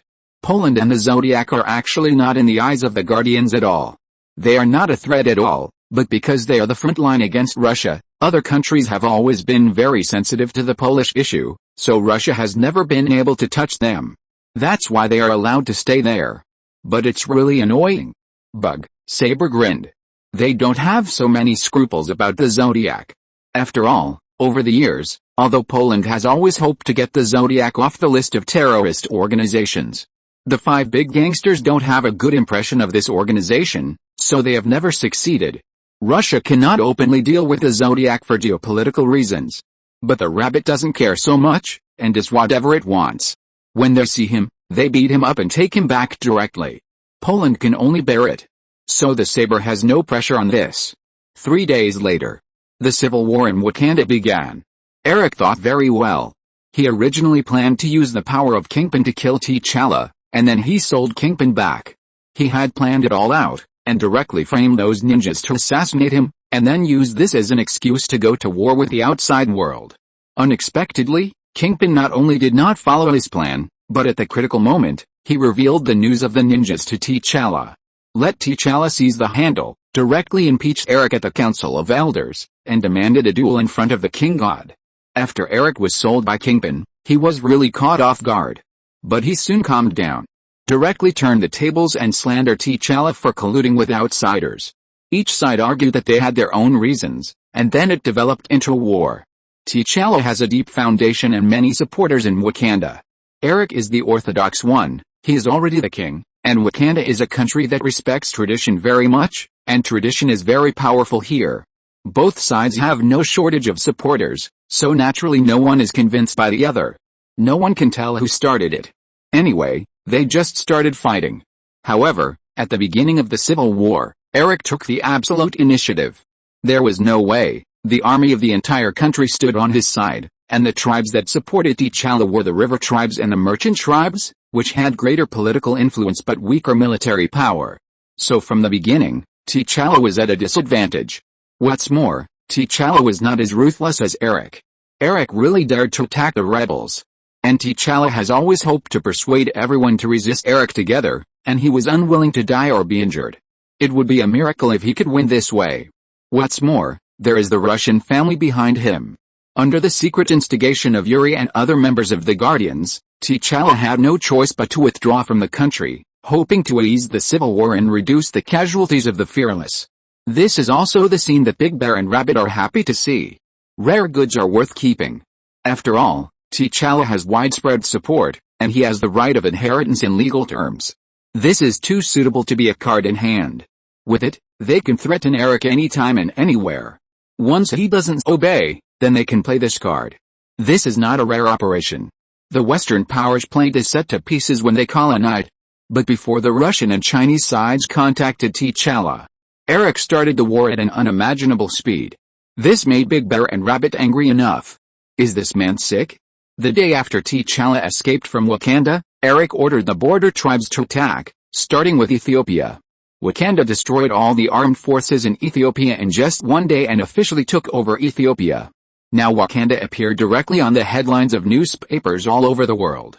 Faced with Wakanda that suddenly appeared, the international community reached a consensus immediately after a period of surprise. Damn it! There was just a small problem, that is, after the Atlantis incident, the navies of various countries suffered heavy losses.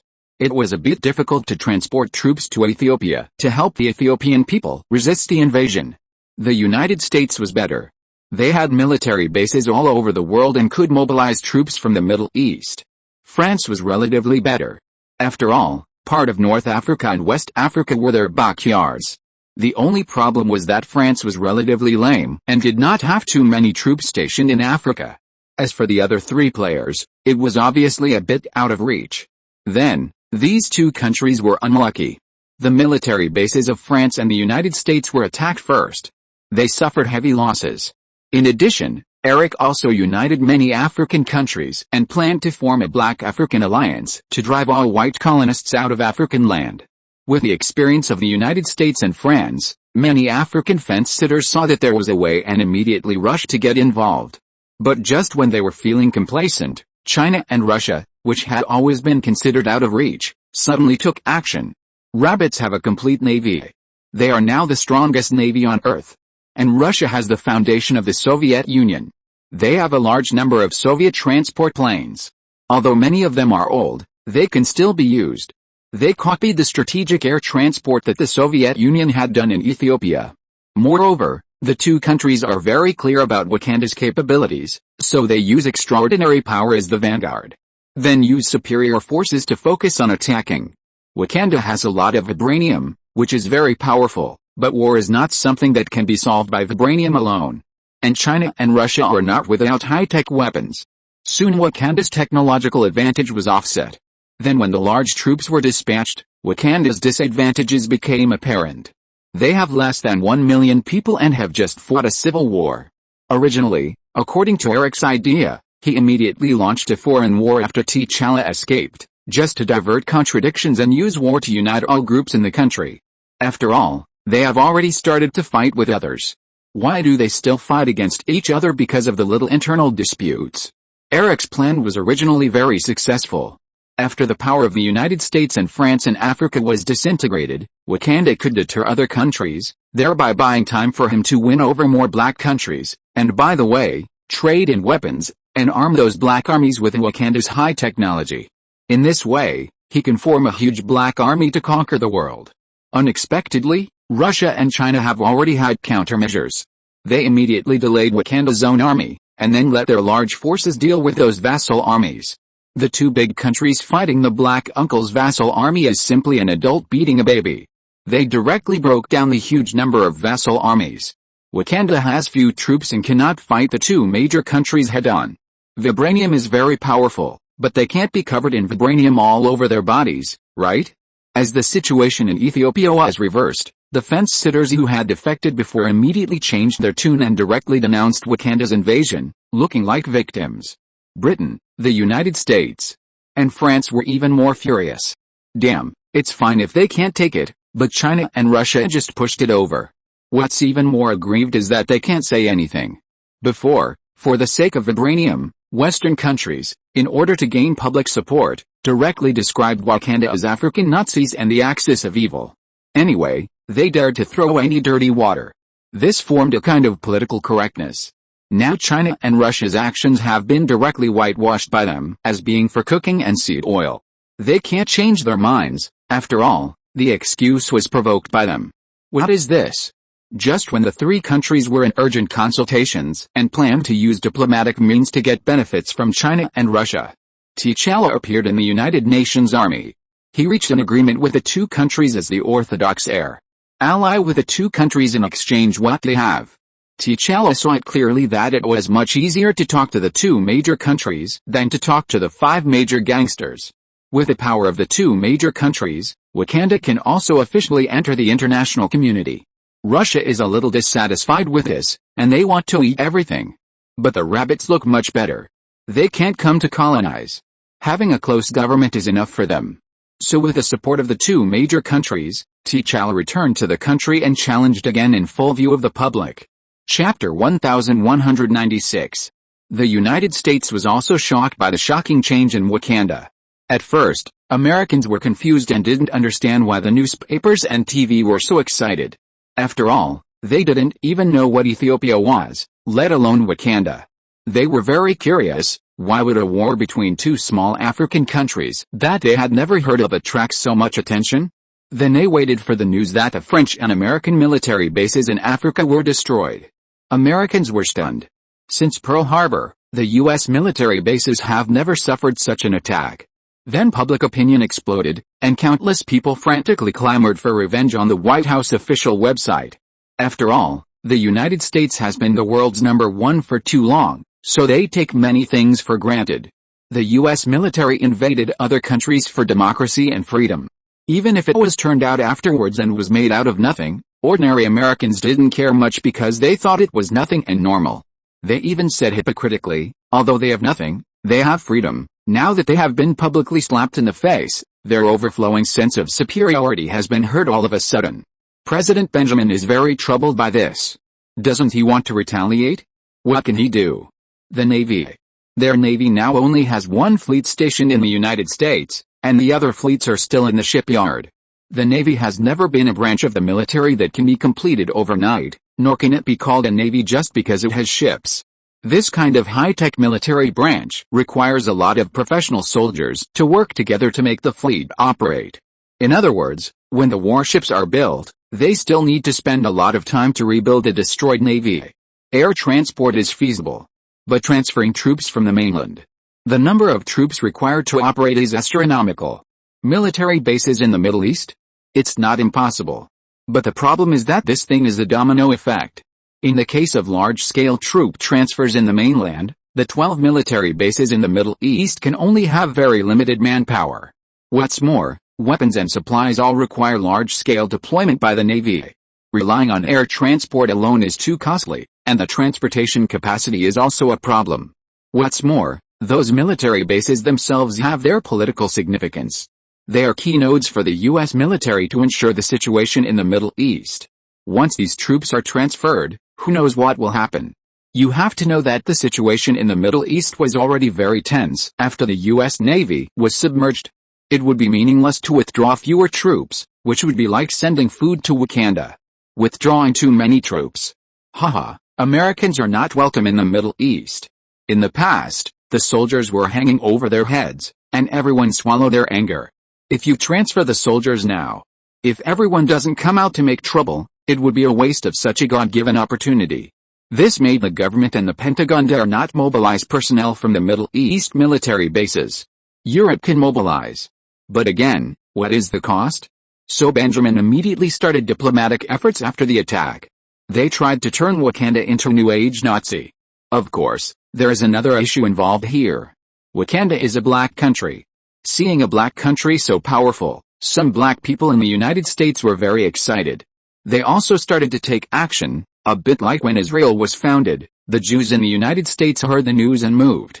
Everyone came to help. When the word Black Nazi appeared, those black people went crazy. They said it was discrimination. Then they saw the iron fist of American depression pro oil.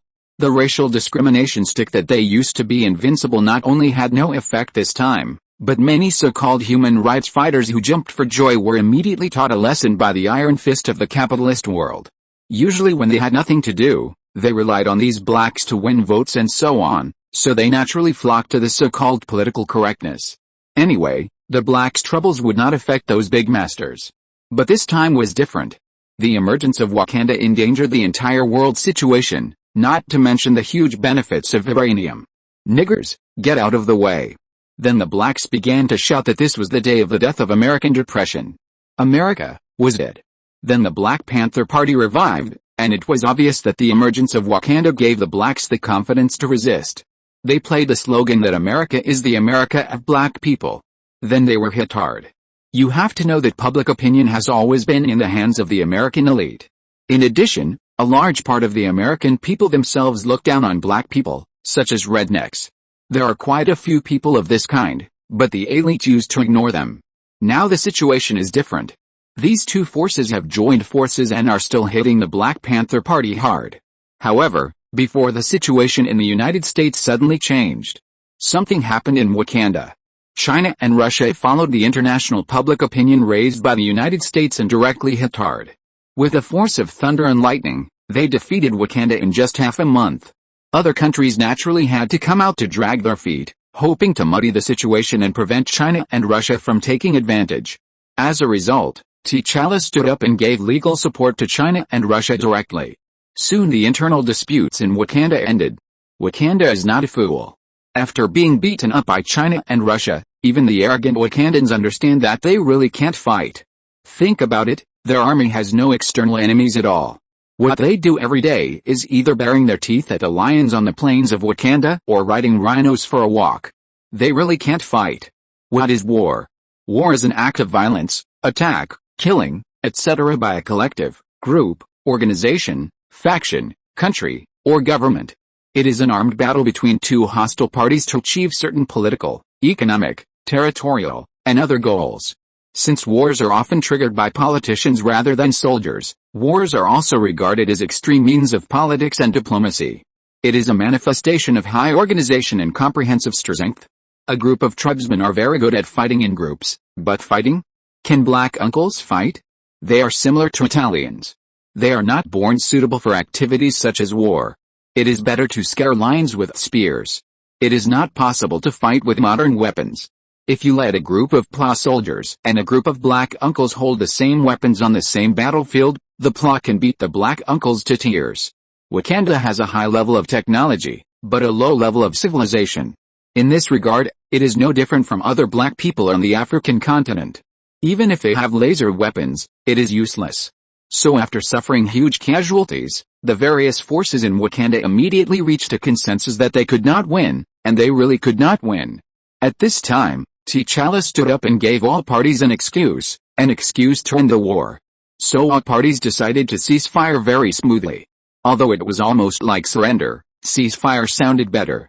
Then they tacitly put the blame on Eric. This is also true for the border tribes. They are just radical, not stupid. After fighting to this point, they have to think about survival. So the border tribes rebelled the fastest and were backstabbed the most. It was a perfect interpretation of fence-sitters. Eric was almost vomiting blood. He originally thought that if he became king, he could lead Wakanda to conquer the world and make black people the best, just like the celestial dragons. What was the result? He was beaten up just after he started. Logically speaking, Eric also came from the military and knew a lot about modern armies. He shouldn't be so naive.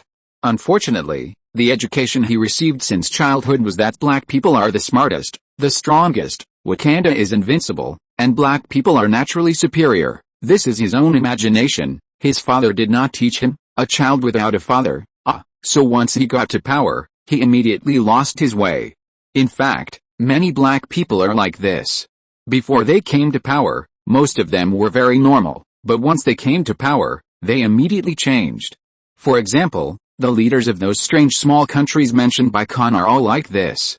For example, Haitian dictator Duvalier, before he came to power, was famous for his charity, integrity, and advocacy for the poor.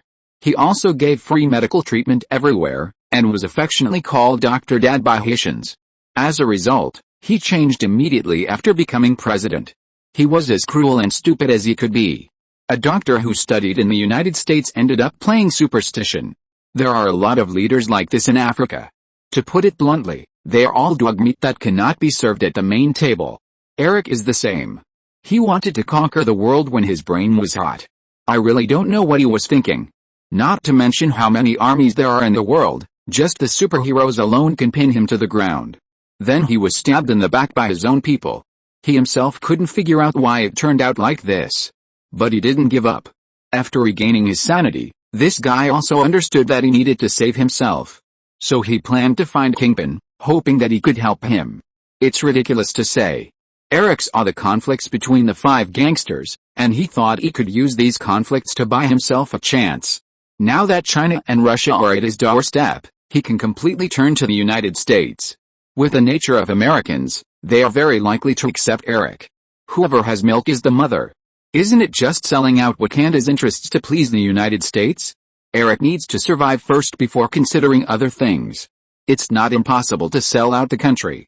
But the problem is, Wakanda doesn't have a Ministry of Foreign Affairs at all. He doesn't even know how to contact other countries. Call? He knows that 911 is the emergency number, but apart from this, he doesn't know the phone numbers of those big shots. What's even more ridiculous is that even if he wanted to send someone to contact directly, he didn't know who to send. This is really annoying.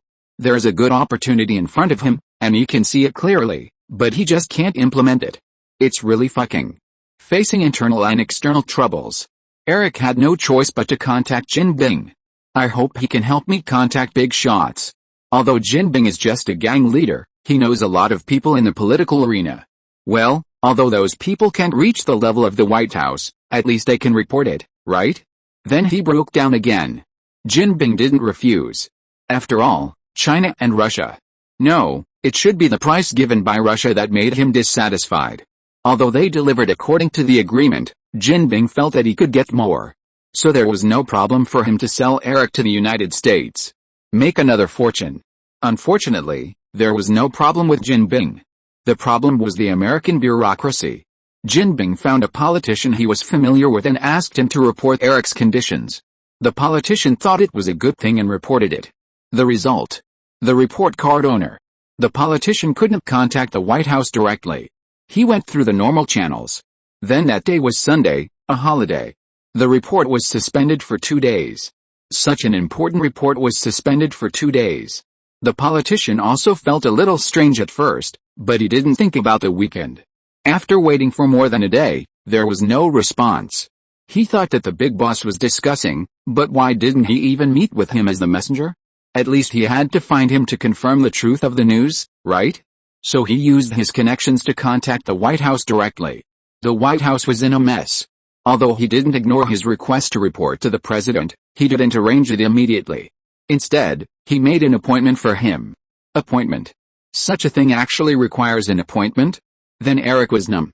Fuck, T'Challa has killed him, and the United States has not responded until now.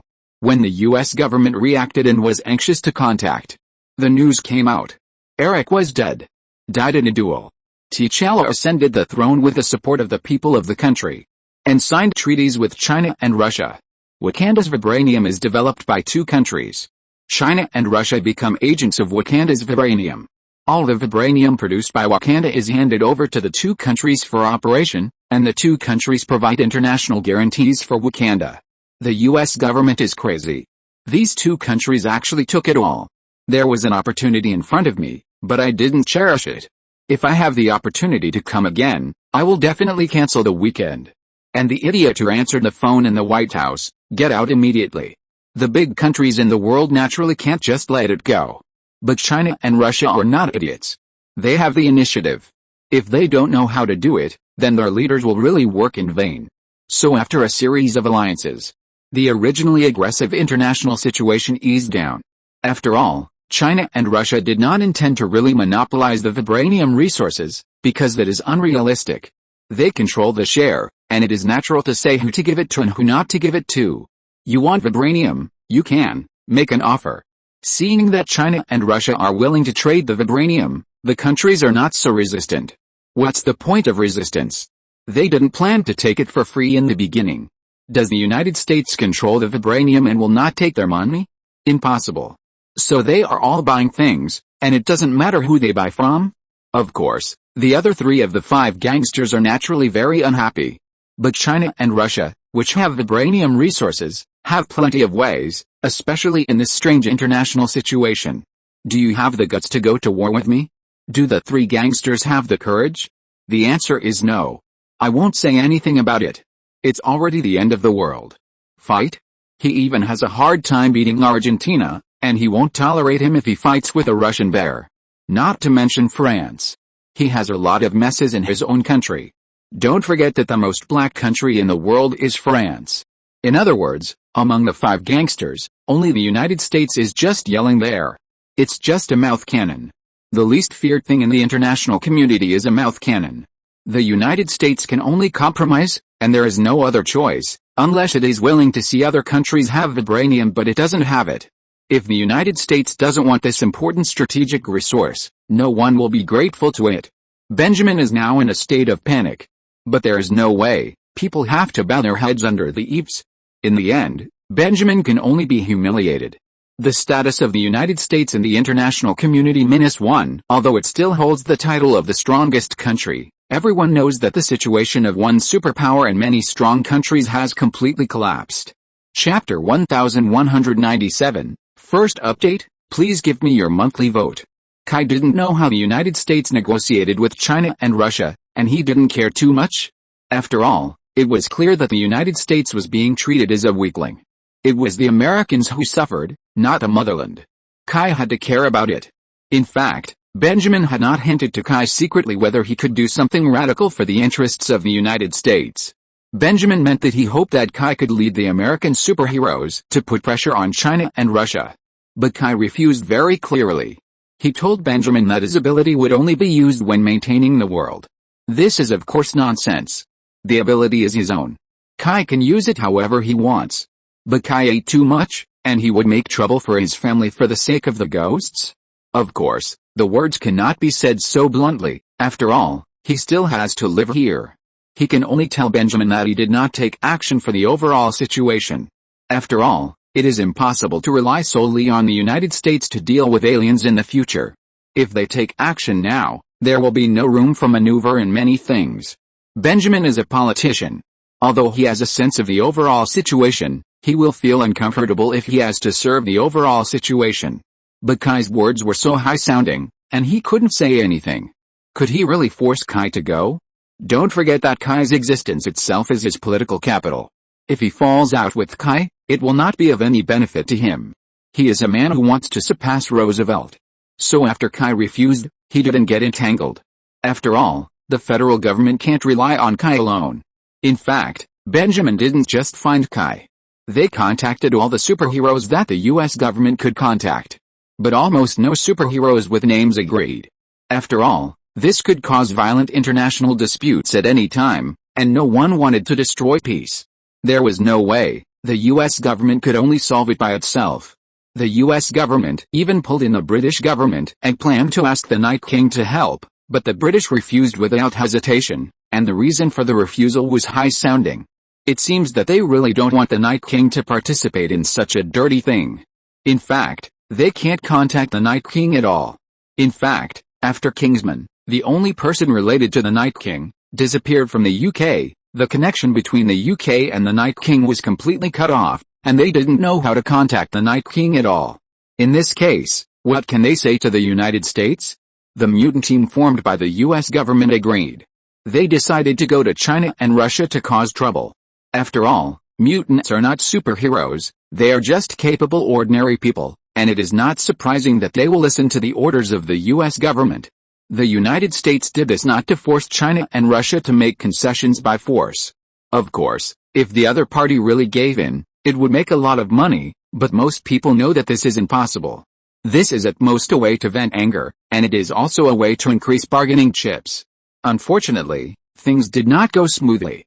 There were mutants causing trouble in Russia, but Russia really didn't tolerate it at all.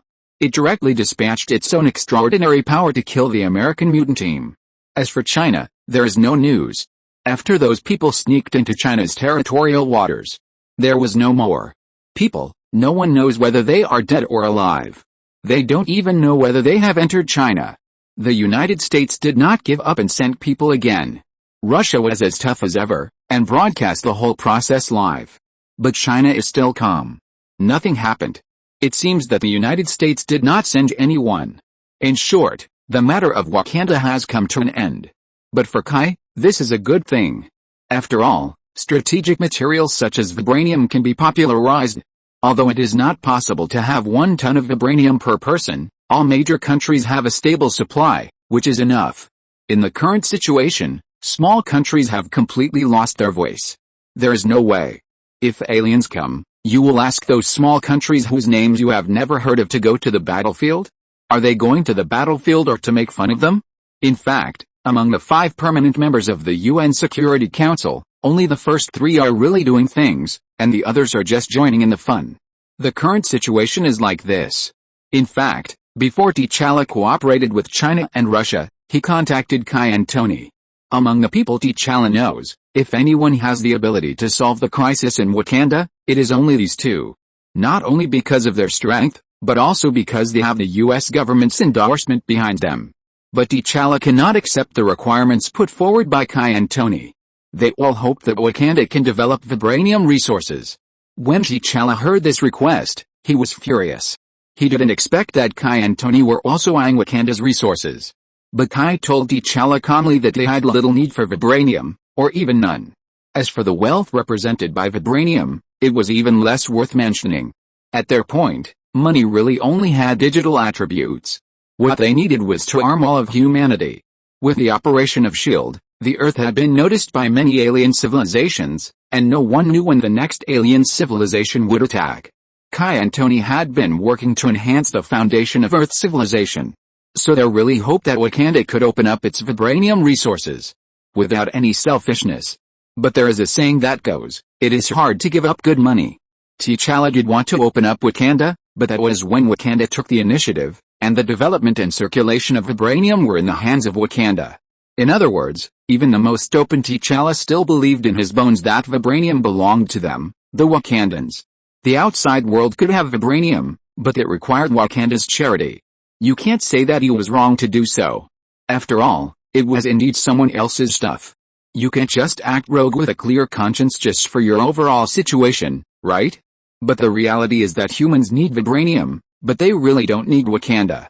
The world is not a place where reason can do it. T'Challa was very angry, and he angrily accused Kai and Tony of being assholes. Kai did not refute. After all, from a moral point of view, Kai is indeed an asshole.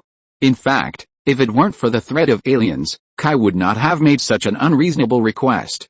Even a self-centered person like Tony did not refute this time. They assured T'Challa that they could do their best to ensure the sovereignty of Wakanda as long as they were willing to share the vibranium. They could become a resource-rich country like the United Arab Emirates, Dubai, and Saudi Arabia, and make money lying down. In the end, T'Challa rejected them. Even if he wanted to sell the country, he would sell it himself. So China and Russia intervened. Kai and Tony said that they were emotionally stable. After all, in this situation, China and Russia would definitely stab and slaughter other countries. But they would not close the door. Because that means offending the whole world. It is much more useful than letting Kai and Tony come to the forefront to restrain other countries. After all, unless they rely on the US government, they can't suppress other countries at all, but in this way, vibranium will become the possession of the United States. That will be difficult to deal with. After all, there is a big difference between a monopoly and 2 decisions. After all, with the nature of the Americans, there is no need to guess what they will do. In this regard, the reputation of the rabbit is better. The existence of Russia can also contain China. There is no better situation than this. Of course, there are consequences. The simplest consequence is that the relationship between T'Challa and Kai is over. For enemies, people still hate betrayers more. And the behavior of Kai and Tony is undoubtedly a betrayal in T'Challa's eyes. He thinks that both parties are friends and they have cooperated with each other. But when he needed it most, they did not help, but like everyone else, they peeked at the vibranium. Maybe T'Challa can understand their original intention. But the question is, if the original intention is good, everything is good? That's the kind of brain hole that only Japanese people have. Japanese comics always use this trick to whitewash villains, such as a certain ninja's red-eyed psychopathic young man who killed his entire family, as well as a bunch of innocent people such as his aunts and uncles, but he can still whitewash them. Other normal people don't care about this. So T'Challa decided to give China and Russia a bargain and was unwilling to reach an agreement with Kai. Although the process was a bit tortuous. But at least the result was good, even better than Kai expected. On the other hand, Kingpin was not in a good mood. Although Russia paid the remuneration as agreed, Kingpin still felt that he had lost hundreds of billions. China didn't pay. Although China is indeed very cold in this world and is not very willing to use those despicable means. But in Kingpin's view, you took advantage of me, but you are not even willing to pay a symbolic ticket price? It's too bullying. But Kingpin has no good way. He can only sulk. What's even more abominable is that Kingpin originally had some arrangements in Wakanda. Even if Russia knew about it, it would probably turn a blind eye. After all, the big ones were taken by Russia, and it was no problem for Kingpin to eat some leftovers. But after China joined in, the situation changed completely. First of all, Wakanda was retained. According to Kingpin's initial expectation, Wakanda should only have an empty shell left as a puppet on the stage. It didn't matter at all. But China overturned Russia's plan. And the destruction plan was very simple, and it didn't take any effort. They didn't want Wakanda to be weakened too much. They immediately signed a series of treaties with Wakanda to ensure Wakanda's independence, and Russia had to follow up. Then Wakanda was proud to retain its vitality. It has to be said that the motherland's move is indeed clever. It not only benefits, but also wins back people's hearts. You know, Wakanda doesn't welcome outsiders very much. After seeing the barbarity of the Russians and the shamelessness of the Westerners, China is a good person no matter how you look at it. Everyone is afraid of comparison. They are all outsiders, but Wakanda's favorability towards China has been full. For this reason, Wakanda has signed a lot of cooperation projects with China to exchange the culture and technology of the two countries. This is a good thing. After all, although Wakanda has gone astray, others still have something real, which is definitely a good thing for China. China advocates win-win cooperation. After all, if Wakanda is really pushed to the edge, others will learn from the tough guys in the Middle East and come to you every day, and you can't stand it. How good it is now, everyone is doing business in harmony, you are good, I am good, and everyone is good. But in this way, the originally small interests have suddenly changed from being taken by one player in Russia to being shared equally by 3 players. In this way, all parties feel that their interests are not enough, so how can they care about Kingpin? Does a gang leader want to be on an equal footing with the country? What good things are you thinking? Even if Kingpin is very ambitious, he didn't think blindly. Although Kingpin didn't lose money this time, he definitely didn't make as much money as he imagined. But that's not all. Wait until you return to New York. Kingpin vomited blood even more. First of all, Ms. Octopus ran away. She also killed everyone in her private laboratory. Before the blow was over, Kingpin was horrified to find that his power in New York had been uprooted, and even many of the power he had concealed was gone. Even in the 2 years when Kingpin disappeared, these powers still operated well and provided a lot of benefits to Kingpin. But now, they are gone. Where are all my subordinates? Here I have to mention the pretty girls. The hottest superhero team in New York recently. That's right, is there anything more eye-catching than pretty girls and superheroes in this world? Yes. That's the combination of the two. With the sudden popularity of the pretty girls, all media were like chicken blood. Various reports were published one after another. Actually, it's also because New Yorkers are too picky. New Yorkers are notoriously difficult to serve. The most typical example is the Knicks. The people who dislike the Knicks the most in the United States are New Yorkers themselves. It's normal to play well, but if there is something wrong, they will be abused immediately. New Yorkers are no longer surprised by superheroes. After all, when there are too many of them, people get used to them. This has led to a long period of time when the media reported superheroes, few people watch them. Instead, the gangs have become more difficult to trade underground because of the attacks by various superheroes, which has led to a sharp increase in the prices of various contraband items. According to the gangs, their operating costs are too high now. If they sell drugs, they may be thrown into jail with injuries all over their bodies, or even be traced back and the entire gang will be uprooted. So, prices must be raised. You can't ask gangs to run out and make contributions to society, right? This has led to a surge in contraband in New York to an unimaginable level. This has stimulated various lawbreakers to throw themselves into the fire more crazily. And superheroes have something to do. Both sides are having a great time fighting. It's just that drug addicts have a hard time. In the past, they could get drugs by stealing anything. Drugs in the United States are very cheap, not as expensive as imagined. But now? I really can't afford it. As a result, a large number of drug addicts had to leave New York and go to other places. As a result, after these low-level consumers left, Social Security improved a lot. This in turn pushed up drug prices even more. Because only the rich white people were left to buy drugs, so wouldn't they raise the price? In short, New Yorkers would pay attention to this kind of thing at first, thinking that New York is indeed the center of the world, and it's just bullshit. But after too many times, it's boring. New Yorkers really need new stimulation. Chapter 1198 Second Update. Then the Pretty Girls team came out of nowhere. To be honest, after seeing the name of the Pretty Girls team in the newspaper, Teresa and others didn't dare to leave the room for 3 days. Kingpin himself didn't know that because of this ridiculous name, his men actually lied 3 more days. Pretty girls or something, it's okay for others to say it, but it's really shameful to say it from your mouth. In fact, since Zylbeer shouted this name in public, the others have always decided not to take her. For this reason, she made a scene at home, and the others were all soft-hearted. After all, they were also afraid that they would die again. The appearance of 5 young and beautiful girls really made many people's eyes light up. After all, this combination is too eye-catching. It's much more interesting than those big man superheroes. Of course, these djinns don't care much. I just want to know who these women are. Kingpin punched his desk into pieces with an angry punch. Several of Kingpin's men looked at each other and then one of them stood up tremblingly and said, "We have some clues." Who? The men hurriedly handed a document to Kingpin. Kingpin must now take revenge in the fastest and cruelest way. He wants to kill all those women and everyone who has any relationship with him. With the devastating blow of the girl agents to Kingpin's forces, rumors have spread in New York that Kingpin is no longer useful. Even many of Kingpin's official relationships have gradually begun to distance themselves from Kingpin. After all, they can't sacrifice their future on a sinking ship. He must prove with a thunderbolt that Kingpin is still the same Kingpin.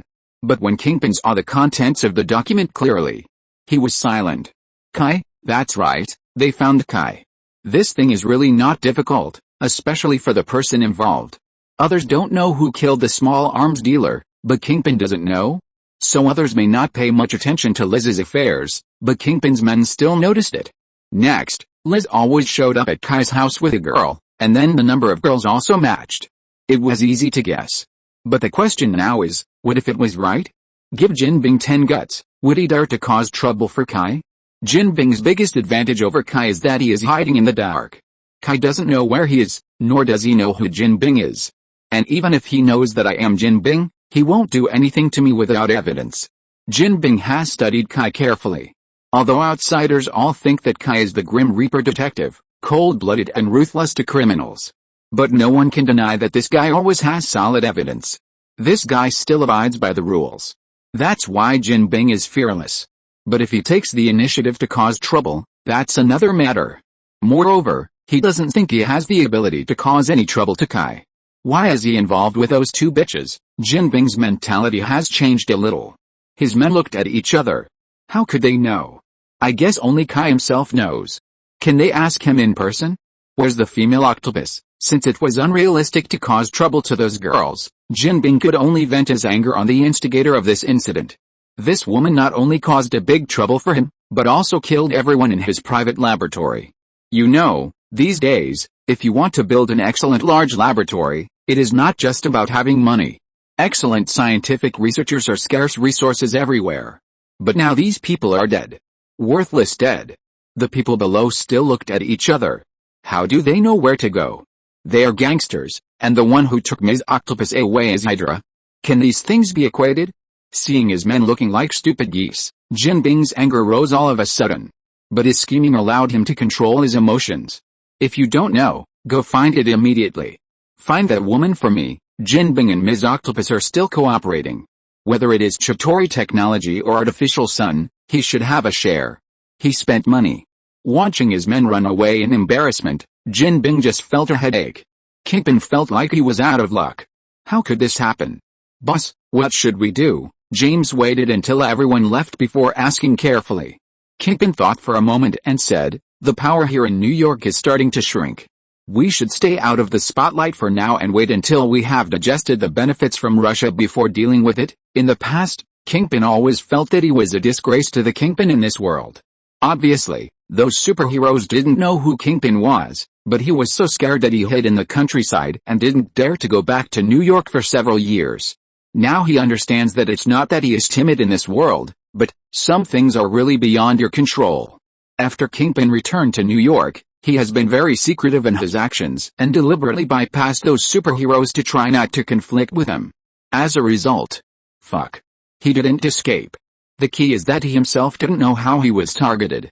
"Boss, could it be Tombstone?" James is familiar with the operation of all the forces under the Kingpin group.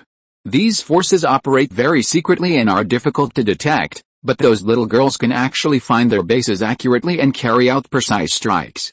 This made James suspect that someone had betrayed Kingpin. Kingpin frowned. Very likely, the one who was most likely to betray him was Tombstone. "Adjust our layout. All bases and plans that may be known to Tombstone must be changed." Kingpin gave the order very decisively. Tombstone has always been a tough guy. When he was still an ordinary person, he was the kind of person who would never surrender even if beaten to death. Now he has been reformed. So Kingpin never thought that Tombstone would betray so quickly. But now it's not important. Stopping the loss in time is the most important thing.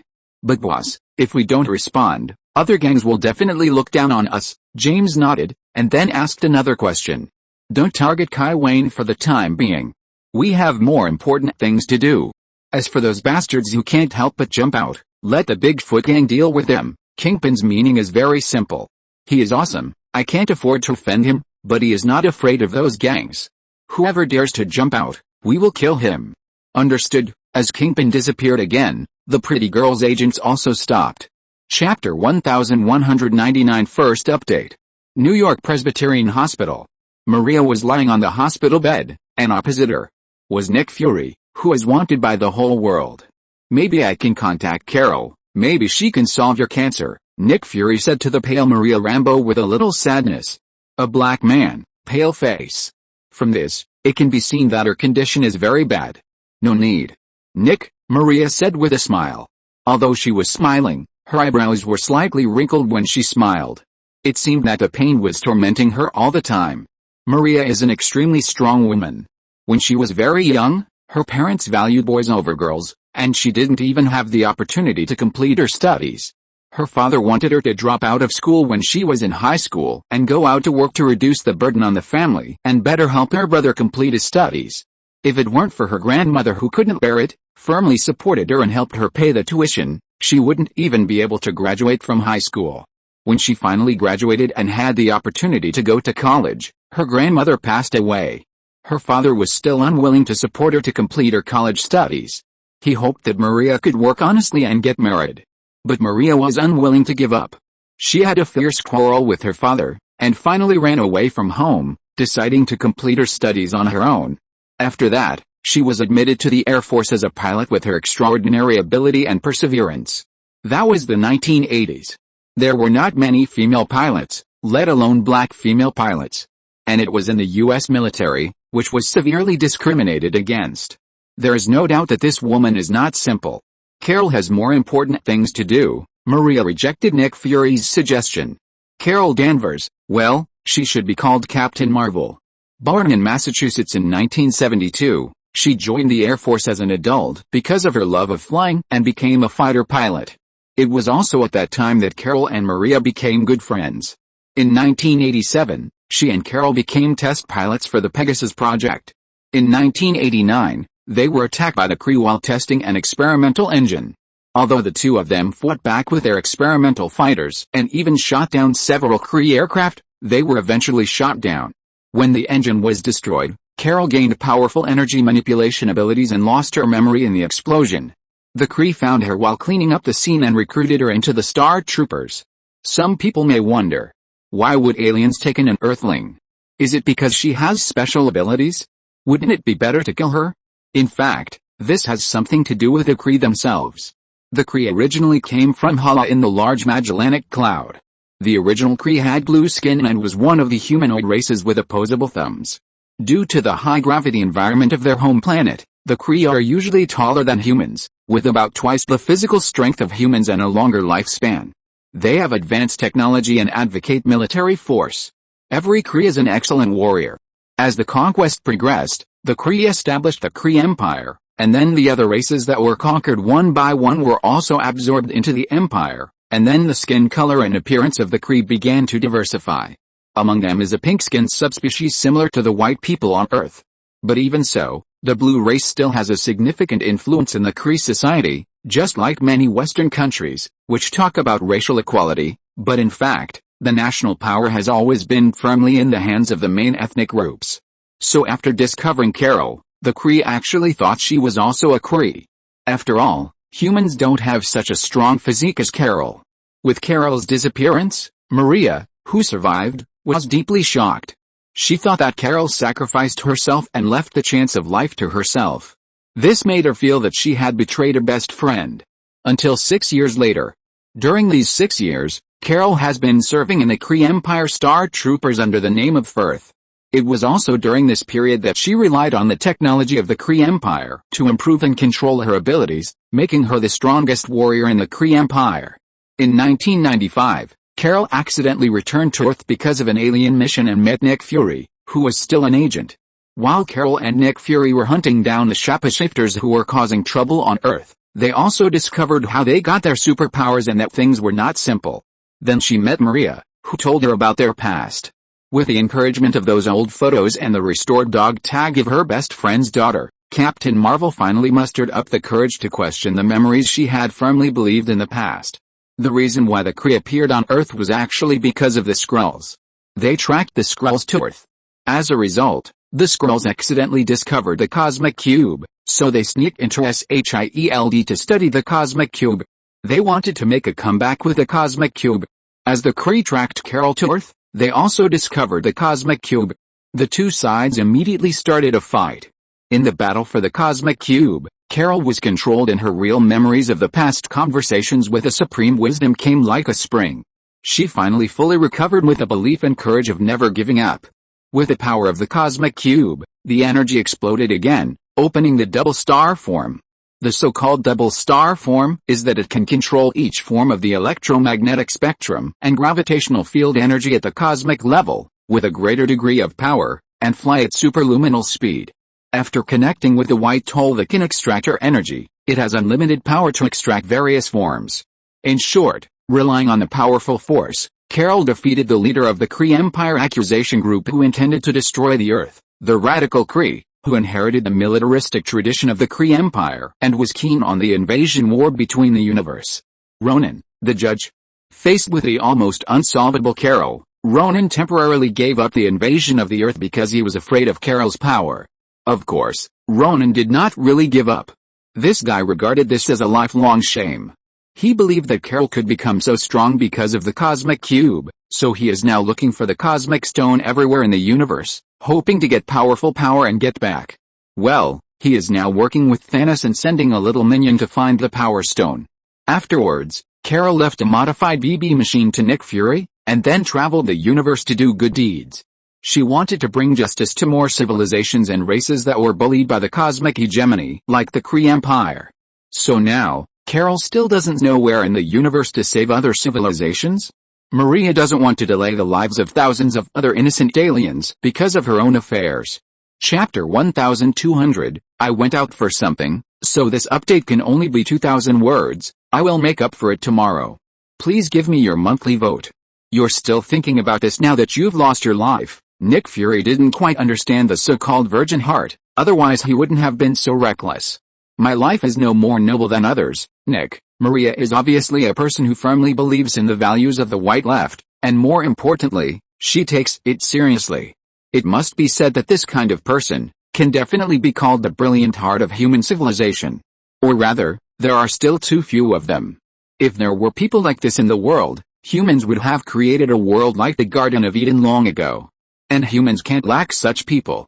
Of course, forget about those idiots who are just pretending to be evil. The fewer such people the better, but the real world is full of such people, perhaps for vanity, perhaps for profit, or simply to keep up with the fashion. In short, such people are more terrible than simple bad people, because they always stand on the moral high ground and kidnap the whole world. For example, in the previous news, a girl reported her parents online with her real name, just because of the so-called political incorrectness. Such people, tell me, does she really agree with this so-called white left thinking? Even if your parents really did something wrong, you can stop them, persuade them, or even call the police. But you report it online. What the hell is this? This kind of person is not only bad, but also stupid. Do you think that by doing this, the world will recognize you, sympathize with you, and even admire you? The United States has a tradition of association, and the most annoying thing is to tell tales and inform on others. Maybe this stupid woman can become popular, but she will soon be abandoned. What's more tragic is that after she did this, her relatives and friends will also abandon her. In other words, she directly let herself die socially for her vanity. In short, there are really not many pure saints. If there are, please protect them well. The premise is true. Just like Nick Fury can't understand Maria's approach, but he respects her. This is also the reason why Maria can manage the SWORD alone for so many years, and Nick, a paranoid person, never doubts it. After all, she is a saint. And a saint is really powerful. Those Skrulls obey her and never dare to cross the line. After all, justice brings honor and integrity. When a saint is in power, others will feel ashamed even if they have any ideas about it, not to mention that Maria is the real savior of the Skrulls. If it weren't for them, the Skrulls would never survive. Even Nick Fury wouldn't accept them. This is why SWORD has been very honest for so many years. But now there is a problem. Maria is dying. After Maria dies, who will lead SWORD? Nick Fury can deter them through Carol's threats, but he can never stop them from making small moves. Nick Fury is very clear about this. It can be said that the reason why he can trust those Skrulls is entirely because of these two women. Without them, Nick Fury would be in trouble. That's why Nick Fury is so worried about Maria's ecological status. As for the love and respect for Maria from the bottom of his heart, there is, but it is definitely not dominant. Nick Fury, how to say it? Maybe no one in this world can make him open his heart. Believe it or not, if Carol is still on Earth, this grandson will start to think about how to control and eliminate Carol. This grandson has no heart. His mind is full of calculations. And he is paranoid that he is the protector of the world, and others just need to be manipulated by him. Freedom? Freedom under his management is fucking freedom. I have to say that Nick Fury is more suitable to be Captain America. Because he and the United States are really of the same tone. Nick, are you doing well? Maria looked at her old friend with a little distress. The whole world says that Nick Fury is a traitor, not only Hydra but also a human traitor. But Maria has always believed that her friend is a person who truly cares about the world. On this point, she is indeed not jealous. But there is a subject missing. For the world that belongs to Nick Fury. Not bad, I'm fat. There is really no need to say how miserable Nick Fury is in his heart. After struggling for a lifetime, he ended up like this. Even if Nick Fury was very scheming, he couldn't bear it. For this reason, he even went to see a psychologist for a long time. He almost didn't make it. He didn't even know how he ended up like this. After reviewing it many times, he could only attribute everything to coincidence. You know, he is the kind of person who absolutely doesn't believe in coincidence, but even so, he didn't find any problems, and the more he thought about it, the more upset he was. If someone else had framed him, he would feel better. You don't have to hold on in front of a dying person, Maria said with a smile. Nick Fury also smiled bitterly, sighed, and said, what else can I do? I can only stay in the dark and watch the world quietly. Maybe you can find Ms. Carter, she will definitely believe you. Maria knew Carter, but she was not familiar with her, but she believed that this wise and strong woman would definitely clear Nick's name. No. She won't believe me. Nick shook his head decisively, or rather, the more people believed in me in the past, the more they want to catch me now. Nick thought of Alexander. He has been paying attention to Alexander. This former good friend is already on the decline. He used to be a representative of the Security Council. He was in a high position. But because of him, he shouldered a huge responsibility. Now he can only hang the title of consultant of S.H.I.E.L.D., play golf every day, and deal with some unimportant things. In fact, he has retired. But even so, Pierce still pays attention to the pursuit of him. Whenever there is a chance, he will emphasize the danger of Nick Fury to the current director Hill. Maybe, you can go find Kai and Tony, Maria said again. In her opinion, Kai and Tony are both superheroes and should be able to understand Nick Fury's difficulties. Unexpectedly, Nick's miserable face became even more miserable. These two people might not be as good as Carter and Pierce. When Kai saw him, his first reaction was probably to kill him. Tony's first reaction when he saw him was probably to tell Kai, and then Kai would kill him immediately. We'll talk about this later.